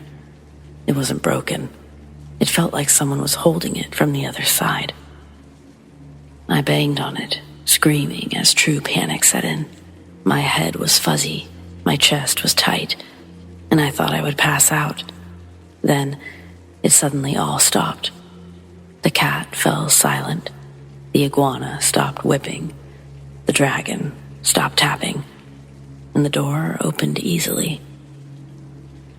When we left that room, the rest of the lights were now off. My wife and I bolted outside and remained silent the whole way home. The next day, I'd almost convinced myself that it was a fluke, that the animals had upset each other. When I told my friend about the weird experience, she replied, "Oh, I forgot to mention, we've had a lot of activity lately." "What do you mean by activity?" I asked. She then explained that the former owner, an elderly man, had passed away in the home after owning it for 40 years. Ever since they started the renovations, she'd been seeing a male figure in the corners or at the bottom of the stairs. He would rile up the animals and mess with the lights, but he'd never been violent. Only mischievous, as he was upset about the renovations. After that, I reevaluated my outlook on the paranormal, and now I sure as hell believe.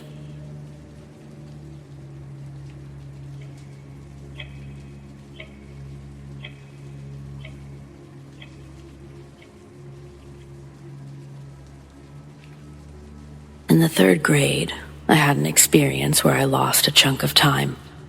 4 months later, things were mostly back to normal, except I started having trouble sleeping. Sometimes I would just lay there, wide awake for up to 6 hours, and it eventually wore me down. My parents took me to a doctor, who said the issue was probably related to scary movies and late-night TV, which was obviously not the case. I wasn't even allowed to watch that kind of stuff. Regardless, my parents became even more strict with screen time, and I was given herbal tea before bed. Minimizing my screen time was one of the most frustrating things I experienced in my adolescence, so when my family went to sleep, I snuck in the living room. I was too afraid to turn on the TV, so I looked out the window instead. I usually didn't see anything exciting, but one evening, I saw my dad's best friend, Tony, standing on the sidewalk right outside of our apartment. It seemed very odd, like he was waiting for me. As soon as I pulled the curtain back, he was staring directly at me, smiling and waving. He was one of the first friends my parents met when they came to America. So I always knew him as Uncle Tony. He would usually slip me $20 when he came to visit, so I always made sure to greet him first. I gestured for him to come upstairs, and the moment I turned to unlock the door, there was a faint knock, so I quickly opened it. I invited him inside and offered to wake my dad as I brought an extra chair from the kitchen. Tony walked in, smiling, and I hurried to my parents' room. They were already sitting up asking if I opened the front door, to which I proudly announced that Uncle Tony was here. Dad ran to the living room to find the door open and the kitchen chair in the middle of the room. He was furious, and he wanted answers, but I thought Tony had just gone downstairs to get something. After confirming that wasn't the case, Dad locked up and sent me to bed. I was so confused. I didn't know if I'd been dreaming or sleepwalking, but I knew better than to argue with Dad right then. I woke up at 10 in the morning, hoping Dad would leave for work before I had to face him, but I could hear my parents talking. Mom was crying, and Dad was on the phone. I came out of my room. Mom called me into the living room. She asked if I really saw Uncle Tony the previous night. Her eyes were red and puffy. When I said yes, she looked at my father in pure astonishment. Dad sat next to me and explained that Uncle Tony couldn't have been here because he passed away in a car accident on his way home from Tijuana. I burst into tears for many reasons. Even as I write this, my throat tightens because I loved him. He was like family. My parents gave me a look that was very sad, serious, and a little frightened all at the same time. And they said, if I see Tony again, to tell him we all love him and miss him. I never did see him again, but I think about him often. I did, however, realize that if I could see Uncle Tony, I might be able to see other spirits as well. I don't believe in heaven or hell, but I do believe there is an existence after this one. And all these years later, I'm still discovering new things. Of the many encounters I've had since, some entities were innocuous, and some were absolutely horrifying.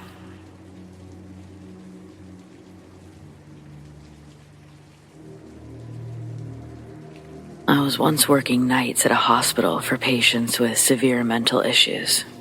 Very few of the patients were actually physically sick as much, so we often had very little to do throughout the midnight hours. So one night, somebody brought in a Ouija board and a few of us huddled around to ask questions of the spirits. I was very skeptical about it, until the glass we were using suddenly flew off the table and smashed against the wall. That was unnerving, to say the least, and I've never personally used one since. However, that's not really the story I wanted to tell you. This one belongs to my mother. My late mother was an absolutely no-nonsense kind of woman, aka a harden. She wasn't one known for her sense of humor, and certainly wasn't one to tell fanciful tales. So, I've no reason to doubt her word. My mother was a divorcee when she met my father, and it was she who divorced her first husband, Frank. This was in the 1930s. Frank was a bookie and was often out of the house taking bets at places all over town. One night, when my mother had been left alone again, she decided to pop over the road to visit a neighbor friend of hers. They had a few drinks together. Then the woman brought out a Ouija board, and they decided to ask questions of it. My mother couldn't really think of questions to ask, but finally decided to ask where her husband, Frank, was, knowing full well that he was at his office. However, the board replied that he was at a local dance hall. My mother was shocked and asked further questions. What is he doing? Who is he with? Etc. The board told her that he was there with a woman and further revealed that they were having an affair together. My mother, not one to sit back and do nothing, immediately grabbed her coat and dashed out to the dance hall, hoping, of course, that the board was not telling the truth. However, it had been. and my mother found Frank and his girlfriend there and confronted the pair. I can only imagine the scene she created. Her voice, when raised, could compete with any fighter jet taking off. She immediately filed for divorce. From then on, she always blamed the Ouija board for destroying her marriage. But I don't know. I like to think that it helped her.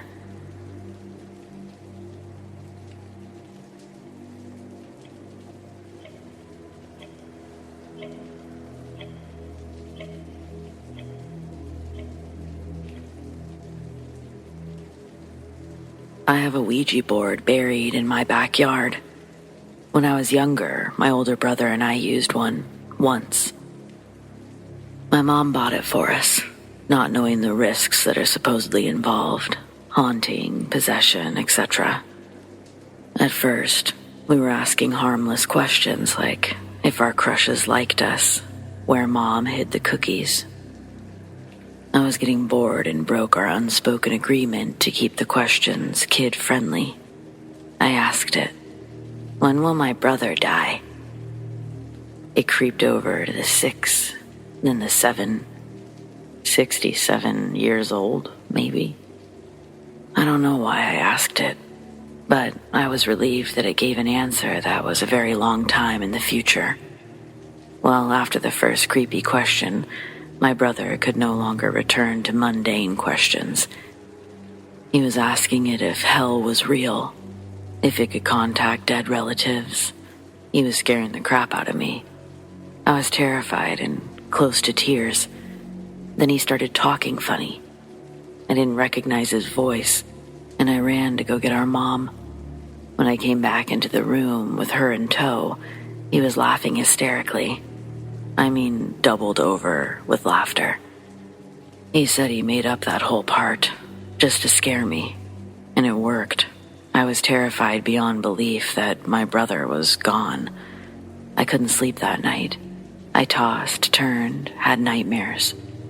The next day, I put on some of my mom's gardening gloves. I didn't even want to touch it with my bare hands. I shoved it in an old duffel bag and buried it. I painstakingly dug a hole, a deep, deep hole, in the backyard and shoved the bag in it. My fear lifted more and more with each shovel of dirt that I threw on top of it, out of sight, out of mind. However, years later, when I looked back at the question I asked regarding my brother's death, I thought I'd come to realize it was just a toy. It was completely inaccurate. 67 my ass, I thought. He was murdered when he was 20. There was no otherworldly knowledge, no foresight, nothing. Just two kids and the power of suggestion. Yet something about the whole experience continued to linger in my mind. I shared my story over time, and after reading through some of the comments, I was sort of blown away. My brother was 13 when we used the board. Maybe it wasn't 67. Maybe it was 6 or 7, meaning 6 or 7 years. Meaning when he was 20 years old. Maybe I was looking at it completely wrong. Who knows? And who knows why I asked that question in the first place? Was I sensing something? Was it somehow giving me a feeling of unease? I don't know. But I kind of want to go dig it up and burn it.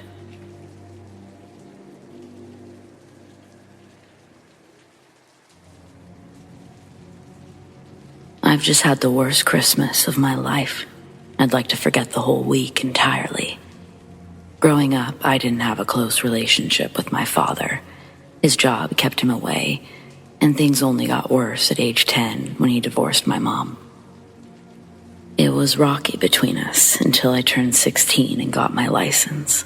That's when I started seeing him more often, and we became closer. By the time I was 18, we were going on hunting and fishing trips, and that's when I learned Mom hadn't been completely honest about Dad.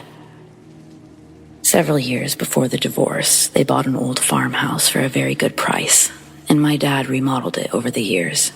It was nice, but there was always a feeling that something wasn't quite right. As a child, I would get the creeps. I refused to go into the cellar. It scared the hell out of me. Years later, I learned why they got the house at such a good price. The previous owners were an elderly couple that had lost their only son. He had been sent to Vietnam, and after returning home, things became too much for the poor guy. He shot himself in the cellar. 2 years ago, Dad and I had a falling out. We weren't speaking for a while. We were both being stupid, but I eventually began working up the courage to stop by and knock on his door. The problem was that he developed some mental issues with his old age, so he didn't always remember who people were. Plus, he had a history of coming to the door with a gun. On December 22nd, 2022, I decided to finally man up and put an end to the madness. For this next part, you'll need to know that he remarried and he had a daughter back in 1989. I never had a relationship with them, but I always thought my stepmom was a good person. As I drove to his house, something felt heavy and oppressively dark, but I thought it was just my nerves. Then the house came into view, and I got a really bad feeling. There were no cars in the driveway. Everything looked abandoned. When I knocked on the door, there was no response, but I felt like someone was watching. I walked around the patio doors, where I was able to look inside, and my stomach fell out of me. It was empty. The interior entirely gutted. I got inside and took a video to document the conditions, and that's when I realized my father was dead. I could hear a voice saying I was too late.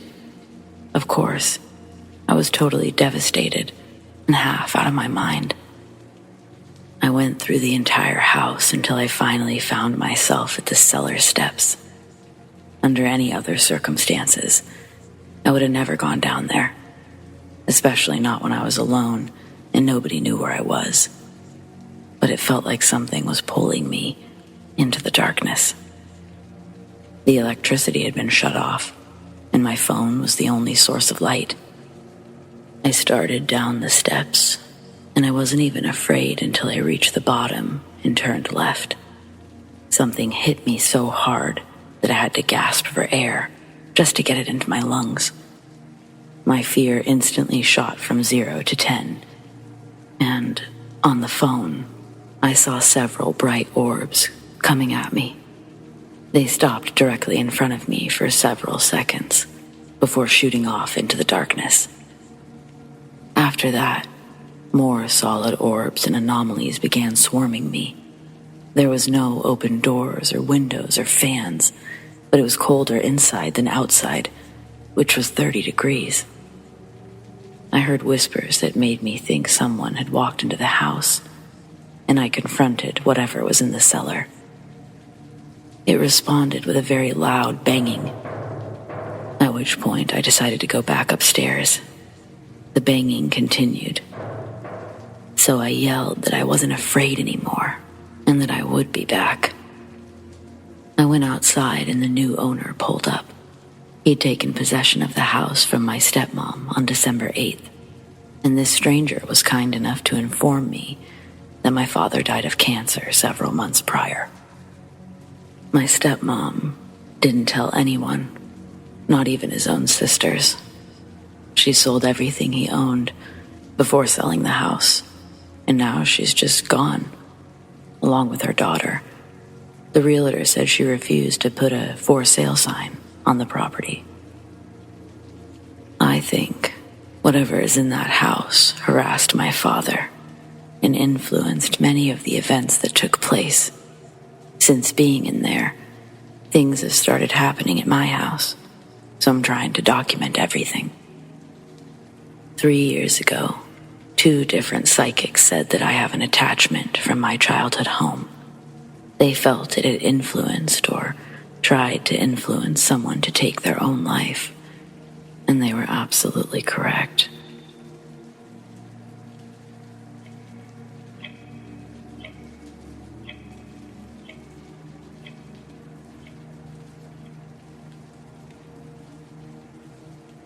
Yesterday on the way home, I checked the countryside roads on Google Maps looking for any cemeteries I wasn't aware of.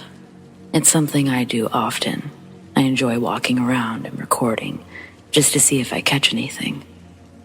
I found one on a narrow side road, but when I got there, I saw that it was on private property. It was also a 10-minute walk through a field just to get to it. Not wanting to upset the owner, I went to the house next door, down a long gravel lane.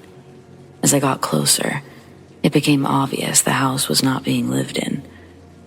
It was a huge 2-story farmhouse that was probably quite beautiful once upon a time.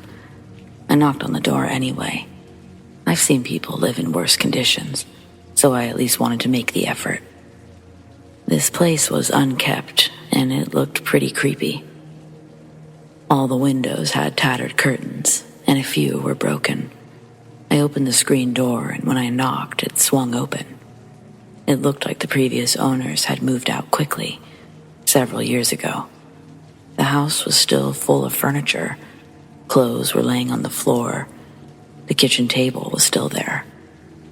I stepped inside, phone recording, and I called out several times, already knowing the place was empty. Within 45 seconds, I was hit full on with a blast of very cold air. Felt like being outside on a winter night with only a pair of shorts on.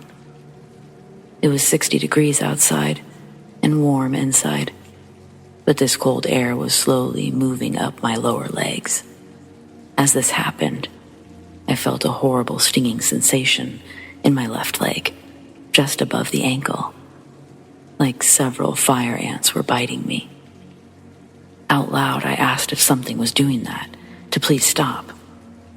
I had to repeat it several times and explain that I wasn't there to do anything to the house before the burning finally ceased.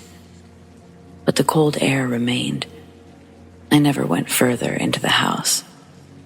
I asked the usual questions while panning the camera around, and just as I went to leave, I saw a misty apparition cross the room from right to left. I'd got it on video, too. I was alone and wasn't smoking. There was no fog inside, and the house is 900 feet from the road, so it wasn't a reflection. The apparition immediately gave me a dark, ominous feeling.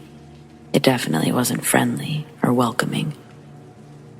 I've visited many cemeteries and other haunted places over the years, but I've never witnessed anything like this. I'm somewhat of a skeptic. I always try to debunk everything, but this one has me speechless.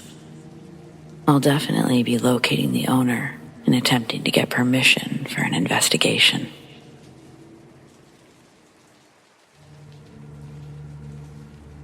I received a call from a couple who recently purchased a new home, and strange events were occurring in the barn.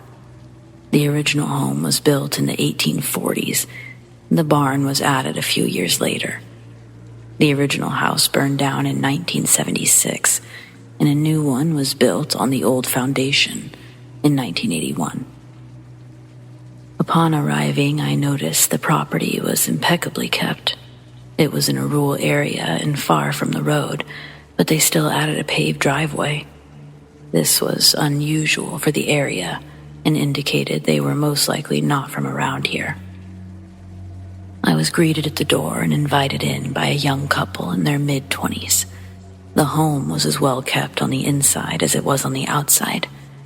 We chatted for a few moments, then they insisted that I see the barn. I got absolutely no feelings from inside of the house, so I followed them towards the back door. But there was a kiddie fence blocking the kitchen to prevent 4 miniature goats from escaping.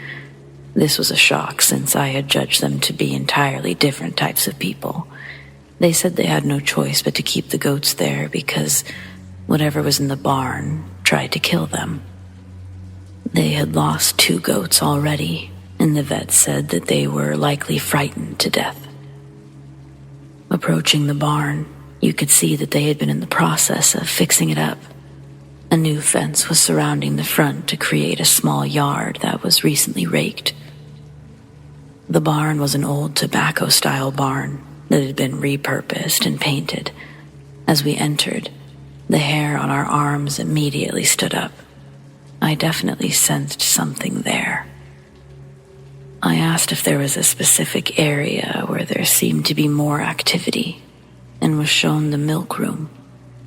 The man said that everything started when he built the milking stall. I asked for some time to poke around solo, and they practically ran away. I walked around the milking room for about an hour, and that was a long time for such a small room. On the opposite side of the barn was a slightly larger room, with a concrete floor, new walls. It had electricity, a sink, and some cheese-making equipment. But that room felt sterile and uncomfortable, like an operating room. Nothing was lurking there. It wasn't until I got to the stables that I finally felt something. That part of the barn only had a dirt floor, and although it was raked clean, it didn't feel that way. I'm not a psychic, but I have learned to pay attention to my body and my impressions. All I wanted to do in that moment was rake it clean myself. Confused, I summoned the owner and asked if he had found anything in that area. He seemed slightly embarrassed as he explained that there had been a deep trench along the wall. Stacked at one end was something that resembled a pile of folded old leather. He asked me not to tell his wife, but he only covered it instead of removing it. He said it was too dirty to touch. I asked for a shovel. 5 minutes later, I had located the leather. Just like the man said, it was dried hard and much too dirty to touch. As I fought to unwrap it, I was struck with worry that it might make me sick. I felt nauseous as I handled it, but I finally got it to unfold, and I found a very old memo book inside. The writing was still perfectly legible. It was a journal written by a Civil War soldier. As I scanned through it, I found the last page with writing about halfway through. It had blood on it, and the writer was leaving a message to his parents. He was sorry that he couldn't make it home. He had been shot, but his last wish was that he be returned home to Savannah so he could be buried by the stream. At the end, he signed the name Jonas. I refilled the hole and took the journal and the leather to the front of the house. I showed the couple the journal, suggested that we hold a small memorial service in the barn. They invited the only neighbors they knew, and we held the service by the place where the journal had been buried. The couple agreed to let me take the journal to the Savannah Historical Society, where I asked them to keep it on display, and they agreed. 3 weeks later, when I checked in with the couple, the goats were back in the barn, and there were no further issues.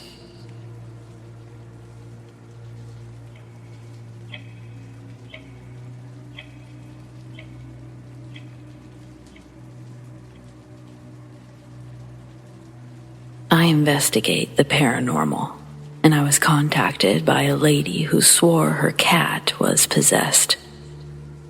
I was incredibly skeptical but very curious.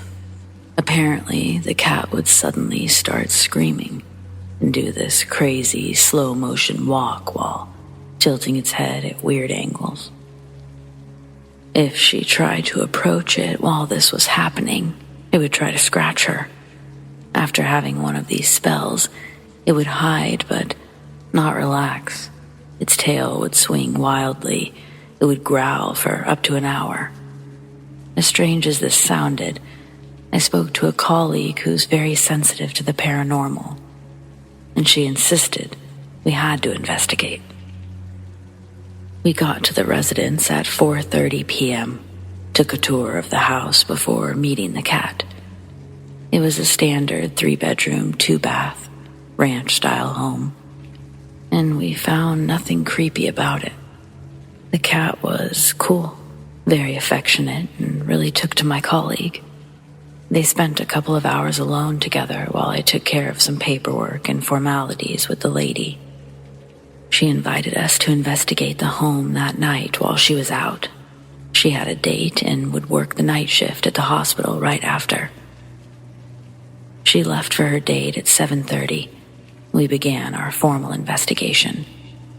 We moved from room to room, asking questions in hopes of catching an EVP or a knock in response, but there was no activity until 11:30, when the cat started screaming in the master bedroom. Upon entering the room, my partner stopped me and motioned for me to stay quiet, but it was hard with all the screaming. It made my hair stand on end. As we listened, a shadow began to form in the corner of the room, and there was a whisper coming from there. Our DVRs didn't pick it up, and we couldn't understand what it said, but the cat was irate. It was scared and ready to fight. Everything was exactly as the lady described. My partner very calmly told the shadow that it was scaring the cat, but she didn't think it was on purpose. Then she promised that we would help it if it went into the next bedroom. We entered the smaller bedroom and sat on the bed quietly, waiting to see what happened. A few moments later, my partner grabbed me, pointed at the connected bathroom door. I clearly saw a featureless humanoid shape, but it was blacker than the surrounding darkness. My teammate and I worked together many times, and we had a routine for situations like this. I told the entity that everything was okay, that the cat was calm, and we wanted to help. It slowly moved through the doorway and slightly into the room.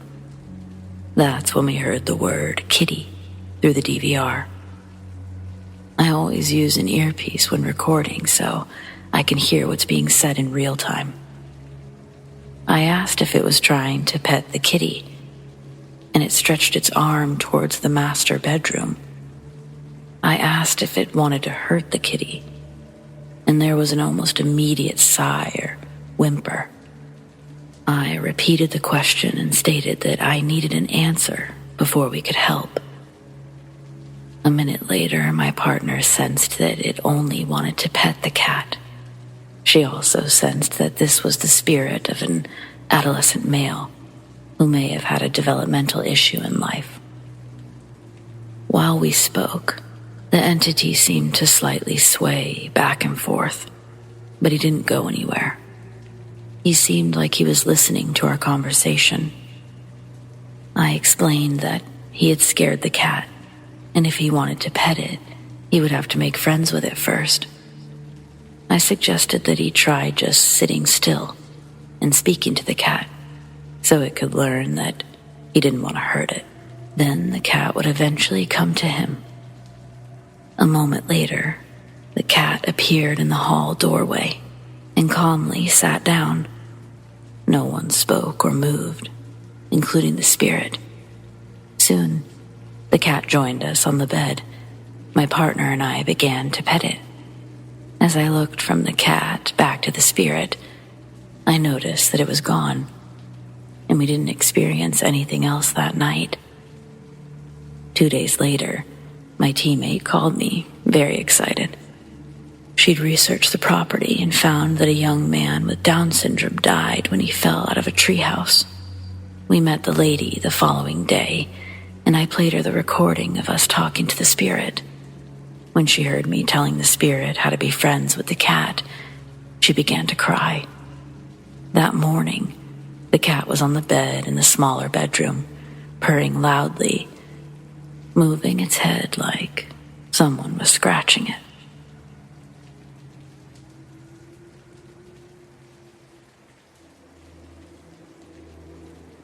I know a lot of people who met their husbands or wives online and have long-term happy marriages. So several years ago, I was willing to give it a try. I met a guy online with no profile picture, but he seemed nice, was saying all the right things. For the time, No profile picture wasn't that strange, and he listed himself as having a master's degree, being an engineer. We talked for several days, before agreeing to meet at an art museum downtown after work. I'm careful, so I ran his phone number through a reverse search, but it came up as a prepaid phone. Okay, I guess. But I did find it odd. I decided to take the bus to avoid having to park, which is difficult downtown. When I met him, I could see why he had no photo. He was not what he described. I'm okay with average looking, no worries. But when you say you're over 6 foot tall, and you're more like 5'9" at best, that feels like deceit. So there he was, short, fuzzy blonde hair, oversized glasses with thick black frames, wearing an ill-fitted, baggy, dark, nondescript suit and tie. Well, gotta give the guy a chance, right? It might sound like I was being judgmental, but honestly, I was just cycling through traits in my head, comparing our conversations to our introduction. Speaking of introductions, he ducks his head when I introduce myself. "Shall we sit in the coffee area?" I ask. The coffee area is in the front of the gift shop, very public. "No," he says quickly. "Let's walk through the exhibits." "Okay," I think, but say, "Don't you want to talk and get to know each other?" "We can do that while we walk," he replies. Well, it was odd. He keeps his head down and away from me at all times during the walk. I can't really get a look at him between that, the bushy hair, and the giant, dark-framed glasses. I ask him questions, but he's very evasive, and he doesn't ask me any questions in return. "You said you're an engineer? Who do you work for?" "About an hour away," he replies, after a long hesitation. He also has a very weird smile, like a smirk. I think maybe he's nervous, but as we walk, it's clear that he's very self-possessed and confident. This is at odds with his shy demeanor, hiding his face. I notice that every time someone else gets close to us in the exhibits, and I'm talking even within 20 feet, he scurries away, turning his face, pretending to look at the next piece in the exhibit. His hands are always behind his back. But at one point, I think, oh my God, he's married. I reconsider the prepaid phone, not wanting to sit out where anyone else can see us, and not wanting to be seen together. It all suddenly makes sense. I decided to end the date. "Let me walk you to your car," he says. "I took the bus," I reply absently. Suddenly, I feel him getting very, oddly excited. The smile gets bigger. "Let me drive you home," he says. Now, I'm not about to get in a car with a stranger, and any man has to know this and respect this. I know nothing about him, not even a last name, or even if his first name was real. I don't know the city or town he's from, his employer, anything. Not even a real phone number. Not even a good look at his face. "No, I don't want to inconvenience you," I say. "Thank you for coming out." And I head out the door. He follows, very closely.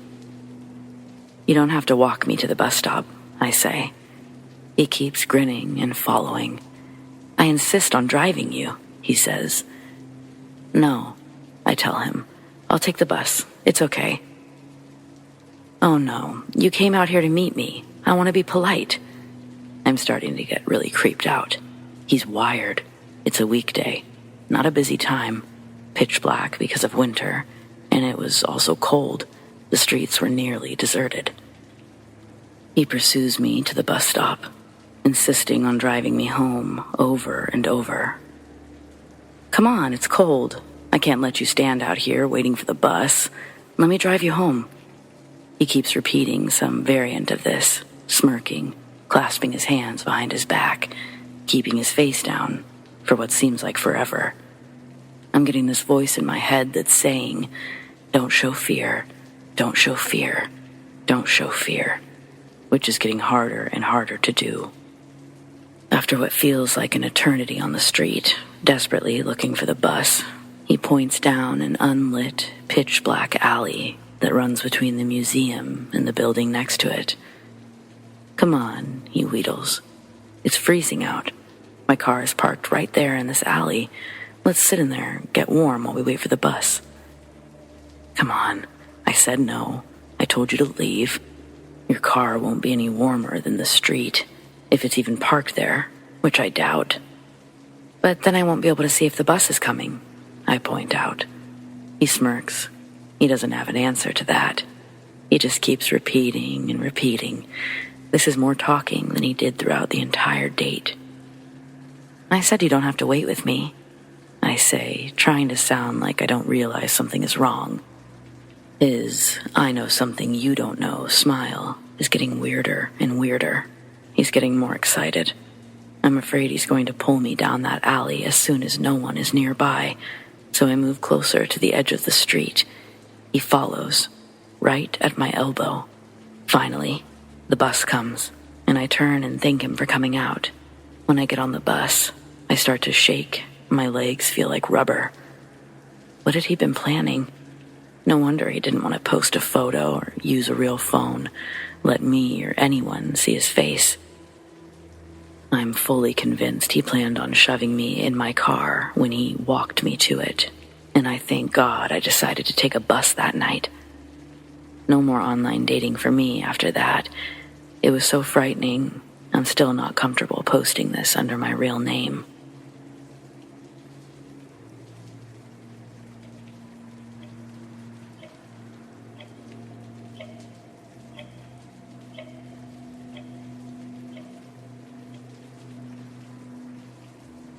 I'm a single dad who had to move into a new home after my wife passed away from delivery complications. I wanted to be close to family and to get out of the place where everything reminded me of Christy. Finding a new house was actually easier than I could have dreamed. The second place that I looked at was owned by a single mother with a 6-month-old who wanted to sell fast and move back to her hometown, which sounded super reasonable considering my own circumstances. We got along great. As soon as the money went through, she was out the next day, and I moved in. A few nights later, I was up late finishing work when there was a loud, steady knocking. It instantly woke the baby, so he was crying at full volume when I opened the door to a tall, skinny man with a long beard. He smelled like gasoline and looked at me like I was sleeping with his wife. He asked for the previous owner by name, like she still lived there, and I instantly knew the kind of man he was. I have 3 sisters who were very, let's call it, daring in their youth. I stood behind my dad while he got rid of plenty of these guys, so I can recognize their particular breed on sight. It was suddenly very clear why the lady had been in such a hurry to get out. Some mega creep knew where she lived, and she worried if I knew about it, I wouldn't take the risk. Well, she was right. Not after my son had just lost his own mother, but it was done now. Needless to say, the man didn't really believe she was gone. He thought my baby was her baby and wouldn't be fooled. Thankfully, I'd kept the glass door shut and said that I was calling the police as I closed the front door in his face. But he didn't move. I watched him through the window, and he stared right back at me for several minutes before slowly walking away. The police arrived about 5 minutes later and didn't find anyone walking around. I got cameras up the next day, but nothing happened for nearly 2 weeks. I'd almost forgotten about the guy until he showed up on my doorstep at midnight. His banging once again had the baby screaming, but this time I spoke to him through my Ring doorbell. It was the same conversation in more heated tones, and a 911 operator was listening to the whole thing. The guy kept insisting the baby was his, and he wasn't leaving without talking to its mother. A few minutes later, the police arrived. Before making him leave, they told him he wasn't allowed on the property, and he'd be arrested if he returned. He didn't have a record, and the cops explained to him that the previous owner was actually gone. So I really didn't expect him to return. A month, maybe 2, went by, and all was well. I forgot all about the asshole and fell into a new routine working from home. Part of that routine consists of a lunchtime nap since my son decided he doesn't enjoy sleeping for more than a few hours at a time. I had just gotten him to sleep and laid down myself when I heard a living room window shatter. I was on my feet in a second and soon realized my phone was still in the other room. Someone was walking over broken glass toward the hallway, meaning there was no way to get to the phone without confronting them. I knew it was the creep, because who else would it be? I pulled the dresser in front of the door. The only option I could think of was to grab the baby and try to get out the window, but as soon as I started opening it, the man was at the door. I could hear the knob turn before the banging started. He never said a word, but the dresser was moving another inch with every impact. I wasn't sure if I should hold it shut or keep going for the window. Climbing out with an infant isn't exactly a fast process, especially while my body was shaking from fear and adrenaline. Ultimately, I did go back to push it closed again, and the drawer's knobs dug into me painfully with each subsequent kick. I begged him to stop. I said I had called the police even though I couldn't. I tried offering him money. I even claimed to know the previous owner's address, but nothing stopped him. With each strike, his breaths became a little heavier, but at least 5 minutes went by without him slowing down. Do you know how long 5 minutes is in terms of attacking a door with your full strength? I was exhausted just trying to hold everything in place, but this guy wasn't showing any sign of quitting. I honestly didn't know what to do. Every worst-case scenario played out in my mind as the dresser continued bruising my arms and back. I was literally on the ground, legs braced against the closet wall and pushing with everything I had. Then I heard the most wonderful voice I'd ever heard in my life. It was a woman yelling, "Freeze, this is the police." Multiple footsteps came charging down the hall, and there was a loud crash as the creep was thrown to the ground. Another officer spoke to me through the door, advising me to stay put until they cleared the rest of the house. Once they had the man outside and knew that he was alone, I gave my statement. Luckily, my neighbor noticed the window on his lunch break, and when I didn't answer the phone, he called the police. Really does pay to know your neighbors. I have a full security alarm now, along with other cameras. The creep has spent a little time in jail, but he won't be there long enough to suit me. I can't afford to move yet again. Somehow, I don't think the restraining order will mean very much to him, but I'm happy to have it anyway. Hopefully, I'll just never have to see the man again. But yeah, that's my intruder story. Thanks for reading.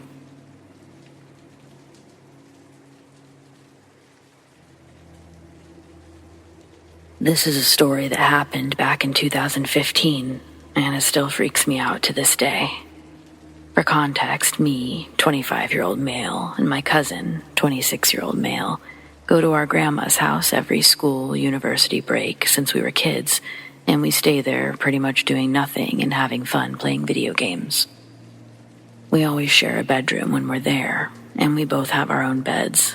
I was 15 and he was 16 at the time, and none of us have sleep paralysis.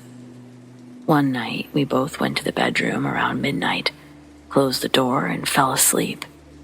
Sometime later, my cousin got up to pee, left the room, and went to the bathroom. This caused me to wake up because of the lights. I checked my phone. It was around 2:30 a.m. He came back, closed the door, and laid on his back. And that's when it started. Keep in mind that I was 100% awake at this point, as I woken up from him opening the door and closing it. By the time he laid on his bed, this really deep-toned and steady-paced church bell started ringing, really loud inside our bedroom, near our beds. As I was listening to it, I freaked the fuck out. All I could do was cover my head with the blanket and stay there trying to hide myself. A few seconds later, that fucking bell started to wander around the room, moving in all directions, up and down, moving over my bed, around the whole bedroom. I'm not sure how long this lasted, but it felt like an eternity. It then started moving towards the door, got out of the bedroom, into the living room. The bedrooms of the house are right next to the living room. It then headed to the back of the house and disappeared. I have no idea where this came from and where it went, or even what it was. After it was gone, I honestly didn't have enough courage to say anything. I just stayed quiet, as did my cousin. Needless to say, I didn't sleep that night. The next day, when I woke up, I asked my cousin if he'd also heard the bell. He said yes, exactly as I had.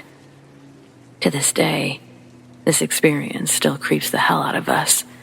We have no explanation for what happened. There are no churches in the area, and definitely no bells that ring in the middle of the night. This has been freaking us out since it happened when we were younger, and we still try to figure out some sort of explanation for it. But we've never really come up with any, so I thought I'd share it here. Any thoughts?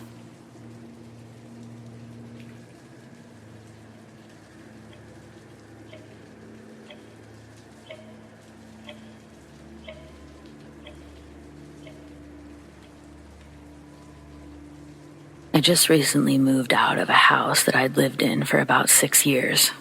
My family and I had moved in when I was 13 with a family friend whose parents had passed away a few years prior. Not much really happened there, other than the usual seeing things out of the corner of your eyes and such, but nothing too memorable. The way the house was laid out, you were able to see down the hallway past the gallery kitchen near the back door, where a half bath was and the washer and dryer hookups. You could see all this from the living room. A few years after moving in, sometimes when I would glance up at the black TV in the living room, I would notice what appeared to be the figure of a young woman standing in the middle of the hallway further down. It was just the outline of a woman standing there still, and what looked to be long black hair falling down her shoulders. Most of her was black, so you couldn't make out facial details or anything.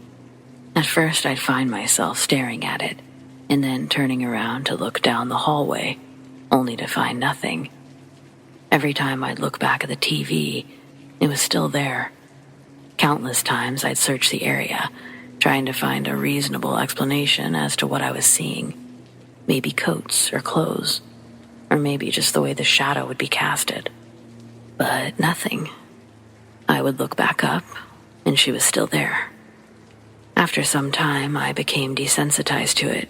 She never moved, never made noise. She just stood there. So knowing that there was no danger that came from her, I simply ignored any time I saw her. My parents never mentioned seeing anything, so I thought once we'd all moved out that maybe my mind was just playing tricks on me back then. I started dating my now boyfriend a few months before we moved, so he'd come around the house plenty of times and even spent the night once before. Today, me and him were sharing some of our ghost stories from our childhood.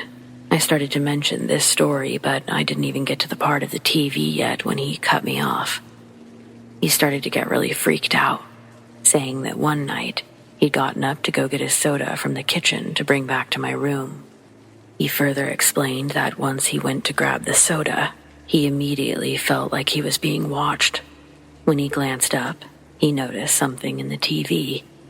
I started shaking. I almost got emotional, knowing that I wasn't the only one to have seen it.